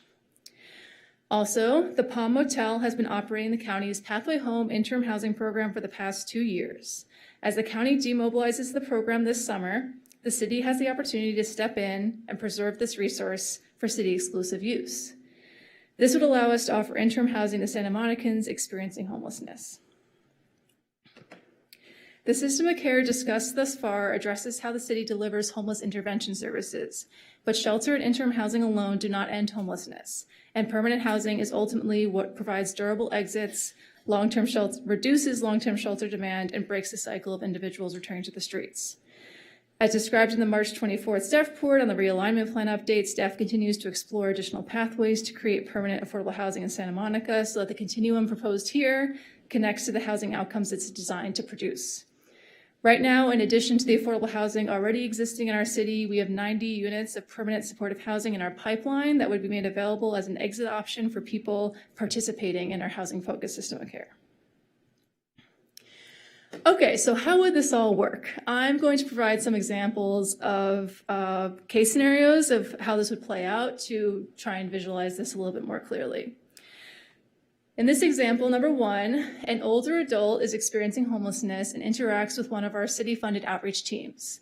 They find out that this individual has had economic hardships that landed them homeless after being evicted from their home in Santa Monica, and they want help getting back on their feet. The outreach team would refer them to the POM, and the intake team would conduct a biopsychosocial assessment to understand their needs. On this site, the individual will be given a room to stay. They'd be connected with mental health services, physical health services, food and hygiene services.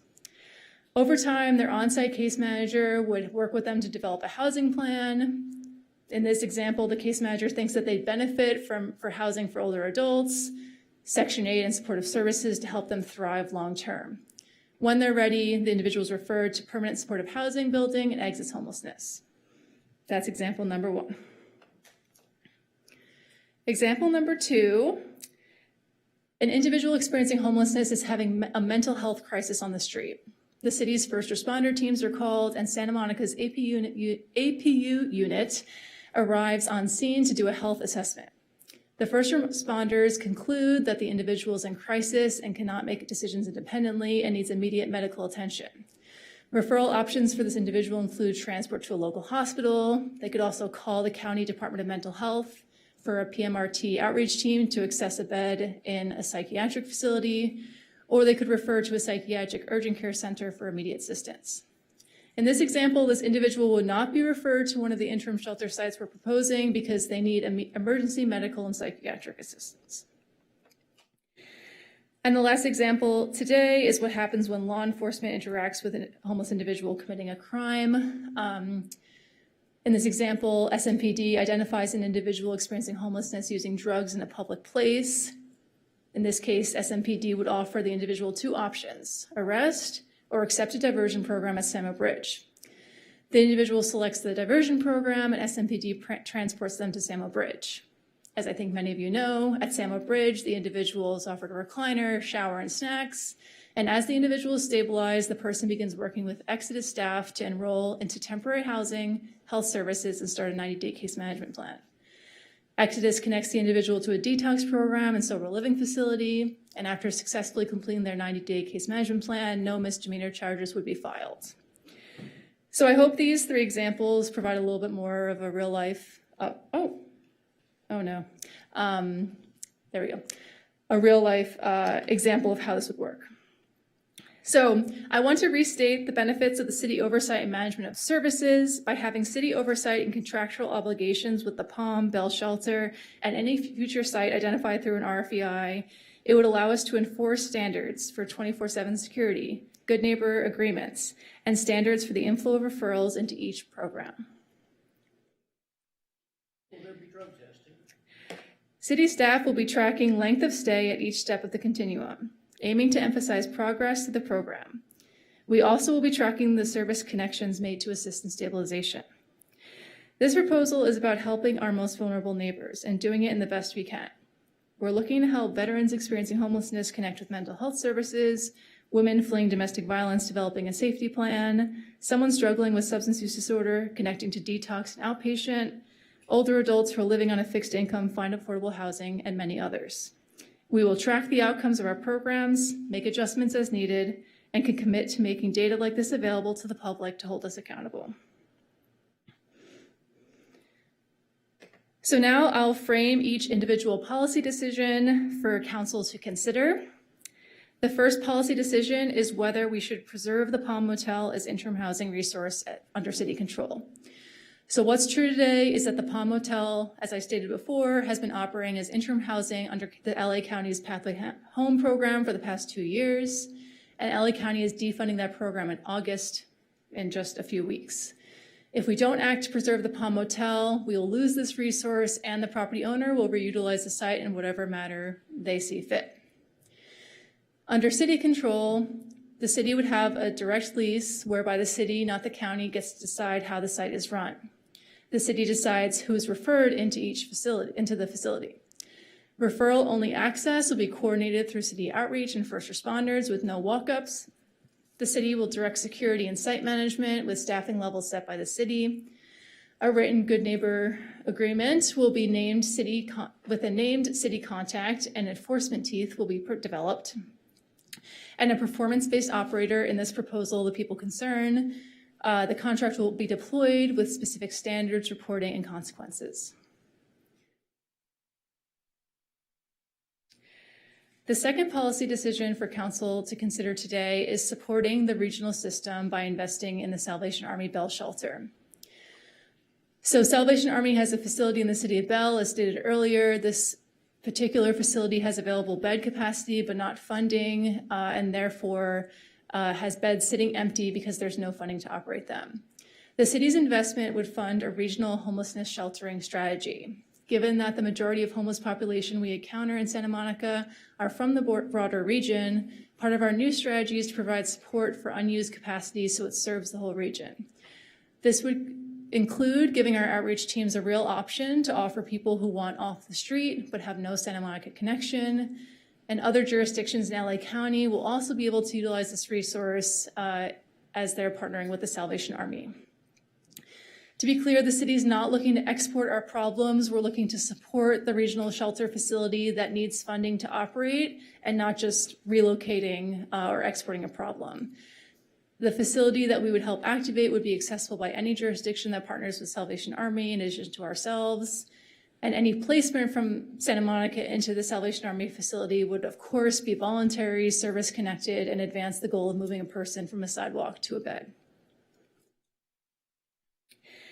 And the last third policy decision before you today is staff pursuing a request for expressions of interest and subsequent RFQ request for qualifications to find new and additional options for bed capacity in Santa Monica and beyond. So in order to identify additional locations for family shelter and interim housing access, the city is looking to publish an RFEI. Through the RFEI, we'd be soliciting property owners who may have a block of rooms or an entire property that we could master lease for integration into the housing-focused system of care. We would be seeking properties well-suited for use as interim housing in Santa Monica, as well as possible partnerships in other part of LA County to offer more options for households looking to get off the street. In tandem with that, we would also look to publish an RFQ so we could build a bench of service providers who could be called on to contract for these services in partnership with the property. So through this process, we'd be seeking experienced service providers who have capacity to deliver holistic care of services to households transitioning from homelessness to housed. General funds for the first year of these programs are available in the current fiscal year 26-27 Housing and Human Services budget, without years for repurposing San Michelle funding for this new system. To fund the remainder, staff recommends that council appropriate funds from the Providence St. John's Development Agreement Fund. Additionally, staff has submitted a $5 million grant application to the California Housing and Community Development Encampment Resolution Program, or ERF, that could provide a portion of future funding. Other available funding sources currently under consideration include COC, Measure GS, and Measure GSH to offset impact to the general fund. In conclusion, here on this slide are the recommended actions for your consideration. I'm happy to go back to any previous slide that splits up the decisions a little bit more clearly, and happy to answer any questions. Thank you so much. Okay, just in the interest of time, I'm going to have each council member kind of think about your questions, gather them. We're going to do one round, and then if we need to do another round, we will, but then we'll go into comments after that. Councilmember Negrete. And I would just say if we ask somebody's question, maybe in the interest of time, we don't repeat it so Don't that we repeat can be the question- one yes, to ask it. I agreed. think we're all asking questions to move the thing forward. No, I'm going in a row of whoever put themselves in the queue. So Negrete, Raskin. Thank you for the presentation, and I also just want to notate, I really appreciate the examples because I think it provides clarity and a picture of who would go where. Okay, as it pertains to the Palms, when the county stops funding it, what happens to the Palms Motel? Yeah, so as part of the county's demobilization program, they find more housing or interim housing options for residents at that motel. So it's the county's responsibility to relocate the individuals who are there. And then the future of the site is up to the business owner of what they would be able to do in order to run that business. And we are proposing a city takeover here, yes. And currently, are these Santa Monica priority patients, or are they just all from around the county? It's a mix, yeah. Okay. Will the Palm Motel then be emptied? Yes. And then the city would then prioritize Santa Monica folks? Correct. So if there's somebody in there now, because I happen to know that there's somebody in there that's actually born and raised in Santa Monica, that person would still be prioritized? Yeah, so we're working with the county closely on individuals who may be part of the demobilization plan who have connections to Santa Monica to be able to assist them here locally. Can you differentiate for me between the comment that was made between stabilization and interim housing? Interim being somebody who is working through a program, and I'm going to ask a two-part question. On that note, will there be a robust drug testing, whatever program is allowed to assure that activity that is there is going to be conducive to someone, moving independently? And second to that, what is the difference between stabilization and interim housing? Yeah, so just to answer the second question first. The terminology here, I know it's jargon and it's confusing. When we say stabilization housing, we're really talking about the ability for our first responders to be able to refer in 24/7. That's what we're turning on here so that we can directly refer folks who are on the street who need to come indoors right away. Interim housing is a more of a broader term meant to just be housing, temporary housing for individuals looking to transition through to permanent housing with case management services. So that's the distinction here. It's a little interchangeable, but we're framing it as stabilization is from straight to housed, and then interim often is from stabilization to temporary housing. And when you say housed, you mean just bringing someone indoors? Yes, yeah, sorry. And then in terms of screening, so we are not currently proposing drug testing. We are proposing that individuals would be willing to engage in a care plan that could include treatment or detox or outpatient, if that's applicable to them. Also, there would absolutely not be permitted drug use on site. That would be considered a violation of their agreement. Any sort of illegal activity of that nature would be part of the agreement that they enter into. And for someone to be successful in these programs, they need to be engaging their care plan and making advancements. And if someone is non-compliant completely with making any progress, that would also be considered for maybe this site is not the right fit for them and we need to refer them to a different location that has different services. So that would be a natural part of a care plan as well. So to be more specific, would stabilization or interim housing be offered at the POM? Because stabilization you categorized as someone being 24/7.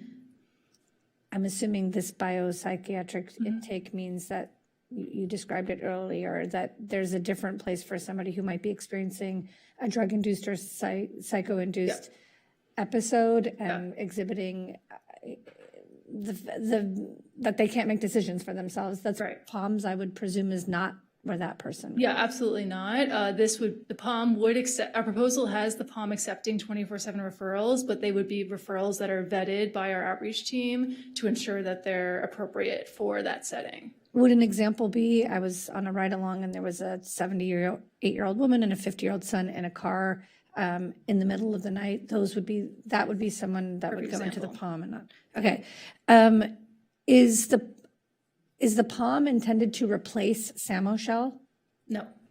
Okay. What percentage of Samoshell clients would potentially move there? I guess I should back up and say, what percentage in the shelter at Samoshell are Santa Monica priority participants, roughly? I mean, I know so the report roughly it's around 10%. I think that's what I have in the staff report. 10% of residents at the Samoshell are connected to Santa Monica. The proposal right now does not propose moving anyone from Samoshell to the POM. The demobilization of Samoshell would be an independent effort to rehouse or find opportunities for people in Samoshell. The only people that maybe would be considered would be people who are SMPP if they needed, relocation. So shutting down Samoshell does not have anything to do with anything opening in Pico Neighborhood or Sunset Park. That's a separate thing. And then the beds in Shell and Bell, if there's presumably 60 beds in Samoshell, is it possible that some of those folks would go to the city of Bell? Yeah, we would make that option available to them. Yes. Okay. Before, when the motel was a motel, I happen to live 3 blocks from there. What was do you have any data to show what the police calls or responses were like in comparison to what it's been existing for the past 2 years? Yeah, so I do. So before the Pathway Home program started in the motel, the types of crimes that we were getting calls for were more serious. Understanding that a motel, you can't vet, who's staying in the motel in the same way in other locations. There were more serious incidents at the location. There also were arrests on site. And, the police posture was generally reactive. Under the Pathway Home program, there were very rare crime events and 0 arrests in the past 2 years. Most of the calls have been proactive, meaning a welfare check on someone or, ambulance first response for a medical issue, things that we would expect partnerships like this to go. And again, it was more proactive. So based on this data I got from my colleagues in the police department, the rate of response and the quality or the reason for the response has changed significantly in a positive way. Is contracting with the people concerned, do we have to do that, or is it possible? Are they just finishing out I guess they finished out their contract in August. Why is it that we chose the people concerned? Just because they're already there, or? Yeah, so they're on site. They have the staffing infrastructure already. They, our intention, if we can proceed is to be able to move this quickly and be able to turn on the POM immediately with the infrastructure that the people concerned already has there, in addition to our more robust framework around good neighbor agreements and security and the things that are important to us. The alternative would be for us to do a competitive process where we put out a RFP and ask for a service provider to come in and or to put a proposal in, which we could do, but that would certainly delay the opening of this motel by many months. Okay, 2 more questions. One, what happened to, and maybe this is to Oliver, our city manager, my staff direction, I can't remember if it was in January, it was in relation to the Ocean Avenue project where we put together a map, and I gave staff direction to show a map that would be available online that shows every service provider related to homelessness and everything that comes with that, whether it's city funded, county funded, or privately or nonprofit funded, and then also a legend to show like who's funding it, how much we're spending, and I'm also hoping that we can compare that to where we sit in the region in SPA 5. Do we know where that's? Yeah, certainly. We have the outline of the facilities that we're aware of that we're currently coordinating into the documentation that's been requested. In addition, we've also, as part of our conversations with RAND, some of what's being described and being asked for in terms of services being provided locally in Santa Monica compared to other jurisdictions. It's hard to identify and quantify that across the entire LA County region. One of the things we have talked to our partners at RAND about is conducting exactly that kind of more in-depth study. So in addition to the bi-monthly counts that will be starting this summer that RAND will be doing for us, those counts will include survey-based work for an effort to identify the demographic population, where folks are from, why they're here, what the issues are. We're talking to RAND about doing a more intensive study on service delivery across the region. We think that's probably more effective than us, scouring and trying to find where locations are across LA County. But within the next couple of weeks, we should have the final listing of the sites that are viable for identifying. We have some domestic violence shelters that we don't think we should add to the list, so we're doing a lot of vetting to make sure anything that is distributed or created isn't done in a way that creates a bigger problem for the locations that are operating. But certainly the information that is available and is public, we should certainly comport with the council's direction previously. So all that's coming. So we'll be able to understand how many we have, where they're concentrated, and how the money's being spent. And maybe the point in time count is also going to include now a monthly date. Are we going to start doing a daytime point in time count? Mm-hmm. It'll be a bi-monthly count where we will be doing that. Not just in the evening, it'll be taking place during the day. There's a much more intensive methodology that RAND will be deploying as part of the count. And I think the commitment from the staff, we're not looking for a lower number. I think that's what sometimes gets lost in this once a year point in time count. Your number goes down, you did good, your number went up, you did bad. It's so much more complicated than that. What we're trying to get is reality, and then let's try to make it better. And so we think having actual data with RAND doing more regular identification of what's happening locally, that's a good thing to do, absolutely, because it will inform really our housing-focused system of care and where we should be directing resources, how we should be directing our outreach teams, and how we can support the broader regional effort to address this issue that's just massively hard. We understand this is a complicated, hard issue to deal with. There's a reason why San Moschel, that tent structure, it's been there over 30 years, because shifting a system that elicits as much emotion as homelessness is difficult. We believe at the staff level, if we have the facts, we have the data, let's go figure out what's happening. Let's go try to make it better. That's the best thing that we can recommend to the council as we move all this forward. When we move forward with the Good Neighbor Plan and we make sure that it's not just a contract that the city has that's not enforced, but it's like a real Good Neighbor Plan, can we tie it to also continuous updates on a very regular basis as to the success and hold whoever at this point would be the people concerned accountable to those metrics?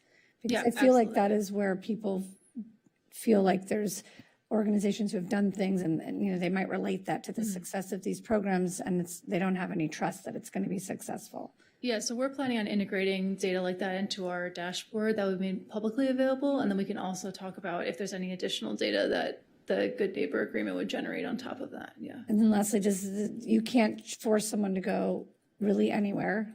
Is that true? Yes. And is there conservatorship laws that exist that the Santa Monica is allowed to enforce, or SMP? That might be way out of your scope, but I'm just putting it out there because people keep mentioning that. I don't know if my city attorney thinks differently, but I don't believe we have conservatorship No, authority. the standard for detaining somebody against their will, really, you'd have to reach the level of a 5150 hold, where the individual is demonstrating or eliciting behaviors that could be a harm to themselves or to the general public or others. It's a high standard in order to meet that threshold before you can really compel an individual into a treatment facility. Other than that, if there isn't a crime being committed by an individual, it is not constitutional to deprive someone of their rights to. It's not illegal to be homeless, but behaviors are what we can certainly enforce.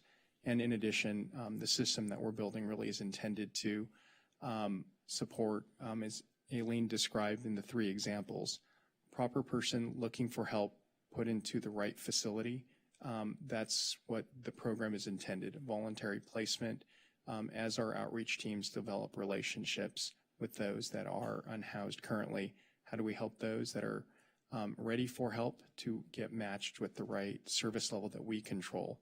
That's ultimately the intention of this program that we've been developing. If we don't take over control and the owner decides to sell the POM, is it possible that either a permanent supportive housing development could go there in the future that we would not have control over? Certainly that's possible. It could be run again as A motel. A motel, as Aileen illustrated earlier. We've talked with our police department staff when it was run as a motel. The types of incidents occurring there were much more serious, and there was a lot more arrest activity in the last 2 years. There have been 0 arrests at the Palm Motel. I think it's a demonstration that if a facility is well run, we can mitigate issues. If we don't take it over again, we've heard that the property owner will explore other options for how to properly use her property to generate income. And so. And does the city have the ability to opine on what happens next? No, it's private property. It'll be up to the property owner what they do. Okay, thank you. Councilor Raskin. A lot of my questions have been answered. Thanks, Councilor Negrete, for asking a lot of the ones I had in my list here. Can you just briefly talk about how long the length of stay is in the interim housing now in the current POMs, and also what the anticipated length of stay would be in the future? Yes. Sorry, I'm just going back. So our goal for emergency stabilization shelter is less than 120 days, with the maximum being a whole year, 365 days. We don't think temporary housing should be used for more than a year. And the ultimate goal would be less than 120 days that they would be able to move on to a more stabilized location. I don't have data on what the current residency is at the POM, or at least I don't have it available right now because it's on our program. I think, at San Michelle, for example, we see a wide range of people who are able to move on in just, a few weeks or months. And then we have folks who unfortunately have been there for longer than a year because of lack of resources or challenges in documentation status or other things that prevent someone from accessing public resources that will continue to be a challenge, but is particularly challenging right now. Yes. For sure. Yeah, I mean, if the data is available, I'd be curious to see it at some point after today. And just to put a finer point on a question the Councilmember Nogatti asked, in theory, in the continuum of care that we're talking about, would somebody be placed, from being on the streets directly into a motel? Yeah, that is currently being proposed, yes. Right, okay. And to what extent would we have control over the terms of a contract to put stipulations on, I don't know how else to put it, but, I mean, you talked about, conditions on, for example, only a certain, types of people and, being fit for the location. I don't have a really well-formed thought as to how to ask this, but can you just give a little more detail as to like what those stipulations would look like? I know you talked about it a little bit before, but I'm trying to get a little bit more clarity on what those stipulations would look like. Yeah, I mean, I think, when our outreach teams have robust assessments that they currently do when they interact with folks on the street, right? And I think especially our help first responder team in SMPD, of course, immediately are assessing for, is there a crime occurring? Is there a safety risk? Secondary, they're assessing, is there a medical emergency happening here? Is there a psychiatric emergency happening here? In those cases, the flow stops at one of those things being true to divert into the emergency services that that individual needs. If someone is not doing either of those things, right, and they're just experiencing homelessness, then that's when the conversation happens about, would you like to accept help? What are you struggling with? Asking questions about someone's background in terms of whether they're connected to the city or not. And sometimes it takes multiple conversations, right? We have outreach teams who are invested in our unhoused neighbors and know them by name and work every day to try and get them to accept services. And we understand that it's not going to be necessarily realistic that someone would accept services on day one, and they wouldn't also necessarily have a sense of what would be best for that person on one interaction, right? So that is just to demonstrate the robust assessment our outreach teams are doing to determine, what would be best suited for them. I hope that's a little helpful. I can try and provide a little bit more, or happy to take recommendation if there's something specific you're looking for. Yeah, it's helpful. I mean, I On that slide. yeah, I mean, I know, I'm really curious, like, what the exact contract language would look like in defining this out. I mean, I know that it's really a case-by-case assessment when you're working with unhoused individuals. I think, for me, I'm just trying to get a better understanding of what parameters could potentially be put in here. Name by name, we know them. I'm sorry, this is not the time for the audience to be speaking. I guess my last question is, to the extent that San Michelle remains online while the Palm Hotel contract comes online, would individuals potentially be placed in whichever facility is best suited for their needs? Sorry, do you mind repeating that? California changed the weather, they are coming. Then what? More coming, more homeless coming. Your plans? Yeah, I'm Sorry, we have to, point of order, need to just stick to the presentation. Thank you. Yeah. Just one more time, thank you. So my last question is really, if we've got San Michelle online Yes. and Palms online under the new contract, Yes. how would a determination be made as to where people are placed? Is it just based on where there's space, what facility is best suited for them, something along those lines? Yeah, so our recommendation is that if we return the Palm Motel on, anyone who our outreach teams interact with, who are interested in accepting services and shelter, who are SMPP, have a connection to the city, would be referred to the Palm. That would be the resource available to them. And then if San Michelle were to remain open, then that would be an offer for people who do not meet the SMPP definition, and potentially in addition to a Bell resource offer. So it would just be added to the suite of offerings that we can provide people. Got it. Thanks. Yeah, this is informative. Thank you. Councilmember Zwick. Hi, thank you for the presentation. I'll try also not to repeat any questions to a large extent. I think, what I've heard, and you did a good job I think, speaking to was the concern from neighbors, and by the way, in my neighborhood as well in Sunset Park, that there was a new facility and a new population that was being moved into their neighborhood. And I think the question, you know, setting aside terms like interim or stabilization or whatnot, is the population that is being served there currently roughly equivalent to the one that we would then be sort of referring the same kind of population to now? Yeah, it'd be very similar. I mean, the main difference, again, is that we'd be prioritizing Santa Monica priority participants for that location.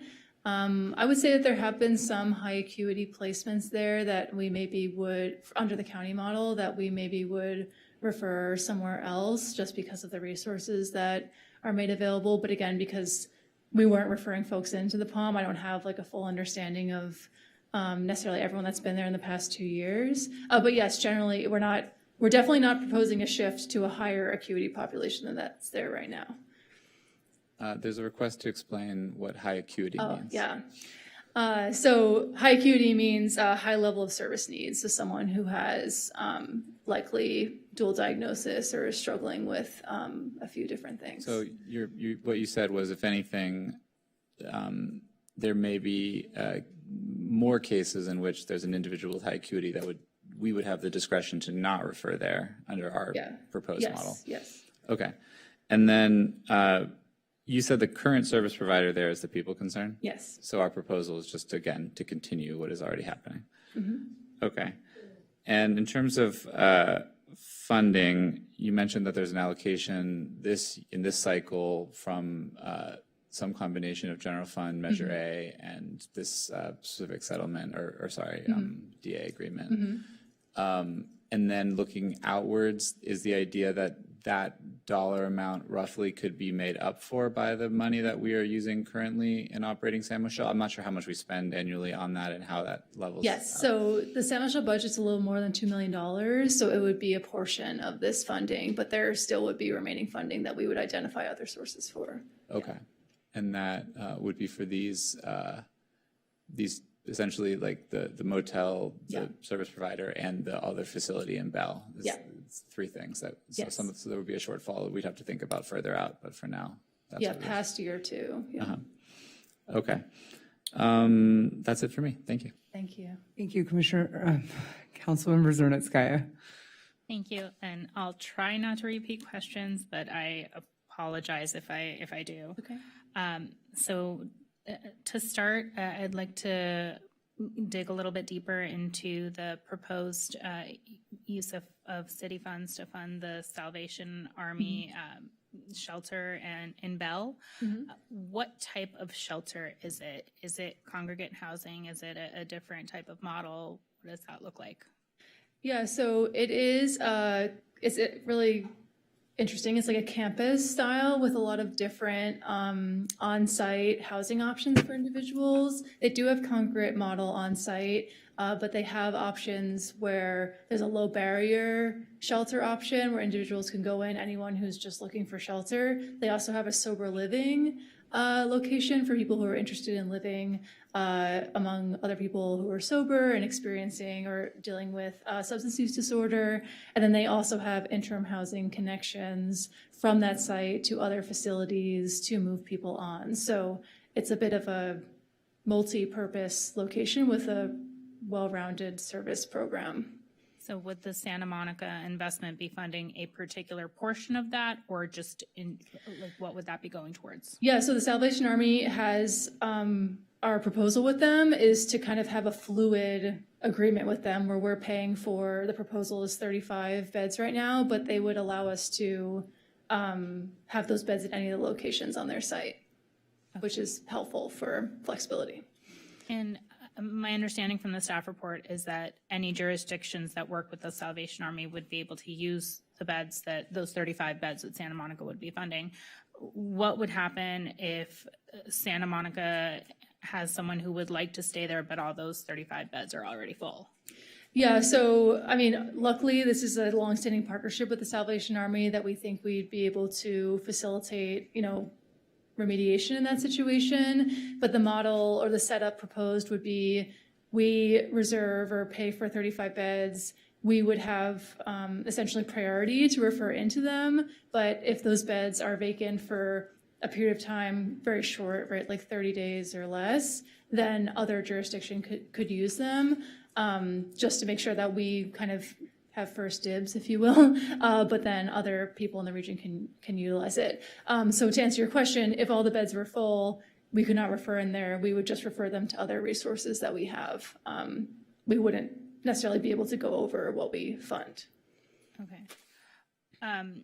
And if we don't fund the Bell Shelter, the Salvation Army Bell Shelter partnership, those 35 beds, what happens to that shelter?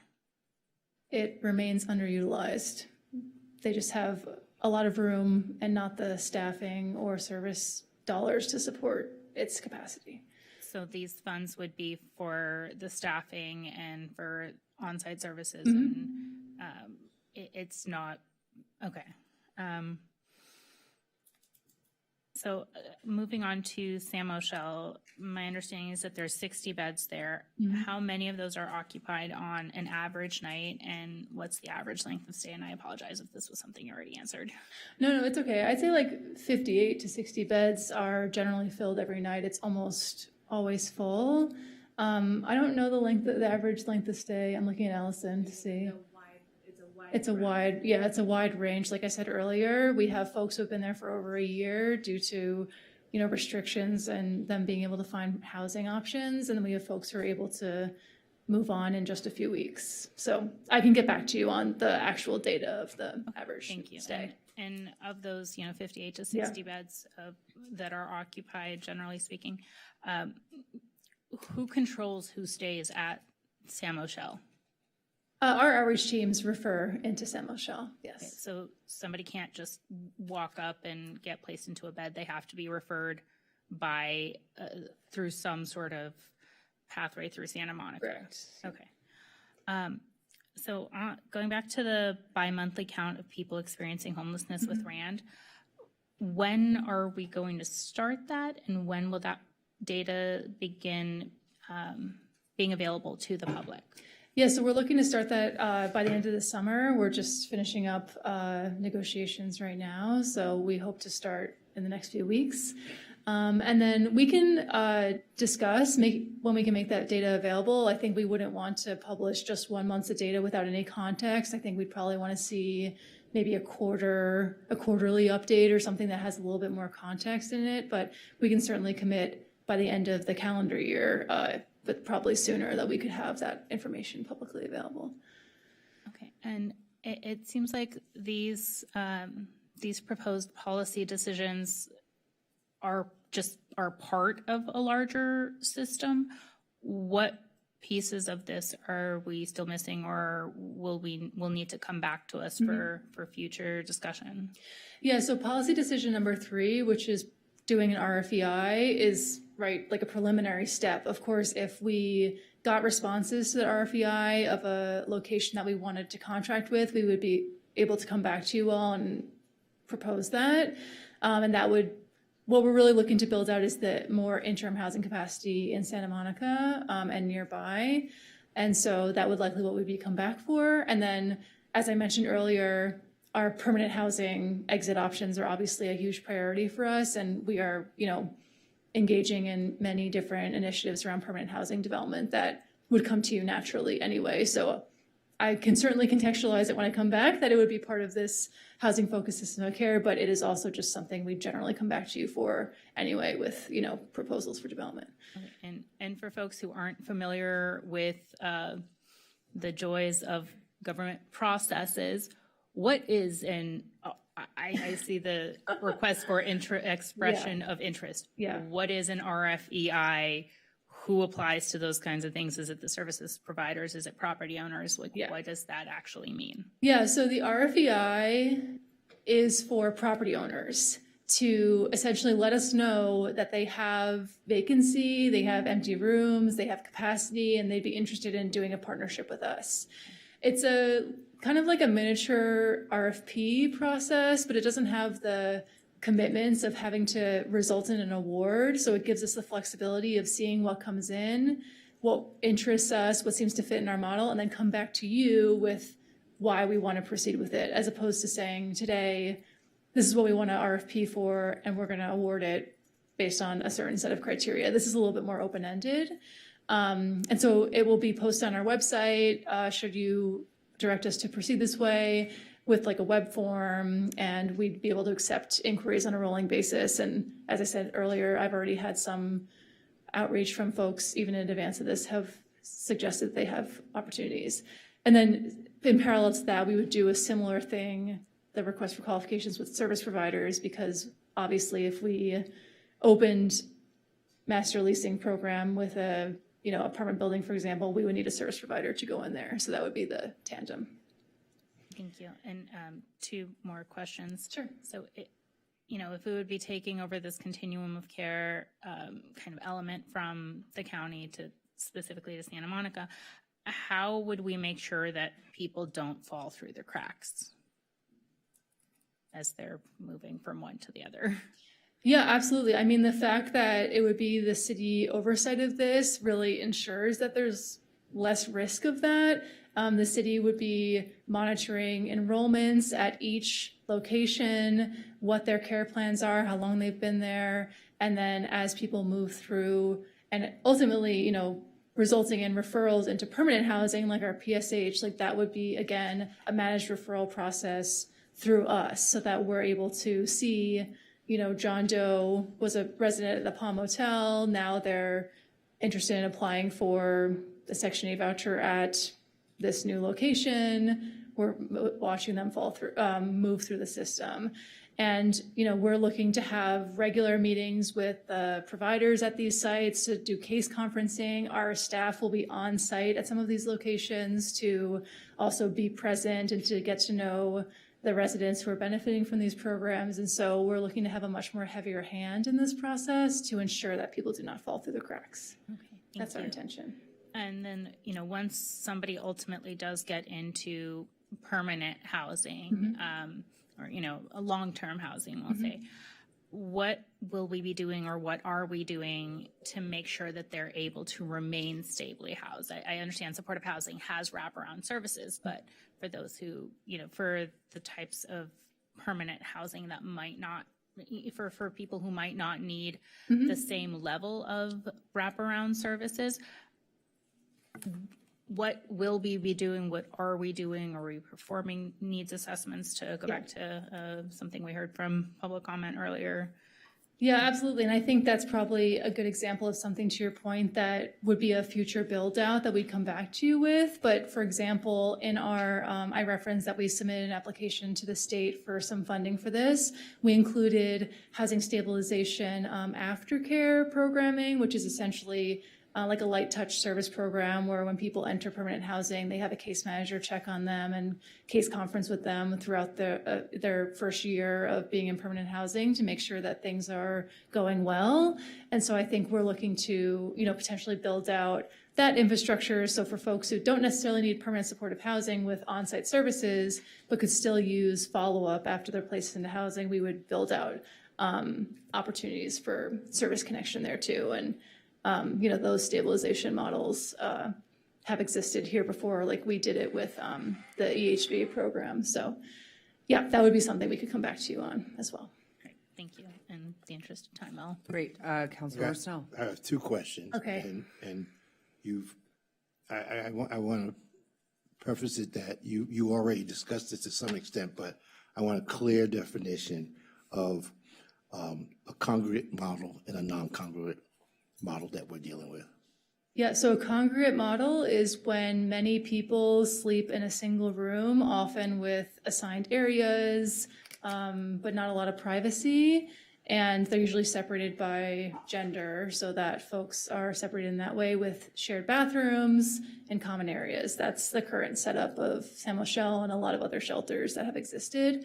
Non-congregate is more of moving towards what we are used to when we talk about housing. So it's a private room. Sometimes it's a private room in an apartment with many rooms. So you might share a bathroom with one or two roommates in shared housing. That's not what we're proposing today, but that's an example. Or the motel model, most of us have stayed in a motel before. You have your room and a bathroom, that's yours, but then you have common areas, kitchen, and other areas that you would be able to congregate with other folks. So that's the main difference. And so then with the Palm Hotel, Yes, based on your discussion, there's 34 rooms. yes. And up to 48 occupants. Mhm. And they could be families. Is that a situation? Adult families, Adult yeah. family. And you may not be able to answer this question at this present time, but what do you believe would be an optimal number in Santa Monica, which we would need to manage these particular care if we had the ability to do it? How many beds would we need? Yeah, so I think I can't answer that right now, but I hope with the RAND partnership, we will be able to answer that question in the next few months, because again, I think a lot of the undercurrent of that question is, we know from the pit count there's 718 people, in one single night in unsheltered or in our city experiencing homelessness. I think there's probably a consensus that we should not create 718 shelter beds in the city, knowing that the composition of that population is not all just from Santa Monica. So through the RAND study, one of the demographic questions we'll be asking folks is, do you have a connection to Santa Monica? Are you from here? Have you been here a while? And so we'll be able to have a better breakdown of this homeless census by SMPP and not. Once we have that data, I will be able to answer your questions because it will be based on that And information. ideally, obviously, there are homeless individuals that grew up in Santa Monica that aren't living here. Sure. That may come back. So Sure. it's a net different. Mhm. Thank you very much. Thank you. Okay, just for the sake of clarification, I'll make it super quick. Can you just tell everyone, I know we've mentioned the Santa Monica priority population multiple times. Can you just define to everyone what that means? Yes, so a Santa Monica program participant. Sorry, program participant, I keep saying priority I population. think I said that too. Is someone who has been experiencing homelessness in Santa Monica for 3 years, or who's been experiencing homelessness for any amount of time, but has their previous lease or residence was in Santa Monica. Someone who has a child attending school in the Santa Monica School District. Or the kind of last definition is someone who maybe can't document any of those aforementioned things, but is a regular user of our first responder teams, and so is known to our service providers, our fire and PD, is a high utilizer of these systems that use a lot of intervention and dollars, and could be used as SMPP as well. So these are not just people who showed up yesterday in Santa Monica. These are people that we have served or who have a connection to Santa Monica. Yes. And just please restate, the people that we potentially would be putting at the Palm Motel under this proposal would be people that have this designation that are SMPP, Santa Monica program participants who have some record of having been served here. These are not random people. Correct. Thank you. And so just really quickly, this Providence St. John's money, I thought that money was supposed to go to the West LA Armory. Why are we tapping into that money for this? Part of the development agreement with Providence St. John, there's $10 million in funding that's been allocated to the city. A portion of that's always been reserved for programmatic elements. There's a couple of programmatic elements that have been delayed in implementation, and so that funding is being shifted and recommended for use towards this effort. Got it, because I thought we had made some sort of agreement with the COG that we were going to be funding. No, that's not, okay, I was told incorrect information then. Palm Motel, before it was taken over as Pathway Home, do we have any evidence that there was like a security team with case management happening there? No, it was a motel. And now that Pathway Home is happening there, is there a security team at the motel? Yes, 24/7 security guard. Correct, as stated. And would we plan to continue that when the city takes over? Yes. And can we publicize the stats that you referenced in the PowerPoint of what was happening before it became Pathway Home and after? Because from what I was reading on the screen, it looks like things have improved since this became Pathway Home. Yeah, we can work with PD to make that available. Yeah, I just would like to see the numbers because I think there are going to be people who say, I don't believe any of that. Mhm. We would love to see the numbers. Sure. So for residents, and by the way, I live down the street, not enough to be recused, but I live down the street. For residents that are concerned, is anything going to look different in the neighborhood when the city of Santa Monica, if the city of Santa Monica takes this over? It should not look different. The main difference would be that you may see city staff on site and supporting the location there, our presence.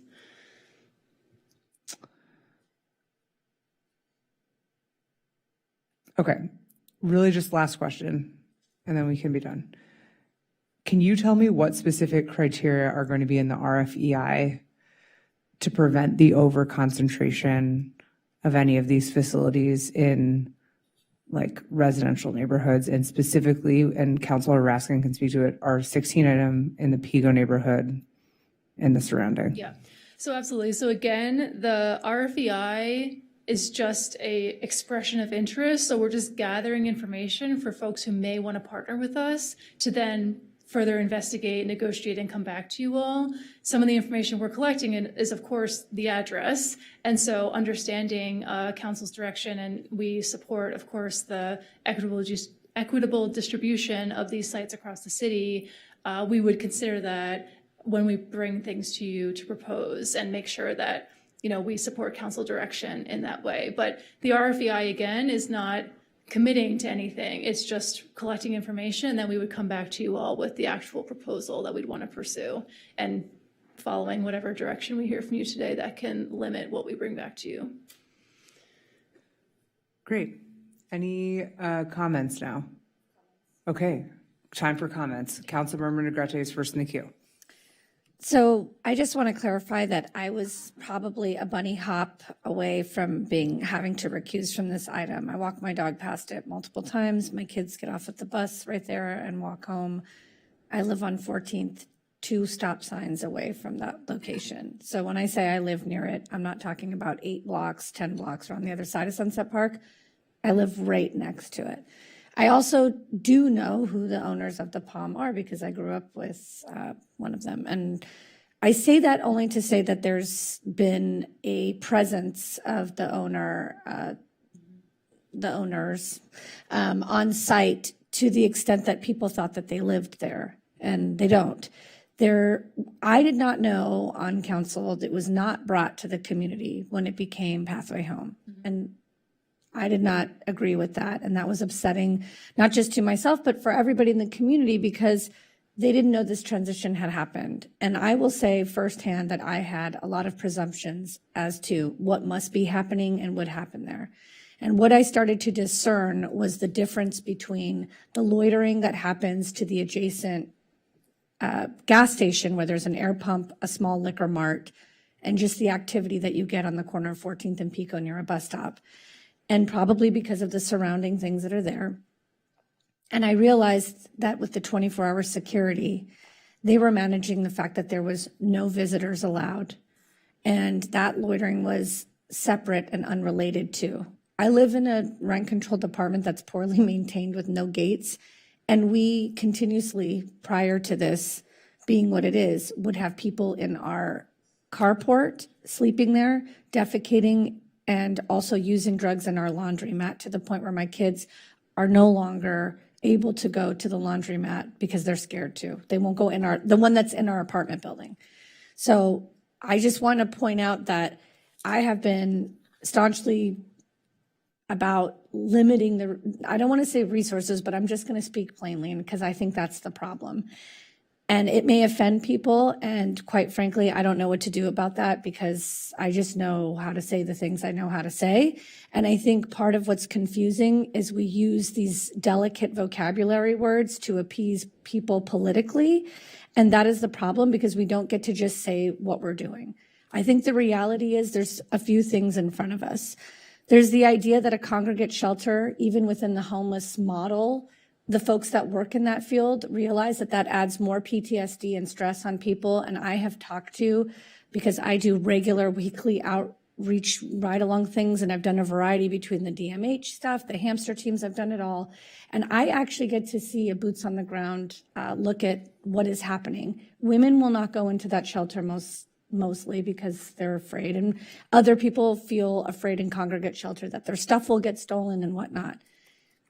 To me, that is one vote. And I don't want to confuse people that this other 16 item that mentions the Pico neighborhood, that somehow by keeping the San Moschel open, that you're protecting the Pico neighborhood. I think the congregate shelter model, we have said 10% of it, roughly, if we look at 60 beds, roughly that's 6 beds are going towards Santa Monica priority folks. That means we're funding something where 54 of those beds, I'm not being exact, roughly, are serving people that are not from the communities. They're coming in through the region. And I would presume that those outreach teams are referring people into that shelter. And I know from firsthand, in all the years I've been doing this on council on a regular basis, I have met on one hand people who are from California or anywhere near or around Santa Monica. The majority of folks aren't even from California.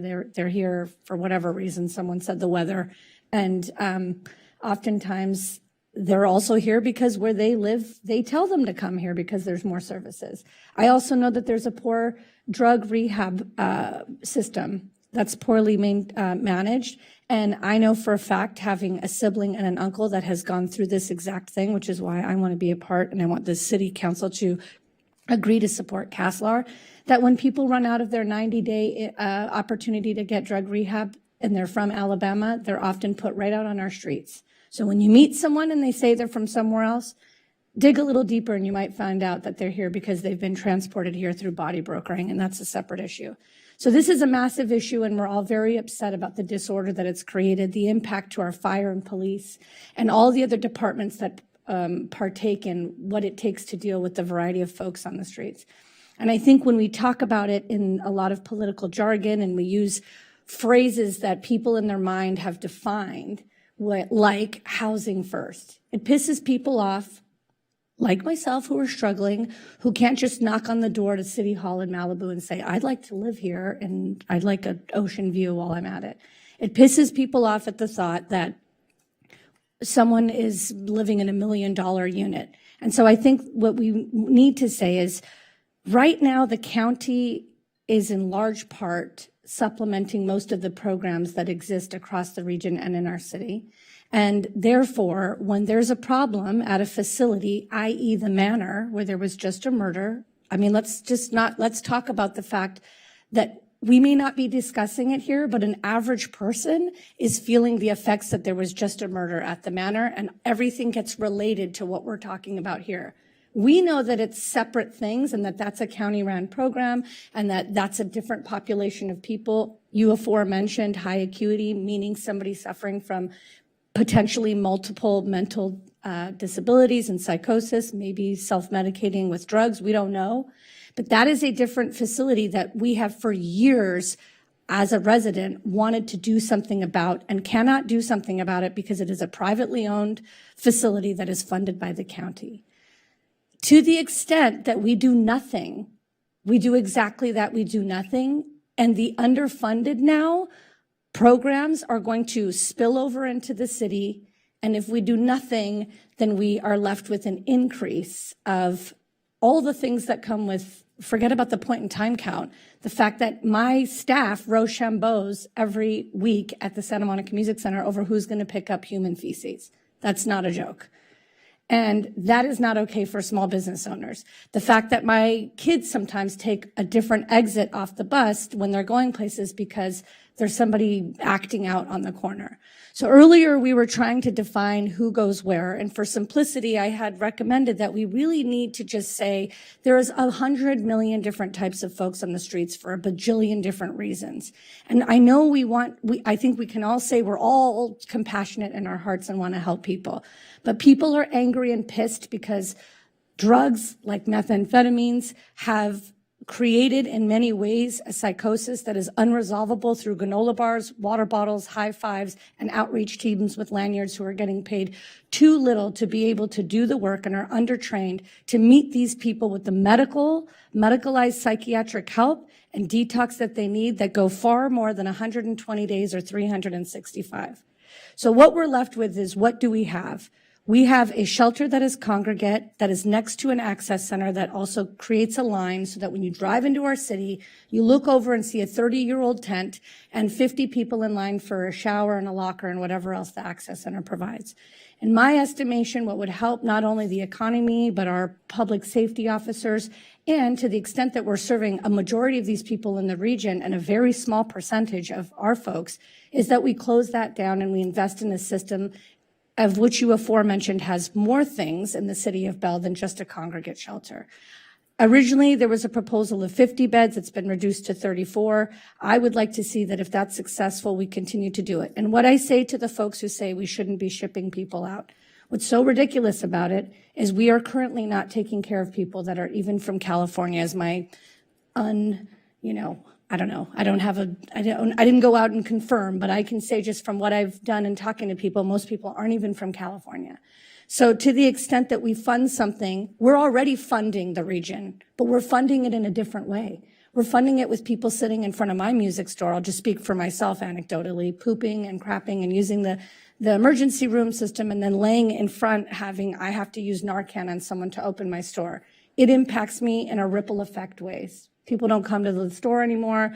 I have to close for an hour in the morning before I move somebody. That has an effect on police, on fire, on all the people who have to serve that one person. So to the extent that we're spending more money to invest in a system outside the city, I think it's beds that are already there that are being underutilized, and it makes sense. To the question on the POM, I'm always here to support what the people in the community want. And this is a time where misinformation, unfortunately, in part because I think we communicated poorly because we're so worried about offending people who really support these models and are in the model. And when you work at the city staff level, you might interact with these people and it's uncomfortable to kind of talk smack about their field. But the reality is people are not happy with the people concern. And there is a feeling that we continue to fund nonprofits that haven't delivered results. So to the extent that we could have an opportunity at some point in the near future, if we move forward with the POM, based on an evaluation of whether or not it's successful, that we start to diversify our programs. I would like to see other people. I've worked a lot with Exodus at the Samo Bridge program, and I've seen success there. And maybe there's other programs. I visited Culver City's site. The neighbors thought they were going to be upset about it. It's not. And so I think with the Palm Motel, I think that San Moschel can close and the Palm Motel can start to serve these people who, by the way, I'm just going to say it like this, and if people get offended, I'm really sorry. The person who's dragging a hatchet down Lincoln Boulevard that got shot with a less lethal in the face the other week, talking to themselves completely soiled, is not the person that goes into the Palm. And I want to be clear about that because we use these fancy words to determine who's going there. Let's just be real.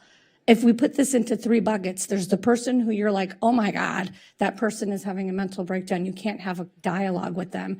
They probably are going to be going to an emergency room service, potentially Exodus, or some other facility that we don't even currently have in Santa Monica to get a different type of help. Now you might say, oh, but then that person ends up back on the street. These are now things that we need to take up with the county and the state and other officials. But we can close San Moschel because I think it's better to close it and reduce that foot traffic there, put folks in a better facility, and we can continue to fund something and continue to watch the Palm. But in terms of looking at other spaces, the RFEI congregate interim housing, I can see, if I'm reading this as a resident, that when it says locations in and around Santa Monica to transition away, I'd like to just be very clear. I think wherever the opportunity exists to not have things in Santa Monica, period, because whether it's Pico, Sunset, Mid-City, nobody is going to feel like they want to have anything like that near them for a myriad of reasons. But also, I think we still haven't done that map. And if we look at SPA 5, we will find that Santa Monica probably is the only person with a congregate shelter. And we probably have 3, 4, 5, 10 times the amount of facilities in our city, which is creating more pressure because we have the end of the line and it is affecting everything. So I would like to just propose, 10 minutes. I'd like to propose that the policy decision, which is to close San Moschel, be separated out and not connected with these other things because it is a separate decision. So I think that's policy decision. Where is the part where we're closing Sam O'Shell? What, is that in 1, 2, or 3? It's not in any of them. The direction to demobilize Sam O'Shell was given in the realignment plan, so it's not mentioned here as any of the recommended actions. So it's We're happy to take direction, but this is all consideration separate from, So to be clear, we've already given direction to close Sam O'Shell. via the realignment plan, yes. Okay, so if there's a motion, I just wanted to make sure because the 16 item was confusing. I think it added to confusion because we were already saying that things weren't going in the Pico neighborhood, and by restating Pico neighborhood connected with Sam O'Shell and Sunset Park, it sort of reformulated this idea that was ruminating around Sam O'Shell and the Palm Motel being connected. And I want to be very clear that those are not connected. Well, I don't know why that item was out there. I don't know if it was a political thing or if it was to try to explain to people that we weren't looking to do anything there, but. We've expired the 10 minutes. Is Councilmember Raskin, are you giving direction or is that? Well, yeah, I was just saying that You wanna you guys finish it? you smushed your item in with this item, so I'm confused because it says, don't close Sam O'Shell unless we know that we're not opening something up in Pico. Go ahead, It Councilor doesn't say Raskin. that. Perhaps this is a good time to introduce the 16 item. Go ahead. Yeah, I mean, so to be clear, what we did in the realignment plan was to give direction to look at models for what would come after San Michel. We didn't specifically say shut it down by X date. We didn't say let's close it tomorrow. We didn't say anything like that. What we did is we started the process of community engagement of what the future would look like, and we've started that process. We've also undergone a first step in what a potential continuum of care would look like along the lines of what you were just discussing. The purpose of the 16 item, and I'll say that I think that it's just to be fair to my colleagues, there's a range of opinions I think amongst ourselves as to what a potential future could look like or should look like. But speaking for myself here, my goal is that we do not shut down San Michel until we have a more concrete plan as to what the future is going to look like. And we're starting that process with a request for, the request for information, request for folks to come back through the community. I think by clarifying our commitment to not put those future facilities in the Pico neighborhood, I think it's at least from my perspective, and I think the co-authors' perspectives, an affirmation that the Pico neighborhood has historically taken on more than its fair share of these facilities. We need to look at a more equitable distribution of these facilities across the city. Obviously, it's complicated by higher land costs in other neighborhoods and opposition that we've seen through other recent attempts in the last 2 years to try to open up facilities in a more equitable way in other higher resource neighborhoods. So, I mean, just to kind of close the loop on that, the point of this 16 item was to clarify the direction through the realignment plan that we should keep San Michel open. And I want to be clear that it's an outdated facility. It's a model that needs to be phased out. I think we're all in agreement on that. I think we want more of a concrete plan before we close the door on it. And before the people, the 60 or so people who are living there will just wind up on the streets with nowhere else to go. So to the extent that there was confusion, I apologize for that. That wasn't our intent. It's, just to kind of redefine the direction that we've already started through the realignment plan. I do have some more questions and some points on the specific direction, but I have one final clarifying question that I think will inform the direction on point 1. And this came up in some questions that were asked after I asked mine, but there's talk in the community about people going into the Palms being unstabilized, and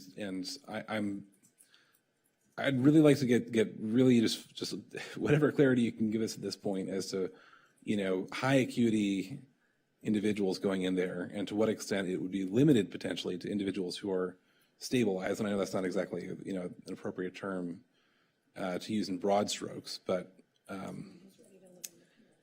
Councilmember Gretu said, potentially, limiting it to individuals who are ready to live independently. So I'd just like to get a little more clarity on that. Yeah, so I mean, I think in an attempt to speak plainly, right, like someone who's experiencing street homelessness is struggling. I think to suggest that someone can immediately move off the street and into housing is not going to need stabilization support is naive. And we want to create a model that welcomes that person indoors with the services they need to assist. That does not necessarily mean that their first day or week, inside is going to be easy. But I think what we're, again, vetting for is not experiencing a medical emergency, not experiencing a psychiatric emergency, ability to think, make decisions independently, and to, a terminology that's used is to complete their ADLs, which is essentially like can feed themselves, can provide, can take care of themselves hygienically, think for themselves, make independent decisions. It's kind of like a standard assessment tool that's used, that our teams use and would use in this model. So yeah, I mean, I don't want to suggest that we're only going to be moving people into the Palm who could move, live independently tomorrow. I think that's not a realistic proposal, but absolutely we're looking to help individuals who are looking for help and who are looking to engage in services willingly or voluntarily wanting to engage in these services. And that's why they would be referred in. Yeah, I guess my point is that, it's not a great term, but to the extent that there are people who need that extra help, there's a safety plan in place and there's staff in place and there's systems in place. Okay. I mean, I have some more specific direction on the policy items. Well, you're in your 10 minutes, so go ahead. Well, I wanted to give you guys a chance to speak to the 16 item if you wanted to, but.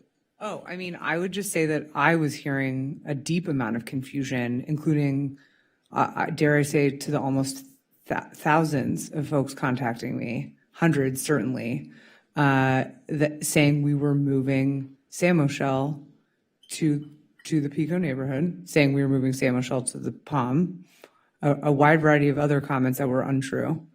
And I think we've just clarified that right now. But what I wasn't hearing, and I think what people were very concerned about, was that we don't have a full plan of where we're finding this additional bed capacity. Is that not true? I mean, we do not have that fully fleshed out plan at this point. So, And that was yeah. causing confusion in the neighborhood because there was no other plan. And people were saying, oh, well, if you're trying to close San Moschel, you must be moving it to the Palm.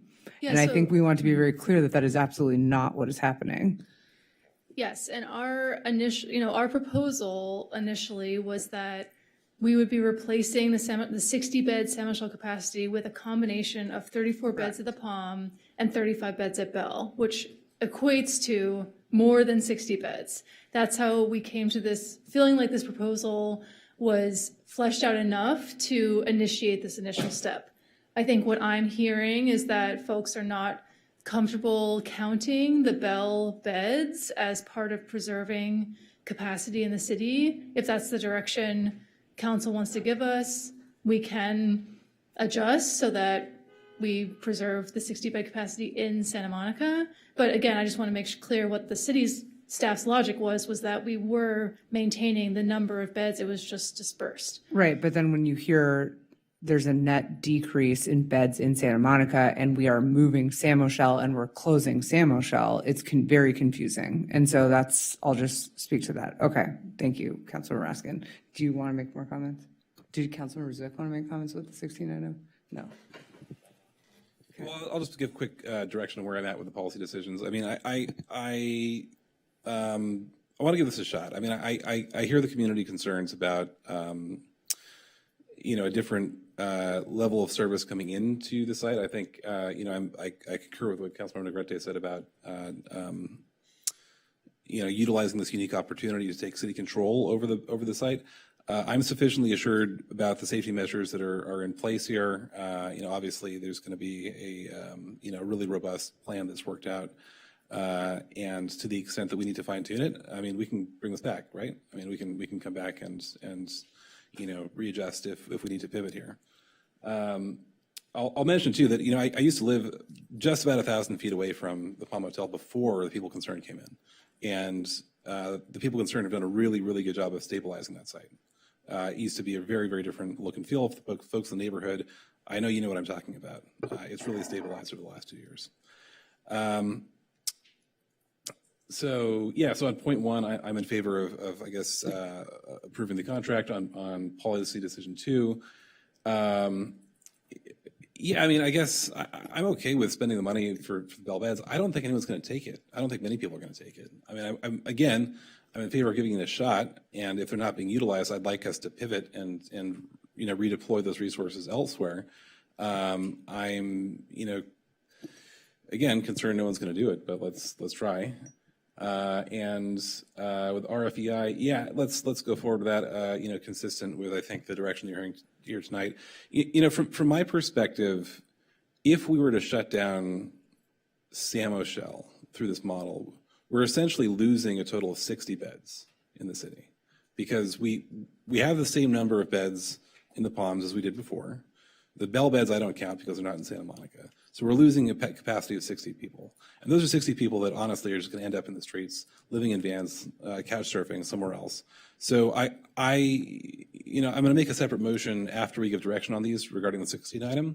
But I really want us to focus on preserving the same level of capacity through a model of care that is hopefully not the congregate model. I mean, we'll see what happens. The last thing I would say with respect to all of these items is,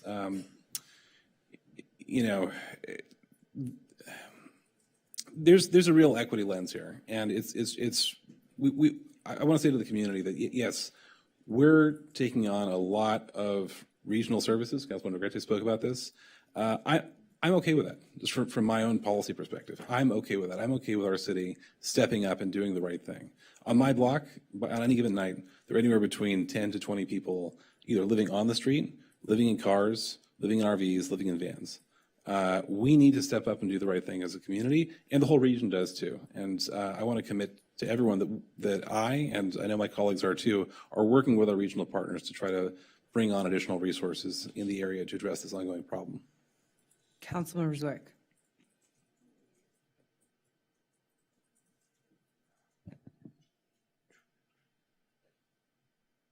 So I guess I'll start with a little anecdote, which was that a friend of mine who I actually grew up with in the neighborhood reached out to me just last night, and they said, hey, I heard that the city council is contemplating moving a bunch of unhoused people into the Palm Motel near where I live and where my kids go to school, and I'm very concerned and upset by that. And I said, that's interesting. There is a proposal, but do you know that the Palm Motel has currently operated as interim housing for formerly unhoused people for the last 2.5 years on your block? And seemingly they were not aware of that. Councilmember Negrete mentioned that she was very upset when she heard that this facility was taken over by the county and used in that matter without robust community outreach with the community. But I think that if anything, what the story tells us is that people are most afraid of some sense of the unknown, of something that is coming to change their neighborhood, that they're not quite sure what it's going to be like. And often the more we talk about something before it happens, the more scared they get. And then, when it actually happens, sometimes they don't even realize that their neighborhood has changed at all, as in the case of how the Palm Motel has operated for the last 2.5 years. And the basic fact, again, is that people are afraid. People want our homeless problem to be solved. People want homeless people off the streets. No one necessarily wants the idea of, having to have them near them. No one wants to take a direct role in, trying to take on this enormous problem of dealing with a number of vulnerable people that need a place to live. We've all been elected here to make difficult, sometimes unpopular decisions because they are both the right thing to do and because they are the best thing to do for the community. The good thing, again, in the case of the Palm Motel, is that we're not even necessarily proposing anything different besides having more control over the site. And as Councilmember Raskin mentioned, if, God forbid, something goes different, which I don't believe it will, we have the control to do something about it.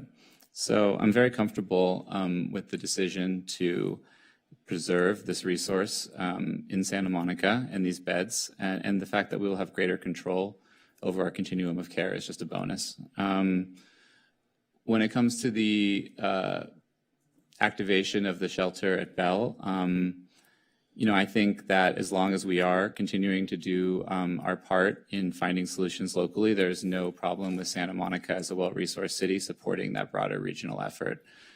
We have people, as we know, who come to Santa Monica from across the region, and it is okay for us to also support the continuum of care across the region. To Councilmember Raskin's point, will people accept offers of shelter and services in another part of LA County when they're here?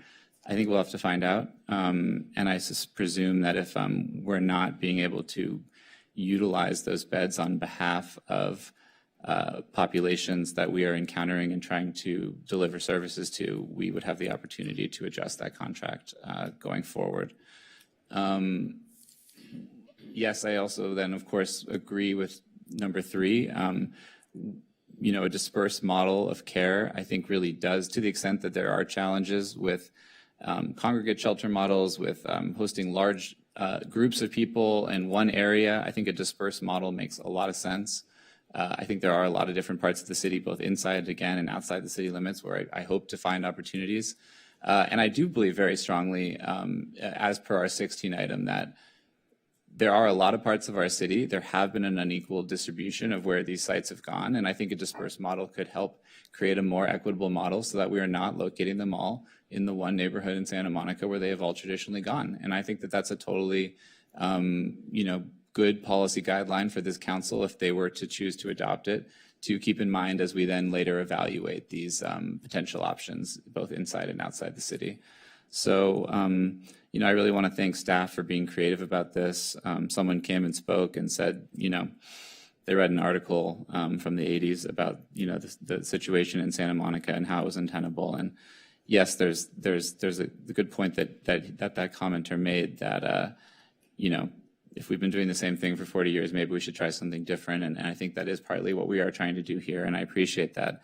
There's another point to be made, which is also that everyone likes to say that the city is going to hell in a handbasket, and 5 years ago was the glory days. But if you read an article from 1982, you'll see that this has been an endemic problem in our city. It has not gotten worse. It has not gotten better.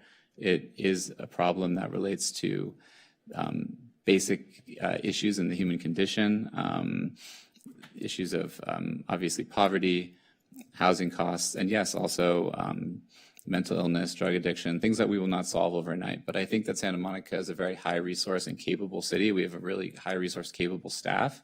And the more that we can bring this continuum of care into our control and control these outcomes, the more I believe that we can create a better system here in Santa Monica for those that end up here. So I'm very appreciative of the work staff has done. I'm very happy to support this. And I think that, I'm very happy to set the record straight with whoever is, is getting an impression that we are doing something that is different or untoward or uncolored, because I think that these are really sound, rational moves that will make the system better and make the experience of Santa Monicans better. So that's it.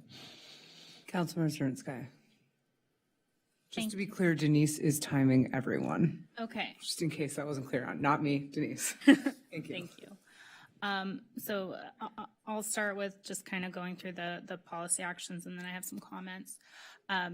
I support policy decision number 1. I think that we should take over how we manage the Palm Motel and have greater control over that, especially since if that funding goes away, then we don't know what happens to that site. And I think it's worth it for us to have greater control. If it works, that is wonderful and we can continue it. And if it doesn't, then we can always change it in the future. On policy decision 2, that's one where I honestly struggle quite a bit. And to Councilmember Raskin's point about the whether it's intended to replace a portion of the beds at San Michelle, that's very uncomfortable to me. And it's also a little bit uncomfortable to me to use city funds to fund capacity outside of the city. However, at the same time, I recognize that the county funding is getting pulled and that shelter would be very underutilized. So that's one where I'd love to hear other folks' thoughts, but I do want to make sure that we're not I understand we're not quote unquote shipping people out of town. I just, I have some concerns with the optics of that and, you know, using city funds for funding capacity outside of the city. On 3, I think that's a great idea to explore this disaggregated model and to try to find other opportunities to house folks in non-congregate shelters for emergency housing. But I don't believe that we should close Sam O'Shell until we have that serious plan in place, because as Councilmember Raskin also said, we don't want to push those 60 folks or 58, 60 folks who are currently utilizing Sam O'Shell onto our streets, because that is what would happen. And I think everyone's on the same page with that, where we don't want people on our streets because we close something before we have a plan. So outside of that, Santa Monica has historically been a leader on developing proactive policies and strategies to address homelessness. We've set the standard for best practices, even though I know for some folks in the community it might not seem like it, but we were the first city to have a homeless liaison program within our within our police department. We have various multidisciplinary street teams. There are so many cities that wish they could have what we have. However, you know, Santa Monica is not an island. So even if we were able to wave some sort of magic wand and get every single person that is currently experiencing homelessness in Santa Monica into the type of housing with the type of wraparound services that they need overnight, I wish I had that magic wand, but even if we did, that wouldn't solve the issue of homelessness in Santa Monica, because it is a regional issue. Something else that I've just kind of noticed throughout this discussion and process and hearing public comments and reading a lot of the emails that we've received, I think that we need to be very mindful of how we discuss people experiencing homelessness. Because yes, the most visible subset of people experiencing homelessness are the folks who may be experiencing mental health crises or struggling with substance use disorders, and creating the types of public health and safety risks that people are rightfully concerned about and rightfully express those concerns to us. And at the same time, we also need to recognize that, you know, hundreds of people in the point in time count, they don't all fall into that, you know, quote unquote bucket. There are people experiencing homelessness in Santa Monica that are also families with children, college students, workers who just can't afford to live here. Just as an example, when I used to work at the Joann's on Lincoln, when that was still a thing, one of my colleagues was homeless and he slept in the shelter every night because he could not afford to live here, but he was a worker here. There are also, you know, folks who are domestic violence survivors, people who are living in their cars, people who are couch surfing because they don't have a stable, affordable place to call home, and all of the other people that we don't immediately clock as being homeless or unhoused because they're invisible to us, because they're not the most visible, most disruptive subset of folks experiencing homelessness. So I think we really need to keep that in mind as we discuss these issues. So the other thing I just want to note, and I don't believe this is what we're doing, but I really want to encourage us all to be making decisions not from a place of fear, but a place of hope. Because if we believe that this problem is solvable, then we can work towards solving it. But if we just throw up our hands and say, no, this is never going to go away, and, you know, we can't do everything, blah, blah, blah, then we're not going to be able to model to our regional partners how we can address it. We're not going to be able to work collaboratively with them. So I think if we can move into doing what we're going to do with a positive attitude, which I think our staff is very much doing, I think we'll have a much better result. Thank you. Councilmember Snell. I'm going to be real short. I support all three of the recommendations. I also understand clearly that I do not want to close San Michelle until we have some kind of, losing those beds would be incredibly difficult for us to deal with from a city standpoint. So I am strong support of keeping San Michelle occupied until we can find some other source of utilizing these services. And then I'm very sensitive, and when we talk about individuals that are homeless that are Santa Monica residents, and try to put a percentage to it, because no one talks about those Santa Monica residents that don't live here that are homeless in other areas. And I think we need to understand that the fact that you're homeless and living in Santa Monica, I strongly believe that we need to provide services for the unhoused individuals, and I don't need to see on the back on their resume whether they're from Santa Monica or not, but we need to have services for those kind of people. So I want to thank staff for what you've done. It's ongoing, based on the recommendation. It's going to be an ongoing topic that we're going to be dealing with. You've heard about the historical aspects of what Santa Monica has done before, and what was I going to say? And this situation, the one thing that comes out of it for me is that now it's on our shoulders to be able to tell our community how well we've done or how well we're not doing with respect to these particular individuals as far as care. And in the past, we didn't have that control. So I want to thank staff again, and I know we have a lot on our agenda, so I think do we need to vote on something with respect to it, or what? Yeah, and I would like to say two seconds of comments. Are you making a motion, though? I was going to make a motion, but you go ahead. Yeah, I mean, I would just briefly say that no one here is happy with the status quo. I appreciate Councilmember Zwick kind of taking us back full circle to the 80s, but I think that we all agree that there's a problem, and I was elected, I don't know about everyone else, to solve homelessness. I'm pretty sure that safe, clean, affordable, and fun are what we're trying to do here. And I think inaction is unacceptable to me, just put it straight out. And so we're taking action, and I want to thank the staff. I don't think you guys have, I'm going to just keep it PC, busted your butts over there, trying to do this engagement, talk to a lot of people with a lot of divergent viewpoints, and I know that this is not easy, and I really want to thank you, because you're not doing status quo. We're doing something that's completely different than anyone's ever done. And I also want to say, for all these people that call in every meeting saying, I hate the county, I hate the county, I hate the county, we're divesting from the county, we're doing our own program. So that's pretty radical, and I really appreciate that. And I appreciate the thought that has gone into that. And I really want to be clear about what this is and what this isn't. Yes, we are closing San Michelle. We already agreed to that in the realignment plan.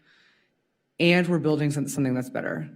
We are not picking up 60 shelter beds and transporting them to Sunset Park or transporting them to the Pico neighborhood. That is absolutely not what is happening here. I think we've heard loud and clear, if we are to continue the contract at the Palm, it is going to look and feel very similar to what's already happening.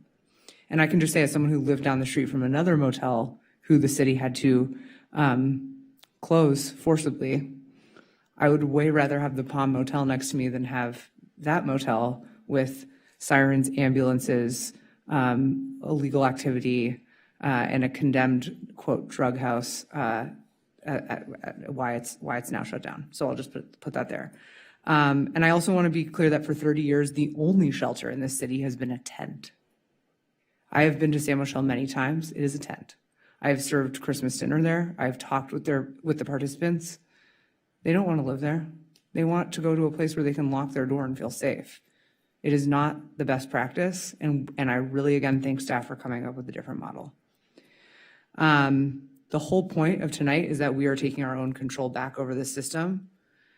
Santa Monica is deciding who gets placed. Santa Monica sets the rules. Santa Monica directs the security. Santa Monica directs the services. To be clear, that was not happening. So the county's defunding the POM, but we are doing we're going to be doing something better, hopefully. And I've heard the neighbors at the town hall. I think we addressed why we brought this 16 item. I understand the questions. I understand these are all fair questions. People have a right to be very concerned. I want to validate everything you're saying, but I also want to be clear that we are imposing good neighbor rules, the security coverage, everything's going to be in writing. This is a step in a process here. And then I would just say, we want public reporting on the outcomes here, as I asked for some of the numbers. Looking forward to that. And then finally, I have talked with a lot of providers in the community about this community and just generally about whether this is a good idea, because I want this to be evidence-based. The Bell Shelter is 23 miles away from City Hall. So I really hope this works, but 23 miles is pretty far. And I think we have to be ready to pivot in the event that that is not something that people want to go to, which is why I'm excited about the RFEI, because I would like to see, even if the beds are not in Santa Monica, even if their additional beds are not in Santa Monica, are they somewhere on the west side where it's not 23 miles away? That is why I'm interested in seeing what else comes back, so that we can move people a little bit closer to the region that they're in. And so I'm done. And Councilmember Negrete. I'm going to propose this. I mean, I get support on this, but I'd like to, on policy decision one, be very clear with the good neighbor plan, if I can do that.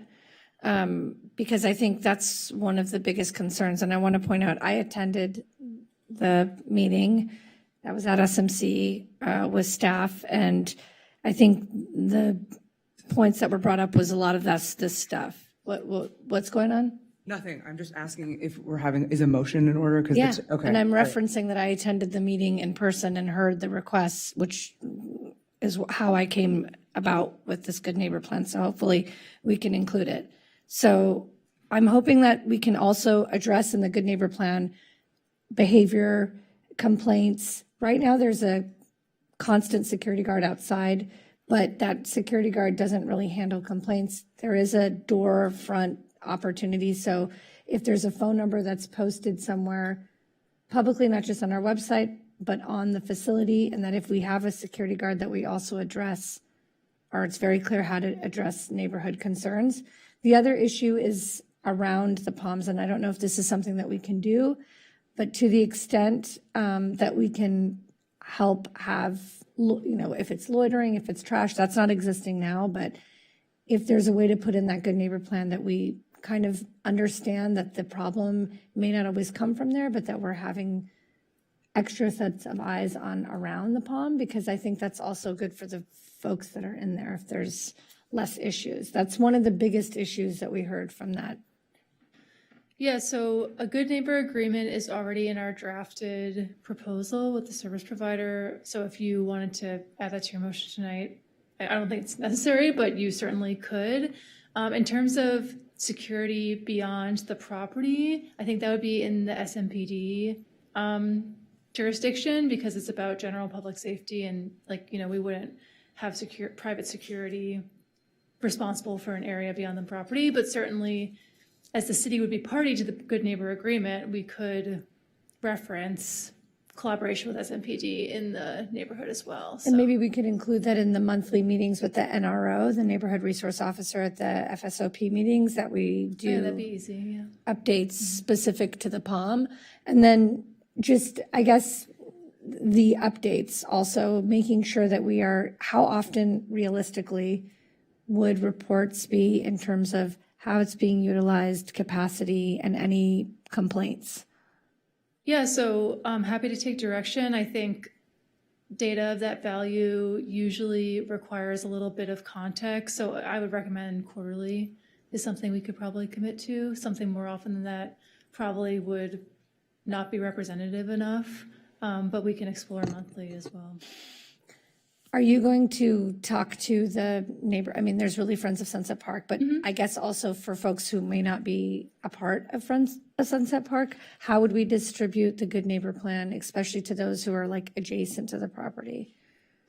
Yeah, so I think traditionally the Good Neighbor agreements have been like through coordination of the neighborhood association, but we can work with them to distribute it to not only members, but local neighbors. Okay.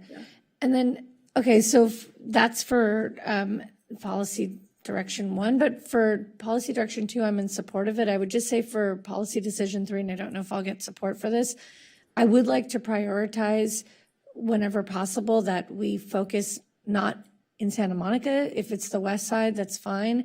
But I think, I know we're saying we're going to protect certain areas, and that's great. I just don't see a world in which, unless it's in an industrial type part of Santa Monica, that we're not going to have the same response from community members. And so I'm just asking that we prioritize properties that are outside of the city boundaries of Santa Monica, and instead of prioritizing Santa Monica. And when we do have a space in Santa Monica, that we're very clear on who's going there and communicating with the community. Is this a motion still? Yes, I'm motioning that in policy decision 3, it says in and around Santa Monica. I don't know that anyone's amenable to just saying that we would like to prioritize, since we've had it so concentrated here in the region, that we prioritize outside of Santa Monica.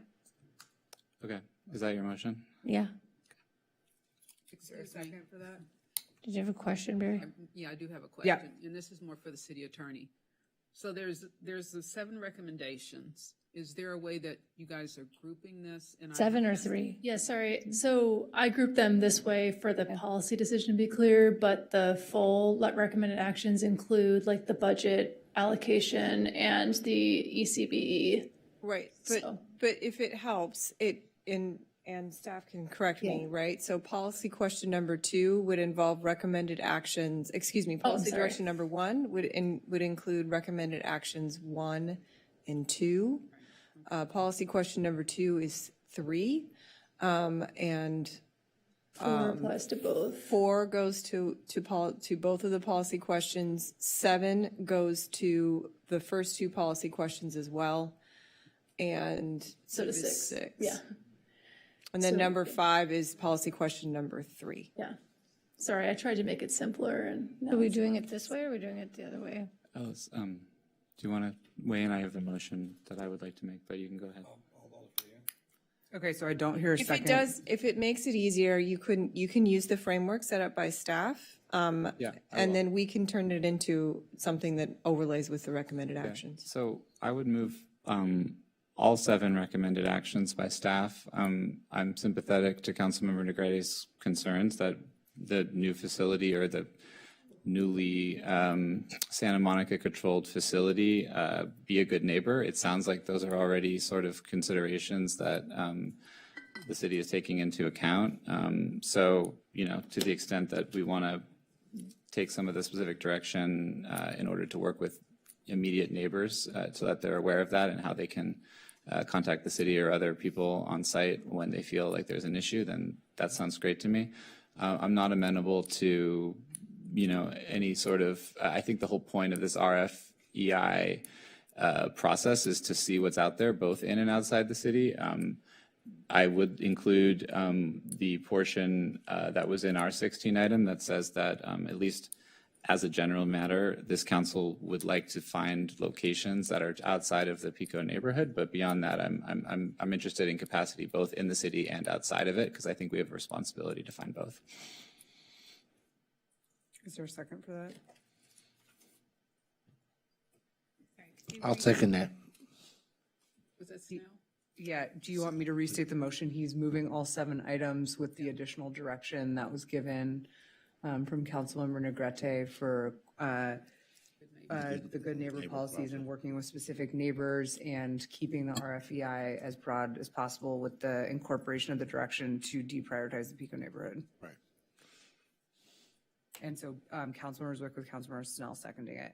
Can we just confirm that this includes closing San Michelle? Because I'm confused about that. It doesn't include closing San Michelle because San Michelle has already been directed by I know, the but council. the 16 item was unclear. So what was not ever addressed before or now is the timing thereof. The only part of the direction which I didn't include, but I think doesn't have to be included, was just the general policy preference that we not move to physically demobilize it before we have located more resources.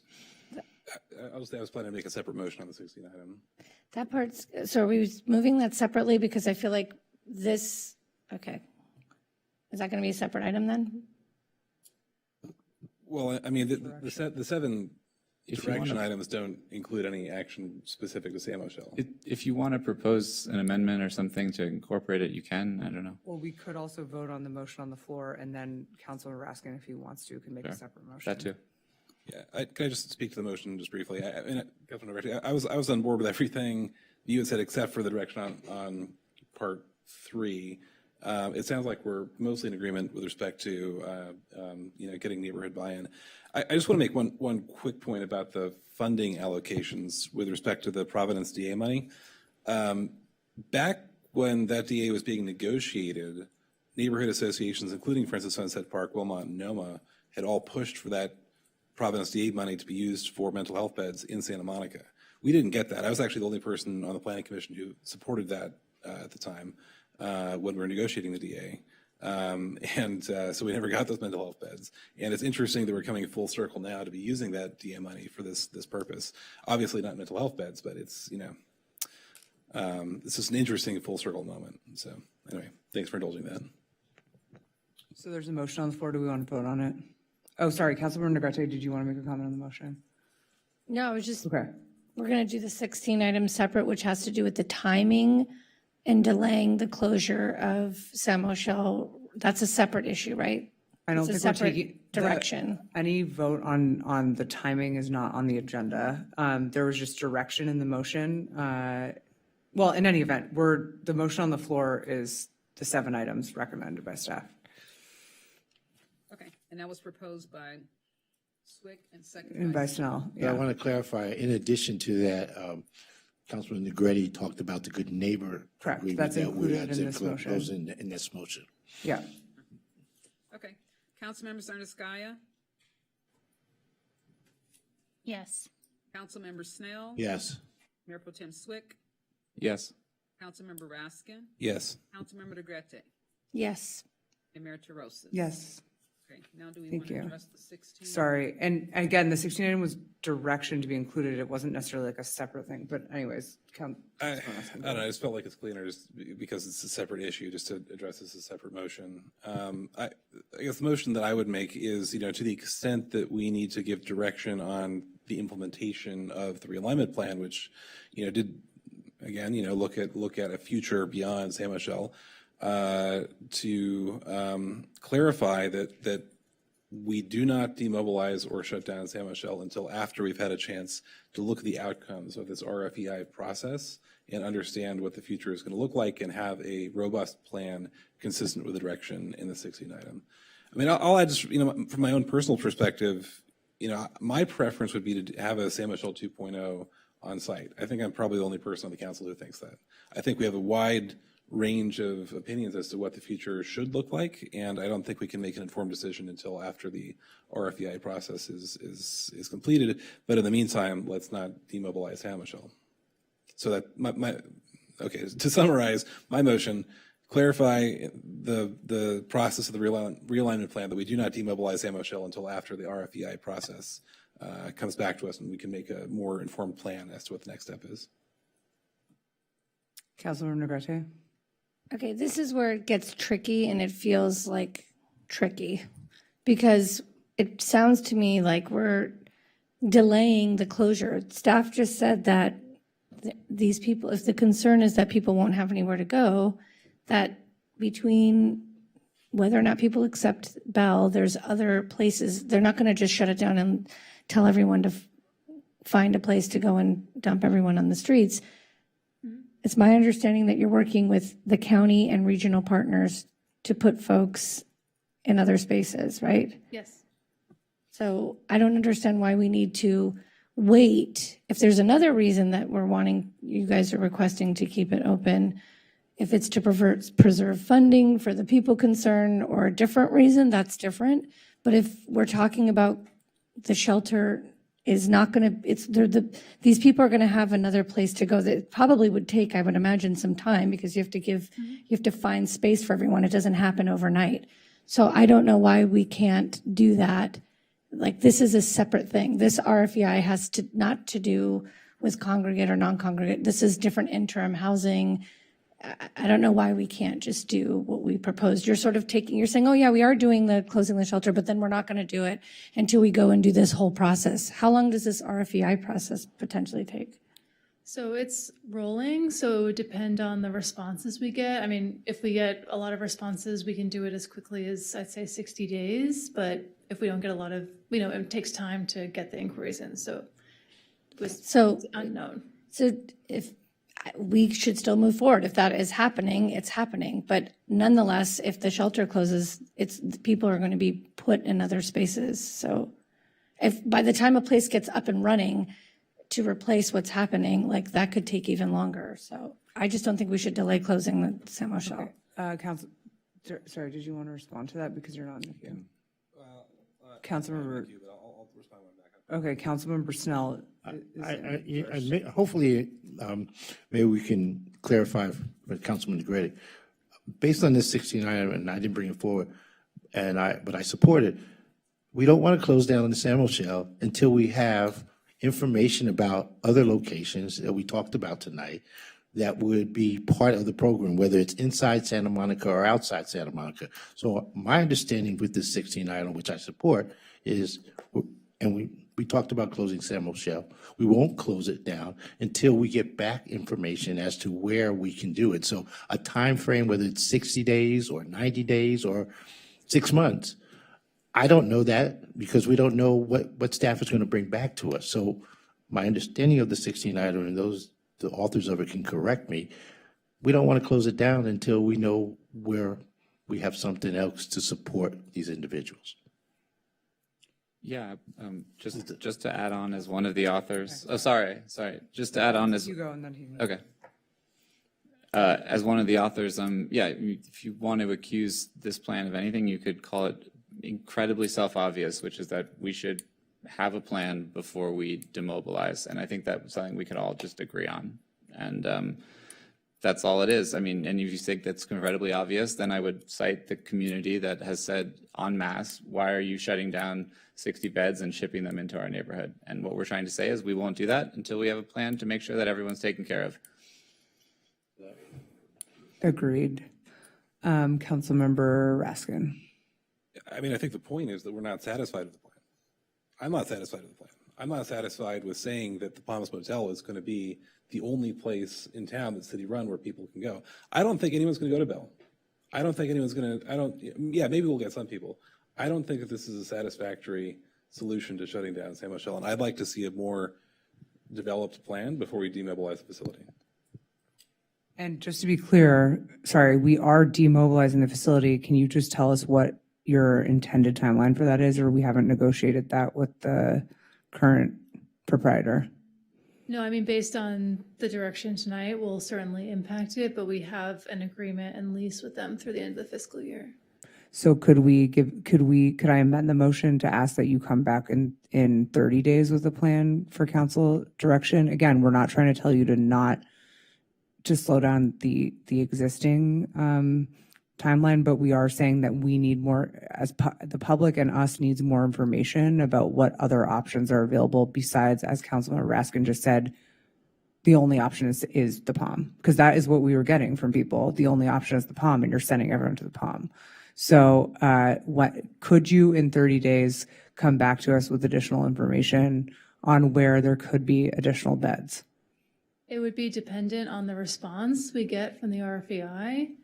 I'm happy to come back as soon as 30 days if we get an adequate response, but if it takes some time for responses to come in, I don't want to come here with an incomplete proposal.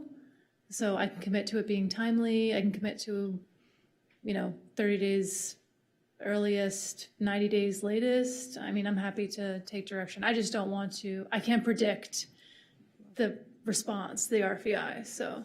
Sorry, did you say the contract is fiscal year or calendar year? Because aren't we at the end or the beginning of a new fiscal year? I think based on the council's direction, the demobilization was initially envisioned to happen this year by the end of the calendar year. Okay. But based on the conversation here, the demobilization plan would shift to a period where we bring back adequate alternative options for consideration. And so I think we're looking for some council direction this evening. And I think to Aileen's point, the next 30 to 90 days, we're certain we can come back with some additional info. Yeah, I would just say that, to me at least, it's not a delay because there was no fixed time frame that I was aware of. But to the extent that the original plan was for the end of this calendar year, I would hope that we could have a little bit more information before that point in time, which would then still enable us potentially to hit that same target potentially. Certainly. Because we are contractually obligated to pay the provider through the end of the year. Is that not correct? Are we not? Yeah, we have a contract with them, yes. Yeah. Okay. Thank you. Councilmember Zernitskaya. So if we don't know when or how many or the quality of the RFEIs we're going to get, would it, so you wouldn't be able to predict like when you're able to come back with a more solid plan, would it be possible to come back and just give us an update on how the RFEI is going and how many submissions we've gotten in 35 to 40 days, 30 to 45 days, sorry, it's late. No, we certainly, as the RFEI process unfolds, we absolutely will keep the council informed about the progress. And once we have some options that are sufficient, we'll certainly bring them back into a public session and setting for the council to review and vet. And we'll certainly do that vetting in advance as all of that comes to fruition. Okay. I mean, we have 5 months, so I would really hope that we have something to speak of. All right. Can you restate the motion, Councilmember Raskin? Yeah. I mean, just in the most simplest terms, don't close San Michelle until we get the information back from the RFEI process and a more concrete plan for the next steps is developed. And I'll mention too, I mean, I was a little emotional in my response there. I mean, I know the team is doing a lot of hard work on this, and I personally just really appreciate the work you're doing. As I think, you know, Councilmember Zernitskaya said, it's an emotional issue. You know, this is something we all experience and live with every day. You know, Councilmember Negrete, you spoke to this too. So I apologize for getting heated there. Okay, Councilmember Zwick, are you still in there? Zernitskaya? No, but if someone hasn't seconded it, I'll just second the motion. Okay, Councilmember Zernitskaya. I just had a clarifying question on it. So your motion is to not close it until we have a plan or until we have a plan that's executable and we're able to move people out of it? Because I just want to be. Well, I mean, I'd hope it'd be an executable plan. Let me just provide some clarity on the demobilization. Whenever we choose to demobilize this 30-year-old congregate shelter, we will ensure no one is returned to the street. There's a process that you engage over a series of months when you're demobilizing a facility. That process involves identifying for every individual in the facility a pathway to another interim housing location. That's the process that we would engage. It's a lot of work. It's hard to do. But upon the point in time when that decision is made, we'll ensure that that happens. Excuse me, I would just say that, you know, in addition to hearing back on the, you know, the RFEI, I think just, you know, reporting back on sort of that part of the plan as well, I think is equally sort of important in terms of what we're hoping for when it comes to a full plan in that regard. Yeah. It's fine. Okay. Councilmember Negrete? No. Councilmember Raskin? Yes. Mayor Pro Tem Swick? Yes. Councilmember Snell? Yes. Councilmember Zernitskaya? Yes. Mayor Terosis? No. And I would like to explain my no vote, but I don't know if Councilor Negrete would like to. I want to explain it because it was an unnecessary motion. The staff already laid out the entire plan. We voted on it. They clearly said they're not in the business of closing shelters and sending people elsewhere. So people were going to be relocated, and I don't want to slow that process down. I want to move on with what was presented, and them doing the RFEI is going to happen anyways, and they're going to come back with that plan, and I just didn't feel that this was a necessary motion, and so I voted no. And I support concurrently demobilizing with, after we get the replacement plan. I don't need the plan to be executable, but I do need there to be a replacement plan. I think that if we have an idea that we're going to start doing this in December, we can work towards that concurrently with additional shelter bed capacity. So I would just say, I don't need to be, well, I am, because I felt like it was more prescriptive than the 16 item, because the 16 item said something slightly different. So anyway, okay. And Councilman Raskin said there are differing opinions amongst the three of us on what to do here. Okay. That being said, we are behind, and we will now move on to 16C. Thank you all so much, and sorry. Thank you all. Appreciate you. So, Mayor, I'm just curious, when are we going to the special meeting? Oh my gosh. After 11C, and then we're going to do the special meeting. Apologies. I said 16C errantly. It's 11C that we're going to. Do you have a presentation? Probably does. And I think that Mayor Pro Tem Zwick is recusing himself, so we're going to be super fast on this. Can waive the report. I'm so sorry. It's so late. I'm sorry. Yeah, this is a broken record tonight. I am recusing myself from item 11C due to my employment as a Southern California Director of the Housing Action Coalition, which advocates for housing production through a number of pathways, including a new state law, SB 79. Great, Ross. We would love to hear from you. Yeah, I'm just waiting. Oh, yeah. Yeah, because I'm not connected. I got disconnected, sorry.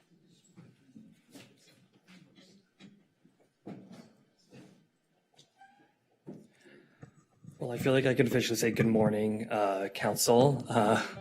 2 minutes from now.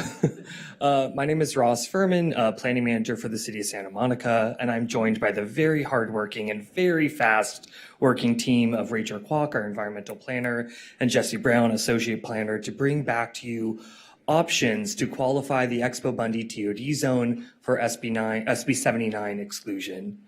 So you may remember, only 2 weeks ago, on July 14th, we came before council, which you all adopted for first reading, an ordinance to temporarily exclude qualifying sites from SB 79 until 2030 with an effective date of August 27th. This exclusion ordinance covered 6 of the 7 TOD zones in Santa Monica, but unfortunately, the Expo Bundy TOD zone currently does not qualify for exclusion, and I'll get into that in a moment. Council during that meeting did review Planning Commission's recommendation to increase development standards for the multi-unit zoned parcels within that TOD zone to qualify for exclusion. But ultimately, after discussion regarding displacement concerns, Council directed staff to return with options to instead increase development standards for all or a select group of single unit residential or R1 zoned parcels within the TOD zone and to include information regarding rent control. So it was a very quick overview of what SB 79 is. It went into effect on July 1 of this year, so we are currently subject to SB 79 until the exclusion ordinance comes into effect at the end of August, and until we also exclude the Expo Bundy TOD zone. And ultimately, what SB 79 does is it guarantees a tiered height and density and FAR standards for housing development projects within a half mile of a TOD stop if the project complies with certain requirements. There are some displacement protections already baked into SB 79, and one that we wanted to point out was an SB 79 is not eligible for projects that demolish 3 or more units with at least 1 being under rent control and occupied by tenants in the last 7 years. So if there was a development with 3 or more units and one of them is under rent control, ultimately they are not allowed to have an SB 79 project on the parcel, given they're most likely required some amount of demolition for that project. Unlike a lot of the more recent state laws we've all experienced, SB 79 is unique that it actually provided a local jurisdiction the opportunity for some local control through alternative implementation options. The first one was an exclusionary ordinance, which is what we did 2 weeks ago and what we are continuing to talk today about, which essentially delays the implementation until 2030. And then the second option is the future adoption of a TOD alternative plan, which is the ability to redistribute some of SB 79's capacity amongst the various TOD zones, which is a future work product that staff will look to do and incorporate into the next housing element. And this is a map of the 7 TOD zones, and the zone we will be talking about today is the one furthest to the right. So just to kind of set the tone of what are we trying to accomplish or talk about tonight, it is essentially the exclusion criteria. SB 79 says we may temporarily exclude to zone from SB 79 if it meets both of the following requirements. The first one is at least 33% of the sites in the zone permit density and a residential FAR that are no less than 50% of the applicable SB 79 standards. So that is ultimately a numbers game. We need enough parcels to get us to qualify for this requirement. The second one is the permitted density in the TOD zone cumulatively allows at least 75% of the aggregate density specified in SB 79. That is essentially about capacity. The zone already currently complies with number 2. We, through existing zoning standards, already have approximately 123 of the potential aggregate density allowed by us, required by SB 79. That is largely due to the upzoning we did during the housing element on our commercial boulevards. What we don't comply with is the number of sites, so number 1. Currently, there are only 74 sites of the 381 parcels that meet this threshold. And we need at least 126, which would get us to the 33% in order to qualify the TOD zone from exclusion. So therefore, we're looking for 52 additional parcels that would have increased development potential so we can satisfy this requirement, and therefore this TOD zone could qualify for exclusion. So just to kind of set the tone for the zone itself, as I mentioned, there are 381 parcels in the zone that have the following makeup. There are 90 parcels that are not eligible for SB 79 for various reasons, such as they're already excluded in a different TOD zone that overlaps. Maybe they have 3 or more units, so they're already kind of protected. There are 54 commercial parcels that actually already have local standards that are equal or greater to the SB 79 standards. There are 232 residentially zoned parcels that through staff's analysis are likely to not have involuntary displacement risk, as they are largely ownership sites, which are R1 parcels typically. And there are, though, however, 5 residentially zoned parcels, are R2 and R3 parcels, that potentially have involuntary displacement impacts. This is because these 5 don't already fall into SB 79's displacement protection, as 2 of the parcels have 2 or fewer units, and 3 of the parcels, while yes, they have 3 or more units, they do not have rent control. So these 5, we feel, may have some involuntary displacement risk. So before we get into the options, I also wanted to highlight what can already be done on an R1 parcel through other various state laws compared to the potential increased standards and what SB 79 would allow as well. So these stats are based on a typical 6,500 square foot R1 parcel in the Expo Bundy TOD zone. So you can see right now the R1 base standards allow for 1 unit. But between various state laws, from ADUs to SB 9 to SB 1123, all laws that have been already in effect for years now, on an R1 parcel of this size, you can already achieve 5 units with the addition of ADUs, or 4 units via SB 7 or SB 9, or 5 units for under 1123. What SB 79 would do, if we do nothing, is increase the development potential to 12 units. The targeted increased development standards that staff are proposing would get a parcel to 6 units. So really, what the increases that are being proposed are somewhat already aligned with what can already be done on an R1 parcel, and is half the amount that SB 79 would allow. So to go into the options. So option 1 that staff is presenting is to increase development standards on R1 zone parcels north of the I-10 freeway. This would include 89 parcels bounded by the I-10 freeway to the north of the I-10, east of Dorchester Avenue, south of Exposition Boulevard, and west of Centinella Avenue. Sorry, it's very late. This minimizes the displacement risk of multi-unit parcels, which was concern of council. And it does provide a rational basis, as there are clear boundaries.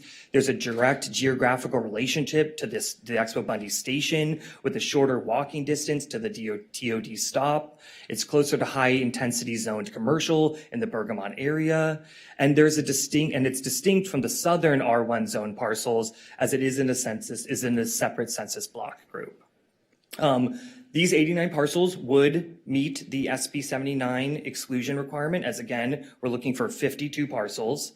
But we just do want to highlight that of the 89 parcels, 2 are overlapped into the Bergamot TOD zone, which is already being excluded from SB 79. However, we are suggesting they are included in this proposal to again kind of make those clear boundaries, as we do not want to just exclude 2 parcels from the block that we are identifying. And as council requested, there are 5 parcels that are under rent control. However, all 5 are single unit dwellings. And I do just want to mention up front that we do not have the information, unfortunately, on kind of are these parcels actually being rented. We just have the information that they are under rent control. The second option is to upzone the R1 zone parcels entirely within the Expo Bundy TOD zone. So this would be all 212 R1 zoned parcels. This would again minimize the risk of unit displacement displacement risk in the multi-unit zoned properties. It would be uniform, it'd be a simple approach, and would definitely align with SB 79's 1/2 mile radius.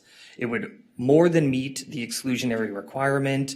And of the 212 zoned R1 zone parcels, there are actually 20 that are currently under rent control, and only 5 of the 20 contain multi-unit developments or 3 or more units. So 15 of them are either a duplex or single unit dwellings. Option 3, while not an R1 option, staff still felt it was appropriate to bring forth the original recommendation so we can kind of really compare and contrast what is being asked of you all. This was the Planning Commission recommendation. It was to upzone 66 multi-unit zoned parcels. 60 are R2, 6 of them are R3. This would be the least amount of increased development standards, as this is only 66 parcels compared to the next one, which is 89. This would also have uniform upzoning for all multi-unit parcels within the TOD zone. It would meet the SB 79 criteria. And just to, again, highlight, of the 66 parcels, 44 are under rent control, with 4 having less than 3 units, so those would definitely be at displacement risk under SB 79, and 4 do contain affordable housing. 1 is overlapped with rent control as well. So just to also highlight again what this means for R2 if there are increased standards, again, similar to the R1 chart that I showed earlier in the presentation, under existing state law, whether again it's ADUs, as ADUs are now allowed under multifamily, or SB 684, which is similar to 1123, but just the multifamily version, you can get anywhere from 4 units under base standards to 10 under SB 684 to ADUs are a little bit on a case-by-case basis, but if you had 4 regular units, you could get 8 additional ADUs through new construction potentially. That is a little case by case because it's going to be through conversion, detached versus attached, but it is an option out there. SB 79 would get you to 12 units, and the proposed increases that staff presented 2 weeks ago would be only just 6 units. So again, very in line with what is already out there under existing state law, but at least less than SB 79. We did want to quickly highlight that these were not the only 3 options that staff reviewed. We reviewed these additional 4, but for various reasons rejected from bringing them forward. We looked at just doing increased standards within the quarter mile radius, but that would not get us to our 52 units, parcels we need. It would only be 20. We looked at a kind of a midway between the quarter and the half mile using a 1/3 mile.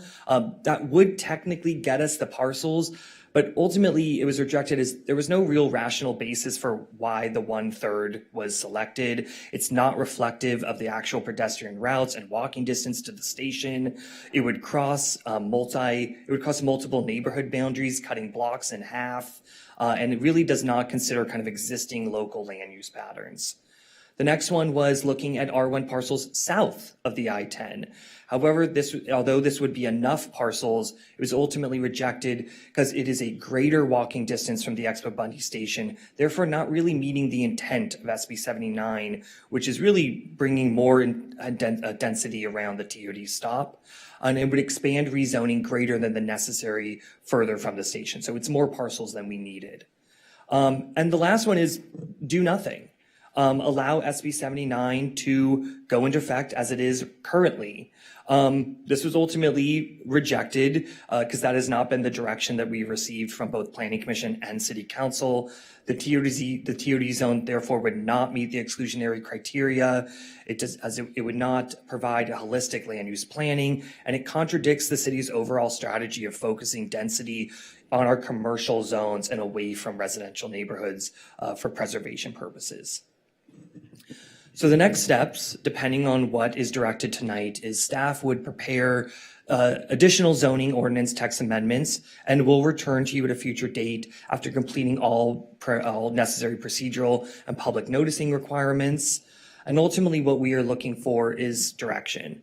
Which option is council most interested in us pursuing? Or is there a different option, potentially doing nothing? So we can bring back to you a ordinance so we can kind of close the window as soon as possible on this TOD zone. And that concludes ultimately my presentation. I'll leave this slide up as this is a summary slide of the three options that I reviewed. And staff is here for any questions. Thank you. I do not see any questions in the queue. Do people have questions? I know we've previously talked about this. I have one. Can you just clarify, there was a comment from one of our planning commissioners. Isn't it true that the planning commission was not given upzoning R1 as an option? We talked about R1. Specifically, it was in the context of just the quarter mile, as that is predominantly all R1 parcels.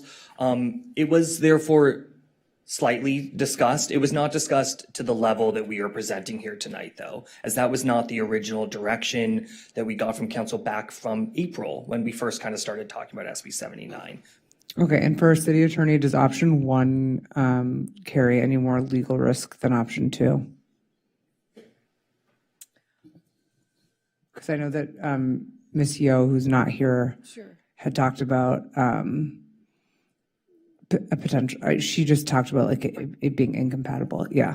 Right. So I think that's where staff was trying to explain the rational basis for why you can choose the 89 rather than the 212.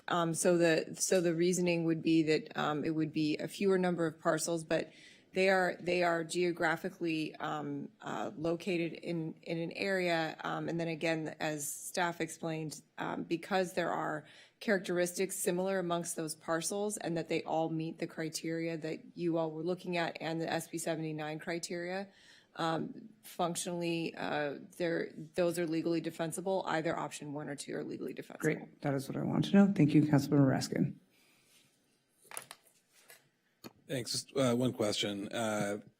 Commissioner Landers spoke earlier about tying density to the size of the building envelope.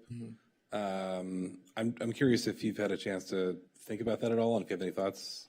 We had a conversation actually today about it because, depending on council's direction, I think there would be a desire to not give a single family house the ability to get a 1.25 FAR.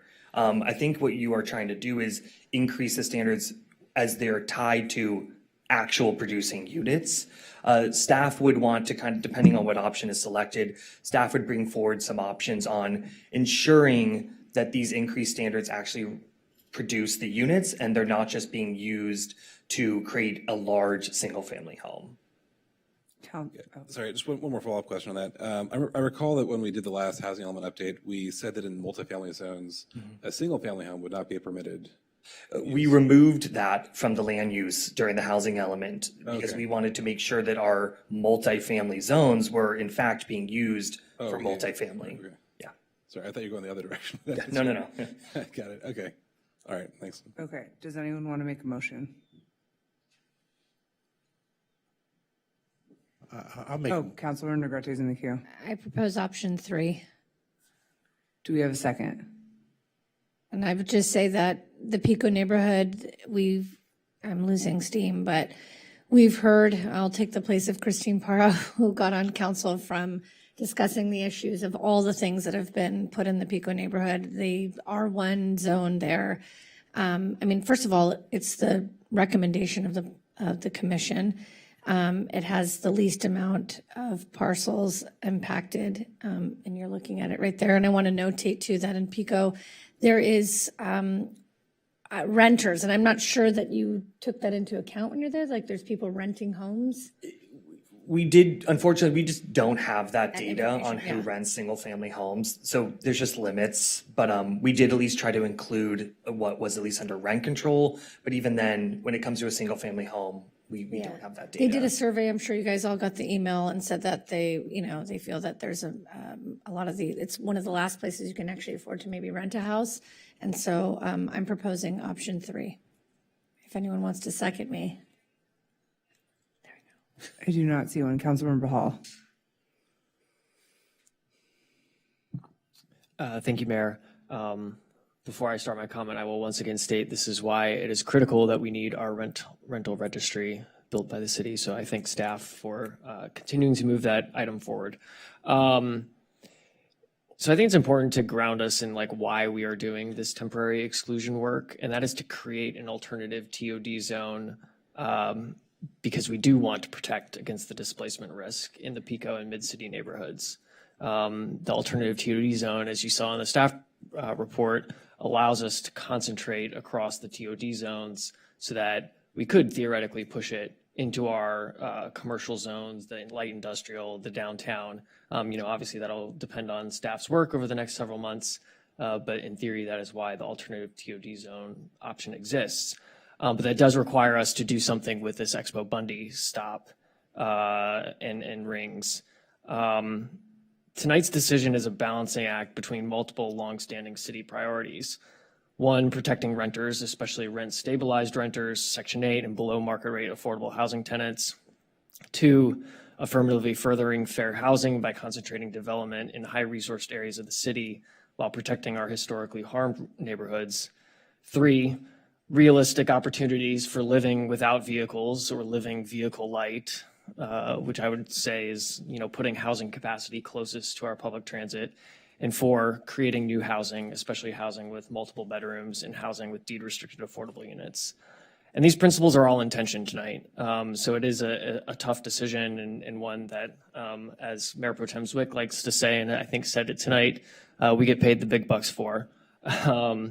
But I am going to be supporting option 1 because generally I think homeowners have the agency to choose whether to sell. And I acknowledge that's not always the case. I acknowledge that there are renters there. But with renters in multifamily housing, especially, eviction is always a threat to stability, which is why option 3 was unacceptable to me. So I would like to choose option 1. Thank you. Is that a motion? Oh, I'll go ahead and move option 1. I'll second it. Okay, Councilman Raskin. Yeah, I mean, ditto to what's been said here. I mean, the whole reason why we're in this mess is because of SB 79. And I, said last time that I regret that we've found ourselves in a position where we're making really difficult trade-offs about, which group of people do we not want to see displaced? Are we choosing the people in multifamily homes or people in single-family homes? And, there's been a comment that's been circulating around the public sphere over the last 2 weeks about something that I said back in 2020, which was that I did not support upzoning R1 neighborhoods at the time because I thought that it was going to lead to displacement risk and that R1 neighborhoods were at the greatest risk of displacement, especially people who are renting single-family homes. When I said that, I did it at the time before SB 9 was the law. before SB 684 was the law, 1123 was the law. And that was at the time when the Planning Commission was considering options for upzoning our R1 neighborhoods. And I was concerned that we'd get this free-for-all of displacement in the R1 neighborhoods. Well, here we are 6 years later. We've had SB 9 on the books for 4 or 5 years now. We've had 684 on the books for 2-3 years now. And what we're seeing is not what I expected. There's actually very little turnover of R1 properties, largely because people who go into buying in single-family neighborhoods want a single-family home and they don't want to redevelop it into something else. So I think that the empirical evidence that we've seen over the last few years is that upzoning R1 neighborhoods actually leads to very little turnover. And you're hearing, talk of folks about how do we incentivize more turnover in R1 neighborhoods? Well, I don't think that what we're doing in option 1 would create that free-for-all type of turnover, largely because it's almost exactly the same as what we already have with 684 and SB 9. I think the upshot of focusing upzoning on R1 instead of multifamily is that for the most part, with the exception of R1 renters, which I recognize as a problem, which hopefully we can close the loop on with a future charter amendment. For folks who own their homes, if they want to get bought out by a corporate, speculator, then they'll get the benefit of reaping the rewards of the increased property value. The folks in the R2 and R3 neighborhoods just get a relocation payment. They don't get, the equity in the home. And what we have seen, while we've seen very little turnover in the R1 neighborhoods, we continue to see massive eviction and displacement in the R2 and R3 neighborhoods, lots of LSAC speculation. And my concern with SB 79 is that even though there's the exclusion for the, the 2-unit or less buildings, I really think that people are going to start LSing buildings and just keeping them off the market, waiting for, these exclusions to go away. So for all these reasons, that's why I'm landing on the policy choice of option number 1. But they're difficult options, and I wish we didn't have to make these difficult trade-offs. And I'm hopeful that we can continue to look at other alternatives in our scope of legislation for protecting renters. And for those reasons, I'll be supporting the motion. Councilmember Negrete. I just wanted to do one last advocacy in case anyone is thinking of their vote, because I feel like I need to do that and be the voice up here for the Pico neighborhood. And I will just say that SB 1123 is already taking a large impact on the Pico neighborhood, and the properties in the R1s are more affordable, and the opportunity to build 12 units exists there greater than it would where, there's already R2 and R3. So in my mind, it's like, why would you buy, are you going to develop on top of what's already a multifamily unit, or would you rather take a piece of parcel and develop it, which is, we're talking about the Pico neighborhood, and we're talking about, we have to take a look at the people that we're affecting. We can't just look at circles on a map. We know that circle defines a population that has endured a lot. We talked about protecting them earlier today. So I don't support upzoning more than absolutely necessary. And if we're trying to preserve local control, we should choose the option that has the least amount of upzoning required. And that minimizes impacts on neighborhoods, sorry about that, while still protecting our interests. And so I think we meet the law, we protect the neighborhoods, and we don't do more than we have to. And that would be option 3. For those of you that were deciphering your vote, but I have a feeling everyone, that's where they want to go. Councilmember Raskin. Yeah, I hear you. I think we're landing on the same value choices about trying to minimize human impacts. I think we have a reasonable policy disagreement about where that takes us in terms of policy choice. But I think for the folks out there listening, I think we're landing on the same value, that we're trying to minimize human impacts. For me, the bigger impacts are in the multifamily. For you, you have a different policy choice, but that's okay. Councilmember Zernskaya. I just had a quick question for staff, and I apologize if you don't know this. So under option 1, it's 89 parcels. They're all R1, so that's 89 homes, if I'm understanding correctly. Correct. And under option 3, it's 66 R2, R3 parcels, but each of those parcels have multiple homes. So how many total homes would be impacted under option 3, if you know? I don't believe, I think actually we might have that answer for you. Because you're right, it's 66 parcels, but you're asking how many units. It's about 320. So 320 units, and so that's 320 potential families or like households that could be, obviously with the limitations on versus 89. So I recognize the, bless you. I recognize the intent, and I think it's just also important to put those numbers in perspective. So going with the minimal impact and trying to limit displacement risk, I think that option 1 is probably the best bet in this situation. Thank you. And that's why I'll be supporting the motion. Thanks. Yeah, there's a motion and a second on the floor, so let's go ahead and call the question. Thank you. Okay. So this is for option 1. Yes. Councilmember Negrete. No. Councilmember Hall. Yes. Councilmember Raskin. Yes. Councilmember Snell. Yes. Councilmember Zarniskaya. Yes. And Mayor Tarosis. Yes. Thank you. Now we will move on to the special meeting. Council members, Mayor Pro Tem Zwick, can you come back?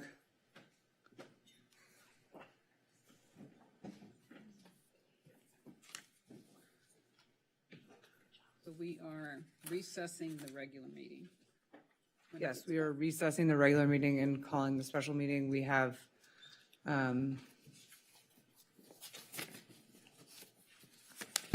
we'll first hear 11A from the special meeting, which is the ballot measure amending Chapter 6.68 of the municipal code.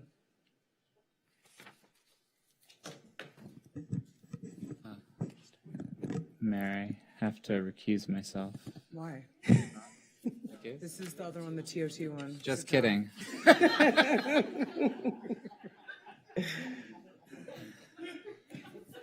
You're recusing from the rent control one? Okay, all right, great. Are we ready? Yeah, we're ready. Go ahead. Okay. Sorry it's so late. Oh, no worries at all. I'm hopeful that I'll be able to get through this presentation in about 6 minutes so you can track me. Good evening. My name is Haley Favre-Smith, and first I want to thank the mayor and the council members for this opportunity to speak with you tonight regarding the proposed updates to the Santa Monica Transient Occupancy Tax Ordinance, Chapter 6.68. This evening, I will walk you through the 3 key areas, which is what is TOT, what an update to the ordinance, why it's needed, and the major changes that we're proposing today.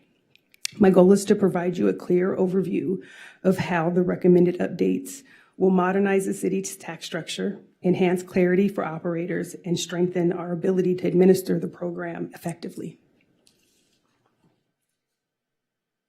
So first, what is transient occupancy tax? So TOT is the tax that is applied to lodging stays of 30 days or fewer in Santa Monica. The transient pays the tax as part of the cost of the stay, and the hotel, motel, and home share operators remit these payments to the city on a monthly basis. Hotels and motels are taxed at 15%, while home share stays are taxed at 17%. These revenues play a vital role in supporting key city services and maintaining the infrastructure relied on by both residents and visitors. At approximately $73 million, TOT represents about 14% of the city's general fund revenue in fiscal year 26-27. Why update the TOT ordinance? Santa Monica is entering into a busy period with major events like the 2026 Ocean Way Festival, the 2027 Super Bowl, and the 2028 Olympics and Paralympic Games already driving shifts in booking patterns. Through outreach with lodging operators, we have learned that the long-term employer or organization-funded stays, often tied to medical treatment or displacement and essential work travel, are common and need clear treatment within the ordinance. In response, we work closely with our hotel partners to develop updates that will address both major event-driven demand and everyday lodging needs. So what changes are we proposing? So this slide outlines the proposed updates to the transient occupancy tax ordinance and the balance framework they create. We begin by maintaining our existing TOT rates, so 15% for hotels and motels and 17% for home sharing. This provides stability for both operators and visitors. Next, the ordinance would allow for the City Council to define major event periods, such as the Olympics and Paralympic Games. During these periods, corporate paid stays longer than 30 days would be subject to TOT, and the council could temporarily adjust the tax rate from 0 to 15%. This temporary flexibility helps us to respond to unique market conditions, support local businesses, and manage large-scale visitor activity. The update would also protect long-term occupants by requiring a 31-day consecutive stay by a natural person to qualify for the TOT waiver. This preserves long-standing exemptions for individuals who effectively become temporary residents. In addition, the update clarifies the refund process so that a refund applies only when the same individual occupies a room for 31 consecutive days or longer, regardless of who pays. If multiple people rotate through a room, the stay remains taxable and is considered transient lodging. Finally, the update would authorize the finance director to establish administrative regulations and manage exemptions for individuals experiencing catastrophic circumstances such as displacement or natural disasters or extended medical treatment, ensuring fair and compassionate administration. Together, these updates modernize the ordinance, maintain consistency, and protect residents and visitors, all while supporting long-term fiscal stability. Although temporary rate adjustments during major events may increase short-term TOT fluctuations, we expect these to be offset by increased visitor activity and overall economic growth.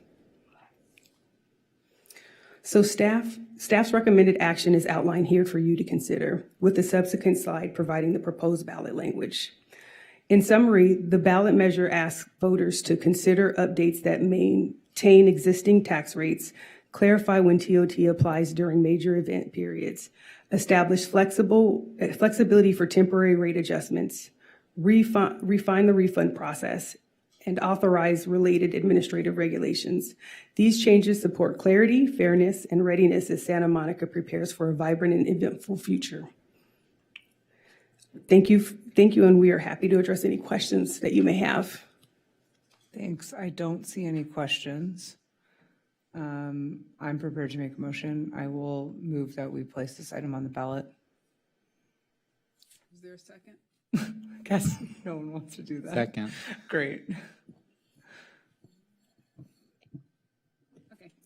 Councilmember Negrete? Yes. Councilmember Hall? Yes. Councilmember Raskin? Yes. Mayor Pro Tem Zwick? Yes. Councilmember Snell? Yes. Councilmember Zarniskaya? Yes. And Mayor Terosas. Yes, thank you so much for staying with us. Find a way to explain that somehow And for the to record, that voters. was 5. Yeah, was hopefully, 5 I don't know minutes and who's doing the 36 ballot seconds. argument. I don't know if we have to decide that now, but we do. Is there a motion for someone to do the ballot argument? Well, I just turned one in today, so I'd prefer not to do it. I'll just be completely honest. Who didn't do, look, who hasn't done Who hasn't done one? one? That's the better question. Natalia, do you want to do it? You're a compliance professional. Great. I nominate Councilmember Zarniskaya. Second. And You need do you want to help person? her? Yeah. Okay, Councilmember Zwick's going to sign on too. Great. The two, Councilmember Zarniskaya and Zwick, we seconded it. Councilmember Raskin, all those in favor? The Olympics Aye. for Santa Yeah. Monica. It's going to be called Make the Olympics Pay for Santa Monica. We've just decided. Oliver's like, please don't say that publicly. Kidding, it's late. Great. Yes, thank you. So, and no one opposed that. So we, Councilmember Zarniskaya and Zwick will be doing that. Thank you, guys. I think you have to recuse yourself. Yes. The arguments due, like yesterday. When are the arguments due for this? 2 weeks from now. 2 weeks. Yeah, good luck getting all those signatures. But August 11th. Yeah, August 11th, you have time. Yes. We have to gather signatures too. Yeah, 100. I'm just kidding. Okay, what is this, 11B? Yeah. I'm recusing myself from item 11B of the special meeting due to my employment as Southern California Director of the Housing Action Coalition, which has previously advocated on the issue of rent control and tenant protections. Great, we're moving quickly. Let's go. Who's presenting this? In the interest of time, we have a short presentation. I don't know if it'll be 5 minutes, less than 6 minutes, but we will be very quick. We could bring the presentation up. Sorry.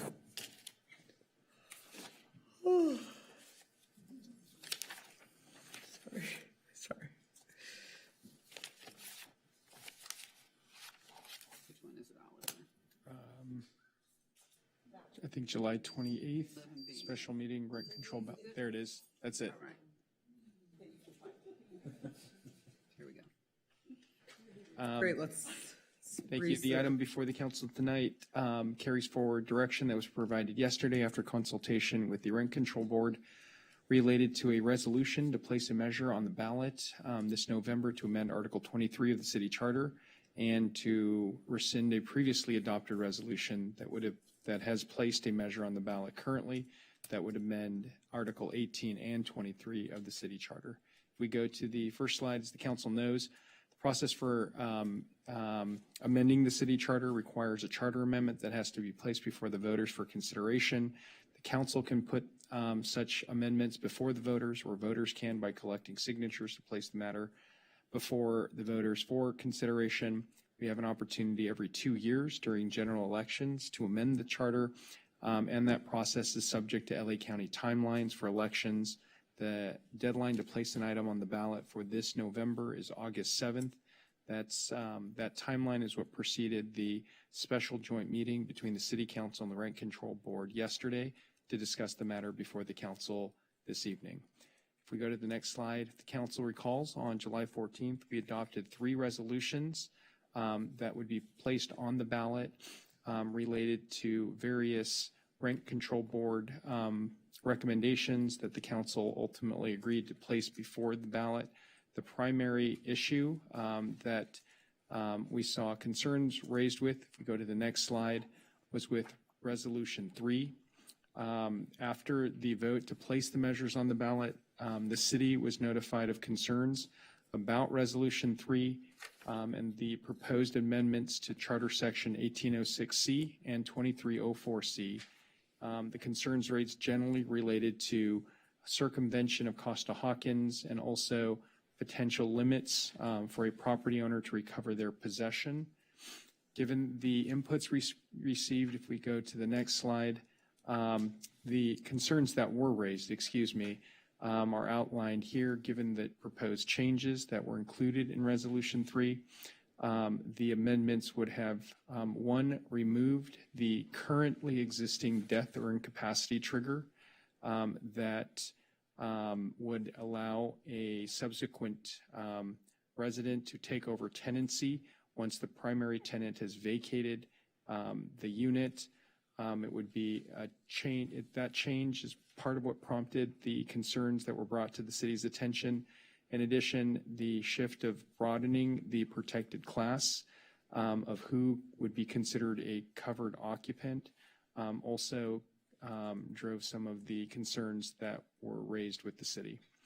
If we go to the next slide, as we shared with the City Council and Rent Control Board yesterday, the proposed amendments that were contained in Resolution 3 would be unique and novel in that they have not to date been tested in court.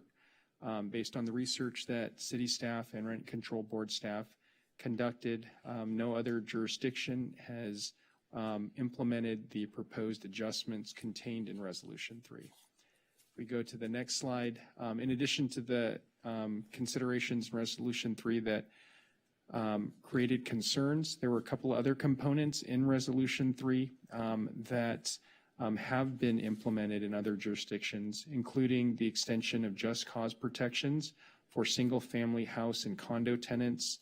In addition, an update of the owner move-in protections that are currently contained in our rent control section of our charter in Article 18. Those could be ported over to apply in Article 23 so that there is consistency between rent control and also the city's housing policies.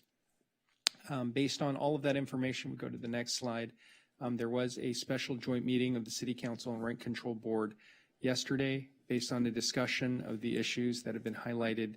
In this brief presentation, the following direction was ultimately provided to staff.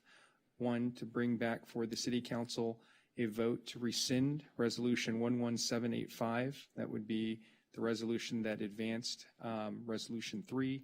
In addition, there was direction provided for the council to consider a new resolution that would place a measure on the ballot that would extend the non-controversial just cause protections being extended to single unit dwellings and updating our owner move-in regulations for non-rent controlled units so that everything would align. Ultimately, the matter before the council tonight, if we go to the final slide, are contained on this slide. The recommended next steps include our CEQA exemption recommendation, the decision to rescind resolution number 11785, the recommendation to place the resolution, a replacement resolution on the ballot for 2026 to amend only Article 23 of the City Charter, adding the just cause eviction protections for single unit dwellings and condos, and to modify the requirement for good faith owner move-in evictions from non-rent controlled units. And finally, if the council adopts those series of recommendations, to authorize a city council member or members to file written arguments for or against, while also directing the city attorney to prepare an impartial analysis for the replacement measure. And with that, we'll turn the matter back to the council for deliberation. Councilmember Hall. And just to make crystal clear, the changes that are now being proposed to Article 23 are an exact word-for-word match to stuff that we already have in Article 18, correct? Yes. Thank you. I'm ready to move the item and place it on the ballot per the staff recommendation and per our discussion yesterday and again today. Second. And do we all, can we vote on that and then vote on who's going to do the, if it passes? Okay, great. Councilmember Zernskaya. Yes. Councilmember Snell. Yes. Councilmember Raskin. No. Councilmember Hall. Yes. Councilmember Negrete. Yes. Mayor Terosas. Yes, do you want to explain your no vote? Yeah, to be clear, I'm very supportive of the proposed amendments to Article 23. I think that it's important to align with Article 18. I explained my no vote yesterday, and I'd refer folks to the comments I made.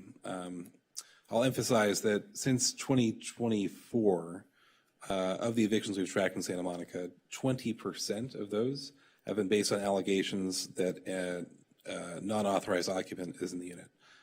This is an ongoing problem. It's happening. And I hope that my colleagues will work over the next 2 years to get this right. Okay. Now, who wants to write the argument in favor? I'll volunteer myself for that.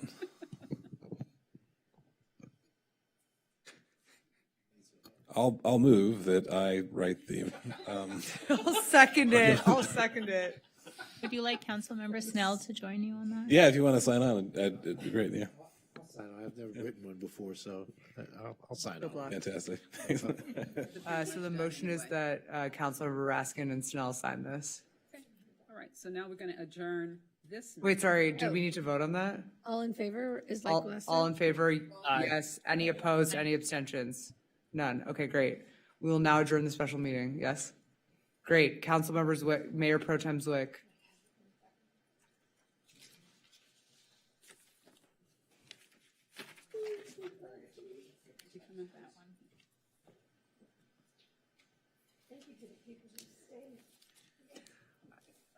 I'm just having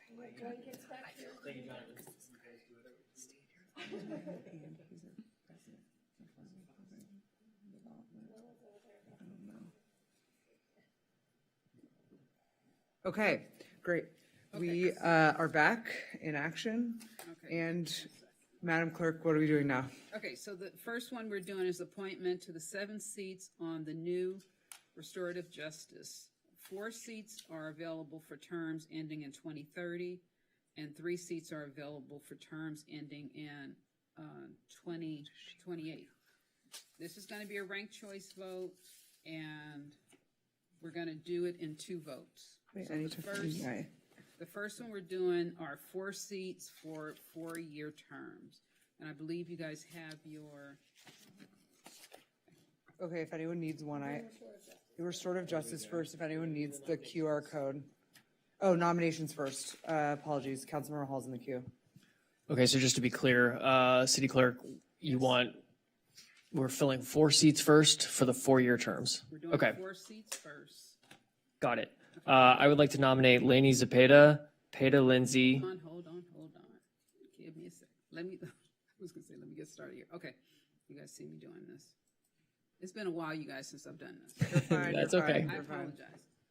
Okay, so you're doing who? You said, Laney Zepeda, okay, Peta Lindsay, okay, Hajar Muqtasid St. Clair, okay. and Karen Gunn. I would like to nominate, additional. Go ahead. I have more, but that's fine. Okay, I would like to nominate Gina DeBaca, Chanel Harrington, Janelle Coart. And then I'd add Willow Wells. This is just for There's 4. I'm sorry, Mary, you said Janelle Cowart? Okay, Chanel Harrington and Gina DeBaca. hold on a second. Yeah. This is the 4-year term and then a 2-year term, right? Yeah. Sorry, I have a question to ask. Like, do we all need to keep saying this if there's some mix of people, or because we're gonna get If rid there's of? anyone you want to nominate that's not on here, you should nominate them. Did you just say Willow Wells? Yes. So Willow Wells, Gina DeBaca, Karen Gunn, Laney Zepeda, these are all people that have been nominated. Peter, okay. Yes. Mhm.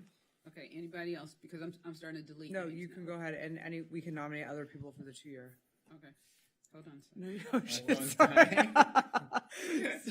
Well, Go ahead. No. well, I would like to add one name. I'm sorry, folks. Okay, who? I would like to add Maria Loya. Oh, she's, sorry, Hajar's in there, yeah. sorry, I already deleted her. Add her to the All right, next I'll renominate her for the next. On the next. All right. Okay, hold on. What you do is eliminate everybody else, right? Yeah. You And now eliminate- we rank them in the order. Let the clerk finish, and then we have. Can I just make one quick comment before we vote here? Can I just say, it's incredibly hard to rank humans against other humans in this kind of way. And, we're making some really fine distinctions. And I think, we've got some really, really great applicants. And please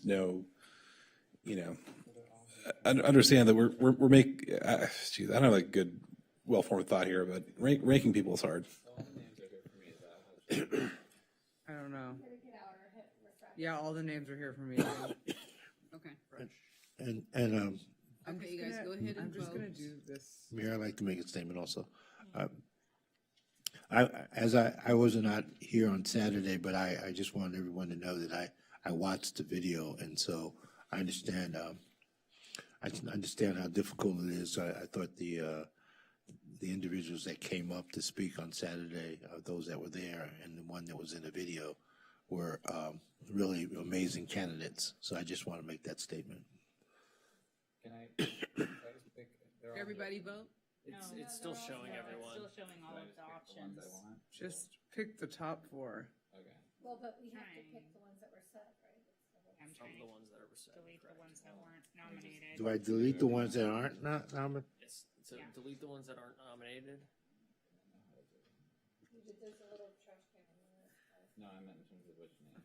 What were the names again? So the names were Laney Zepeda, Peta Lindsay, Hajar Muqtasid St. Clair, Karen Gunn, Gina DeBaca, Willow Wells, Chanel Harrington, Janelle Cowart, and Maria Loya.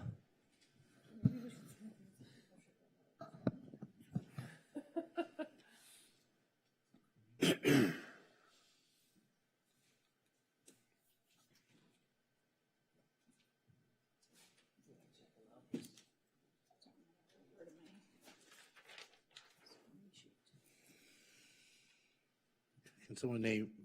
Tell me when you guys are done. I voted, but it says Could no could vote. you put the names up? Oh, so they're all back now. So the names are Zepeda, Gina? Howard, Wells, Harrington, DeBaca, Peter Lindsay. Gunn, is it Lindsay? Mm-hmm. Lindsay. And Massad St. Clair. Those are the names. Okay. Do I vote again? No. Okay. There were 9 nominated, right? Still understand. Okay, we have 2 votes, so keep voting, you guys. And Lindsay was one of them, right? Lindsay was one of them. So Zapata, Lindsay, St. Clair, Gunn, DeBaca, Harrington, Wells, and Cowart. Okay. And Maria Loya. Oh, was she on you guys' list? Yes, she was nominated. Okay. All right.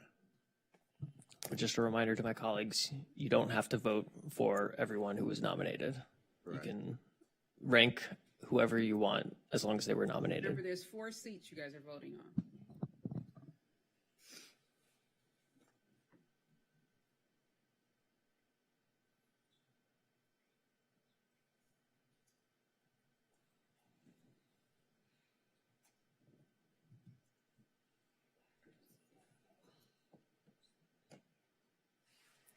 Okay, are we ready? No? There's 5. Keep going. Got two more to get in there.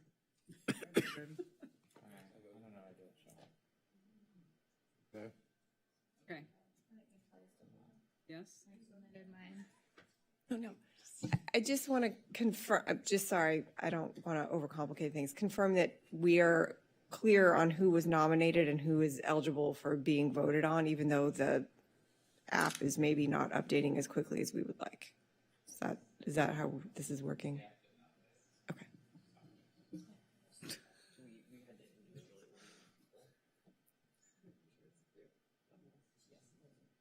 Can we show the details? Because I don't trust this. I thing. am. Okay, great. There we go. Where's Terosis? Is she up there? Yeah, okay. All 7 of you voted. Great. That's all I wanted to make sure. Okay.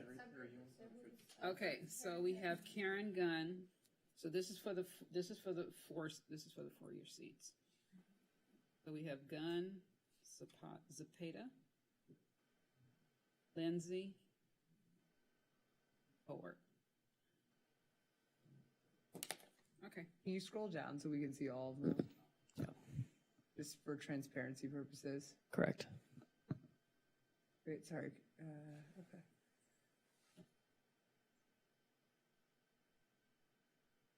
That's interesting. Okay. It just does it so weird. Like anybody watching this is like, huh? Okay, thank you. But we got the 4. Great, let's do the other 3 now. Okay. So Yeah, now we have so congratulations to Laney Zepeda, Pia Lindsay, Chanel Harrington, and Karen Gunn. You've been appointed to the 4-year term, and we will now go to the 2-year term. I would, Did I get them wrong? I just said those people, did I not? Karen Gunn, Laney Zepeda, Pia Lindsay, Janelle Cowart. I said Chanel, I did, sorry, Janelle. okay. I would like to nominate Hadra Muqtasid St. Clair, Gina DeBaca, Okay, hold on. I don't know what happened here. You hold finished? on, I'm letting the clerk catch up. No. It doesn't have, no. It's, for some reason, it's not doing it. Yeah. So we just not nominate people? Does that help? Okay, let me see if I can add them. Okay, who are you saying? Hadra Muqtasid St. Clair, I'm gonna do last names. Okay, Gina DeBaca,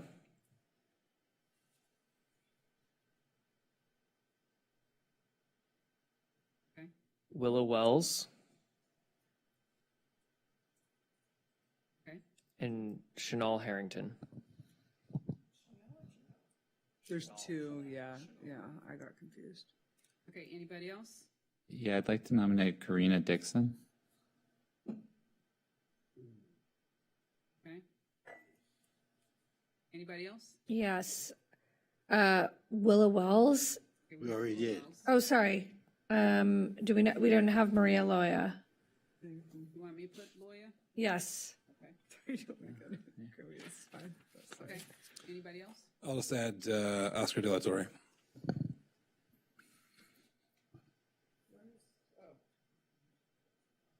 How come I'm getting an ugly face on my?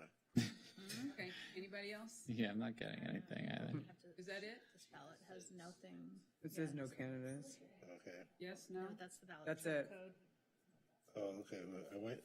It's right here. I went here. Yeah, so try that again, because it. So, Barry, Okay, we're trying, so clerk has to submit, now you should be able to. now you should be Okay. able Okay. to. Because I had an ugly face. Get one?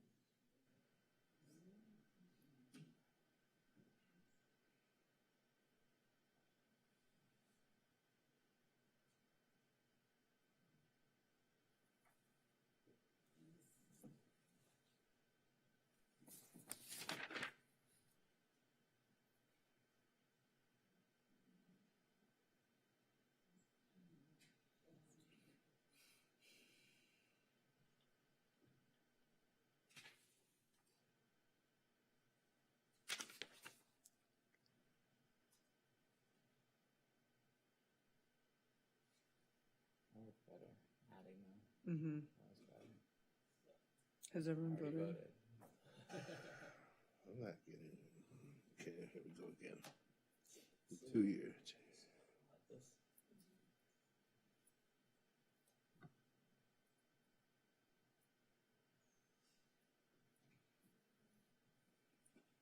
We're gonna have a lot for Housing and Human Services. Okay, come on, two more. I haven't. I'm doing it right now. Okay.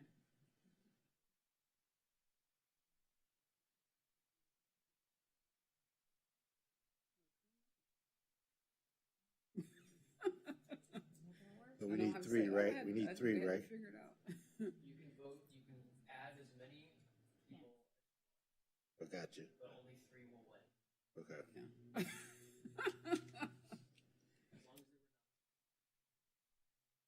And everybody on there is nominated. Tell me when you're done, Barry. All right. I'll let you know just a second.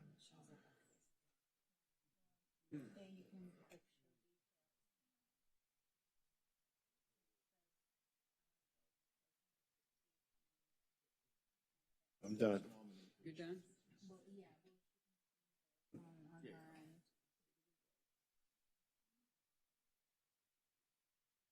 Okay, so we have DeBaca, St. Clair, and Wells.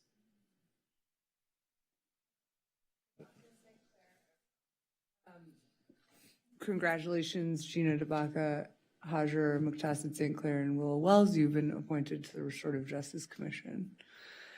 Congratulations.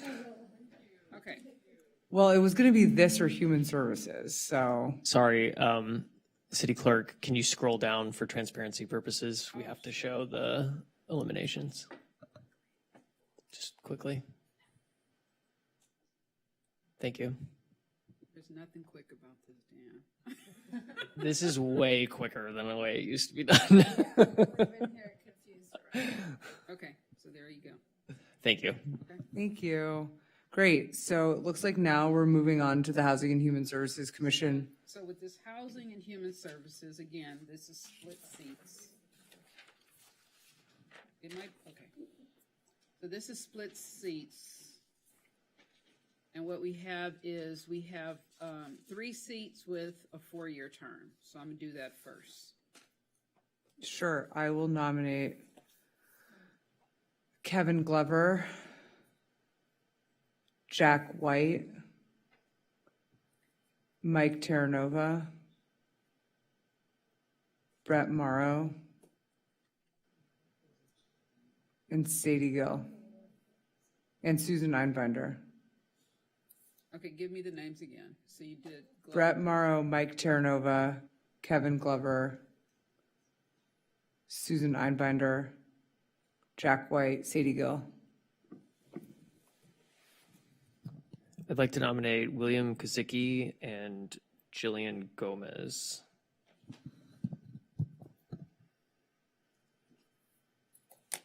Okay, so nobody said Flanagan, right? This is just the easiest way for me to do it.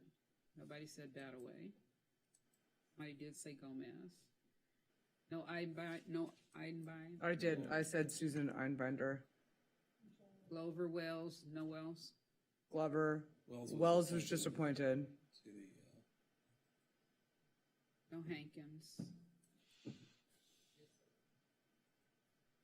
Now, this is it, right? 3 4-year seats. Okay, there you go. White, Jack White. He's here. Sorry, did you hear that, Madam Clerk? So let me go back. Say Jack White? Yeah.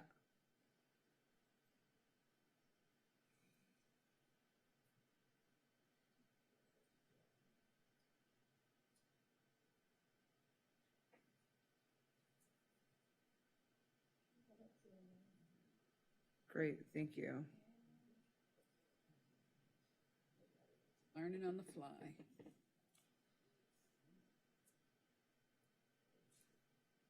Wake up, Heidi.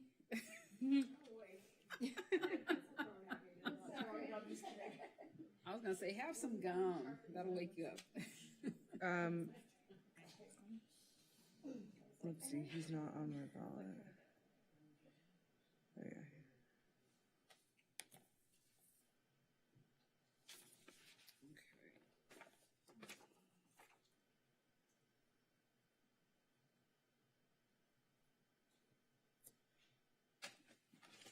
There we go.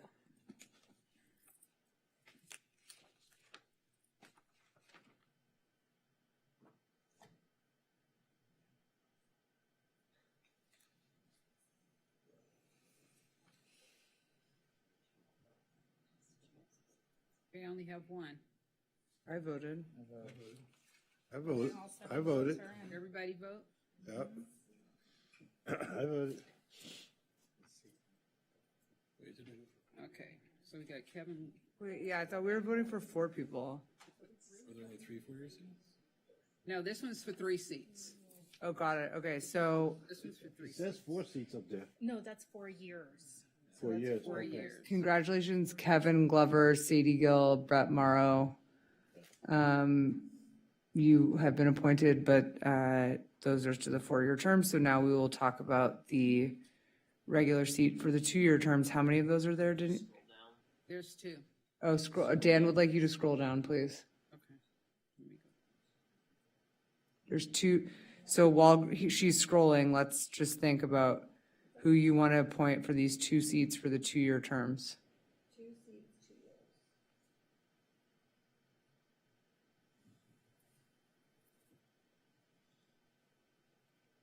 years. Okay, it seems complicated. Thank you. Okay, so the next one is Yeah, I will nominate seats 2 years. Jack White, Mike Terranova. I'll nominate Jillian Gomez and Adam Badawi. Okay. Okay, Jack White is not on here.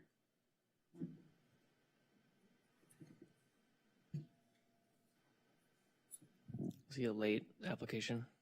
He was on the list here. Oh, okay. Jack White the third. Jack White from Jack Stripes. Not Jack Black. I'm thinking of yeah, from White Stripes. I was honestly thinking White Stripes. our upcoming festival fan. White Stripe. Yeah, Jack White, White Stripe. Wasn't he a co-founder of the White Stripes? Yeah. Okay. Hey, you guys, I'm not seeing Jack White on the list anywhere. Where's Well, he's here in the flesh, so But you didn't submit an application? yeah, he's in the agenda packet. Jack M. White III. Okay, so, I'm sorry. So we're doing Jack White. And who else? I'm sorry, Mary. No problem. Jack White, Mike Terranova, Jillian Gomez, and who's Adam Badawi.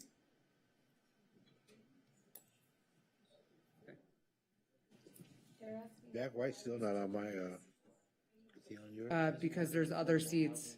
Yeah. Yeah. Jack White is still not on mine. Okay, were there any other nominations? Well, no. Okay, so we're getting rid of, Jack White is not on my list. Yeah. And all of the rest of them are. Hold on, she's I not added done. him. She's not stopping. Okay, all You're right. going into the ballot before she's done building it. Okay, sorry.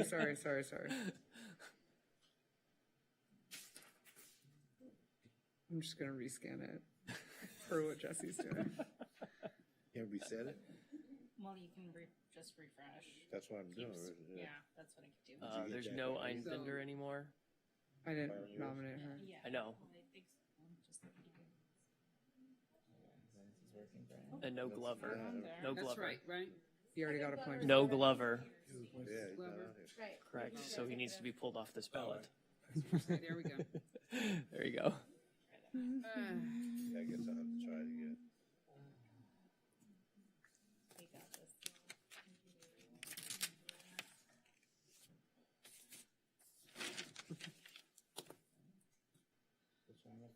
Yeah, it worked. Do you want me to help you?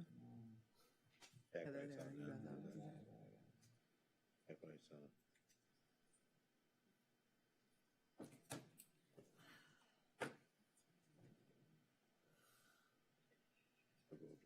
Okay. Thank you, staff, for posting a special meeting for today so that we did not have to come back yet again tomorrow. Thanks for working so hard on Monday to make the special meeting happen today.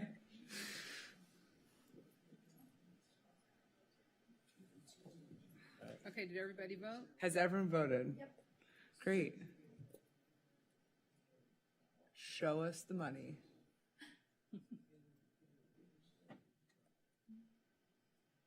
Oh, unexpected. Okay. Michael?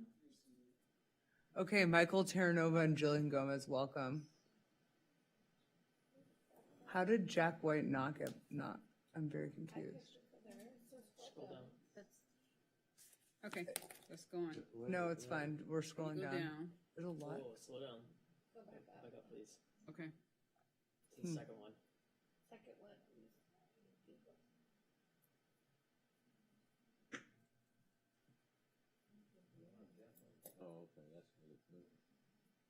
Okay, By the time we got to the third. ranked choice.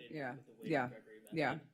Okay, so the next one is one seat, and this person must be an affordable housing participant, and it's a 2-year term. So it's one seat. Well, I believe Mr. White said he lived in affordable housing, did he not? Well, there are two categories. There's affordable housing for someone who's formerly unhoused. Mr. So there's White, one, yeah. And there's the affordable housing. Okay, so there's the 4 names. Oh, he's on there, okay. So who do you want to nominate? I nominate Jack White. Jack White. Is he the only one? Does anyone want to nominate someone else? Yes, I'd like to nominate Furosuti Roku. Okay. Who? There's just one for There's this one spot. Who did, I'm sorry. Furosuti Roku.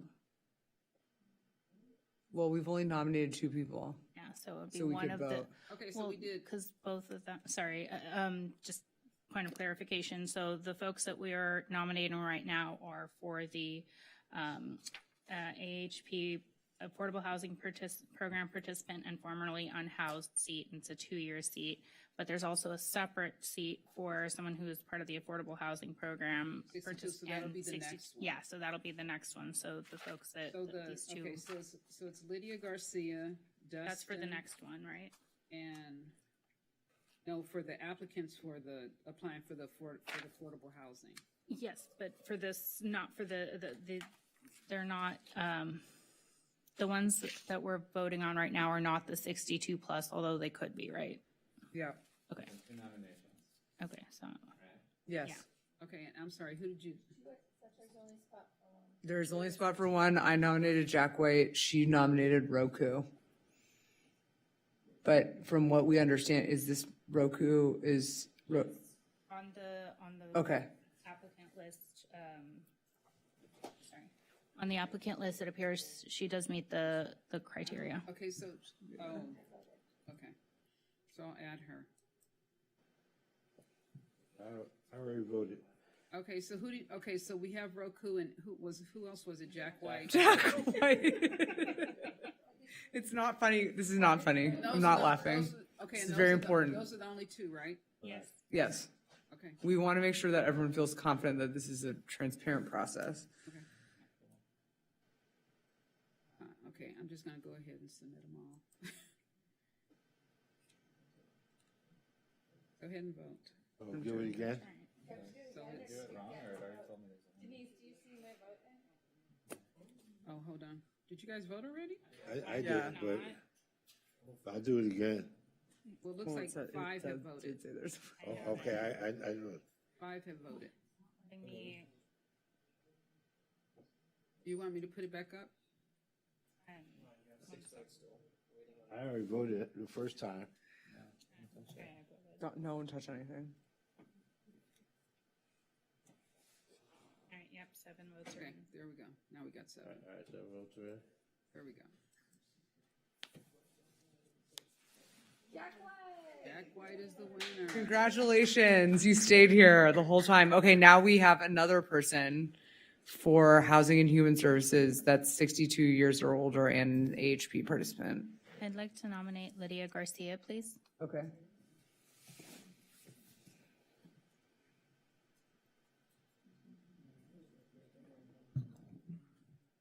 By acclamation?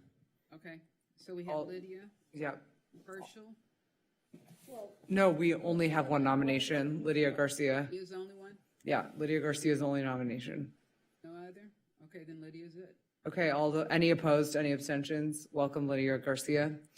Thank you all. Now we will move to the Planning Commission. Now we go to planning. I'd like to nominate Brad Ewing.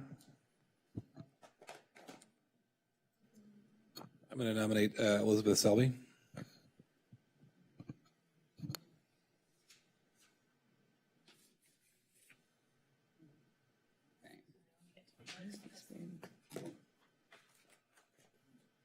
So we did Brad and Elizabeth. Anybody else? Anybody else? Is that it? That's it. Where's my notes? I believe that that's all I hear right now. Okay.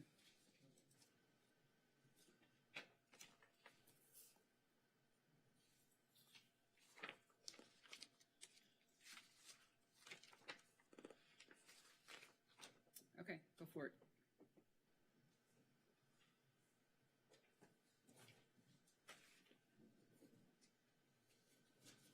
This is just for one position, right? Yeah.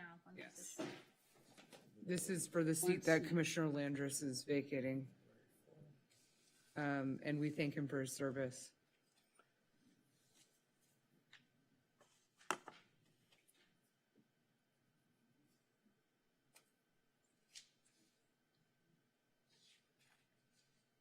Anyone else still voting?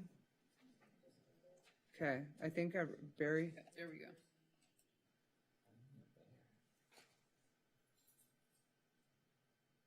Bradley. Congratulations, Bradley Ewing. So that means he's gonna have to, So that means he will, gonna have to we will, resign from Rec and Parks. and we'll have to appoint someone else. Great, so that concludes this evening's, oh wait, it does not conclude this evening's business. There were a few 16 items, which I would love to take up as a You wanna do consent them all at once? item.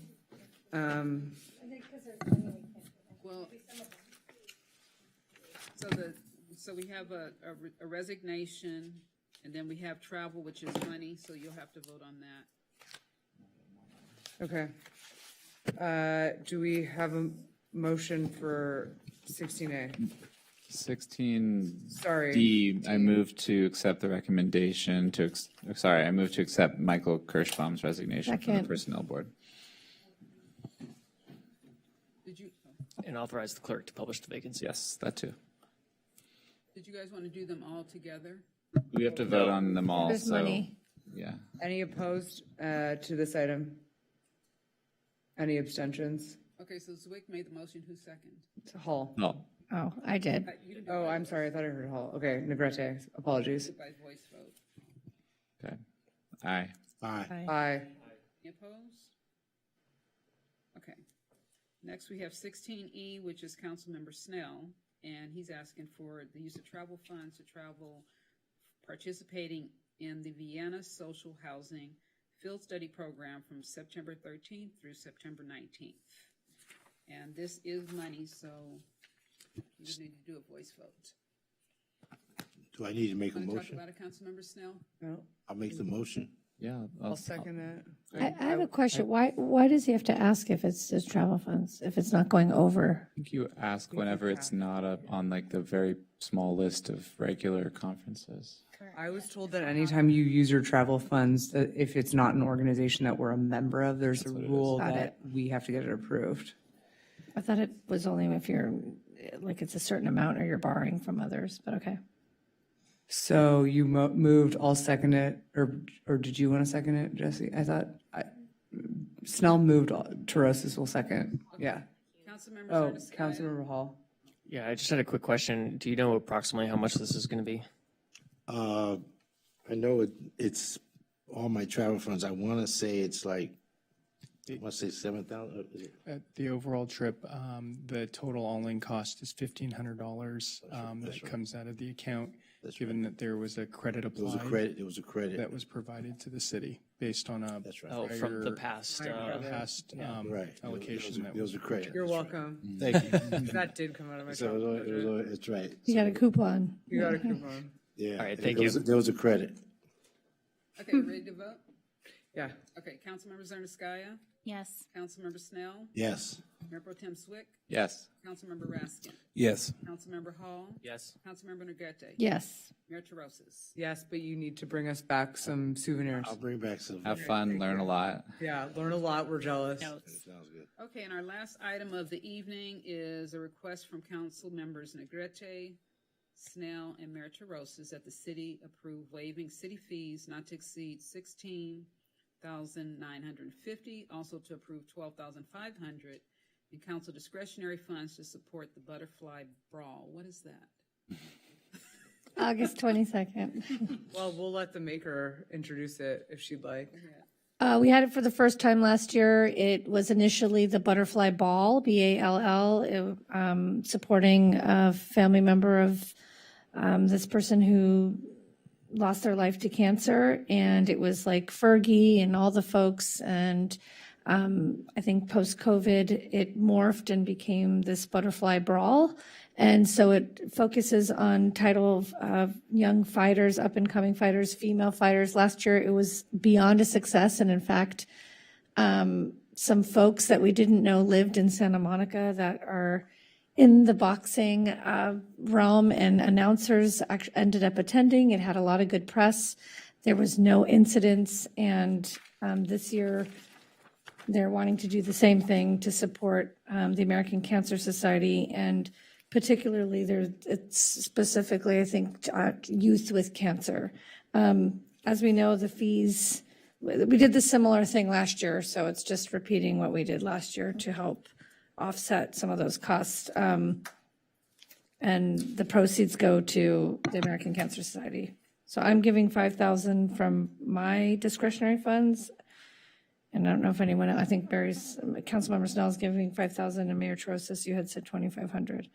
I don't know if anyone else wants to participate, but last year they ended up coming out of pocket to like help with the organizations. Police Activities League kids participate. There's other community youth that participate during that day. And everybody should go and attend it. It's pretty cool to have a boxing ring on the pier. I'll move the item. Second.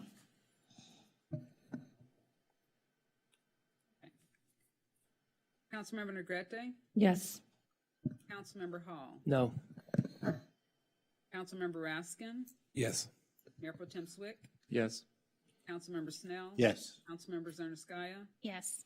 and Mayor Terosis. Yes, does Councilor Hall next? Yes, thank you. I think this is a great event, but we established signature events policy for a reason when it came to all these fees. Every time we waive city portions of the fees, it applies pressure to the peer corporation because they also are asked to waive their fees and they can't afford to do it in the way that we can. Fightbook is as far as I can tell, a for-profit company. They do not have a nonprofit status with the IRS, and I don't think it's appropriate for us to be waiving city fees for a for-profit company. Thank you. Okay. And I do not believe that we have any adjournments. So with that being said, we will see everyone at the second Tuesday in August.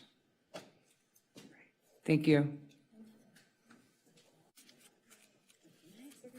We need a 24-hour restaurant open, all right? Swingers. What was the other one on Wilshire? What was the one on Wilshire with the white table?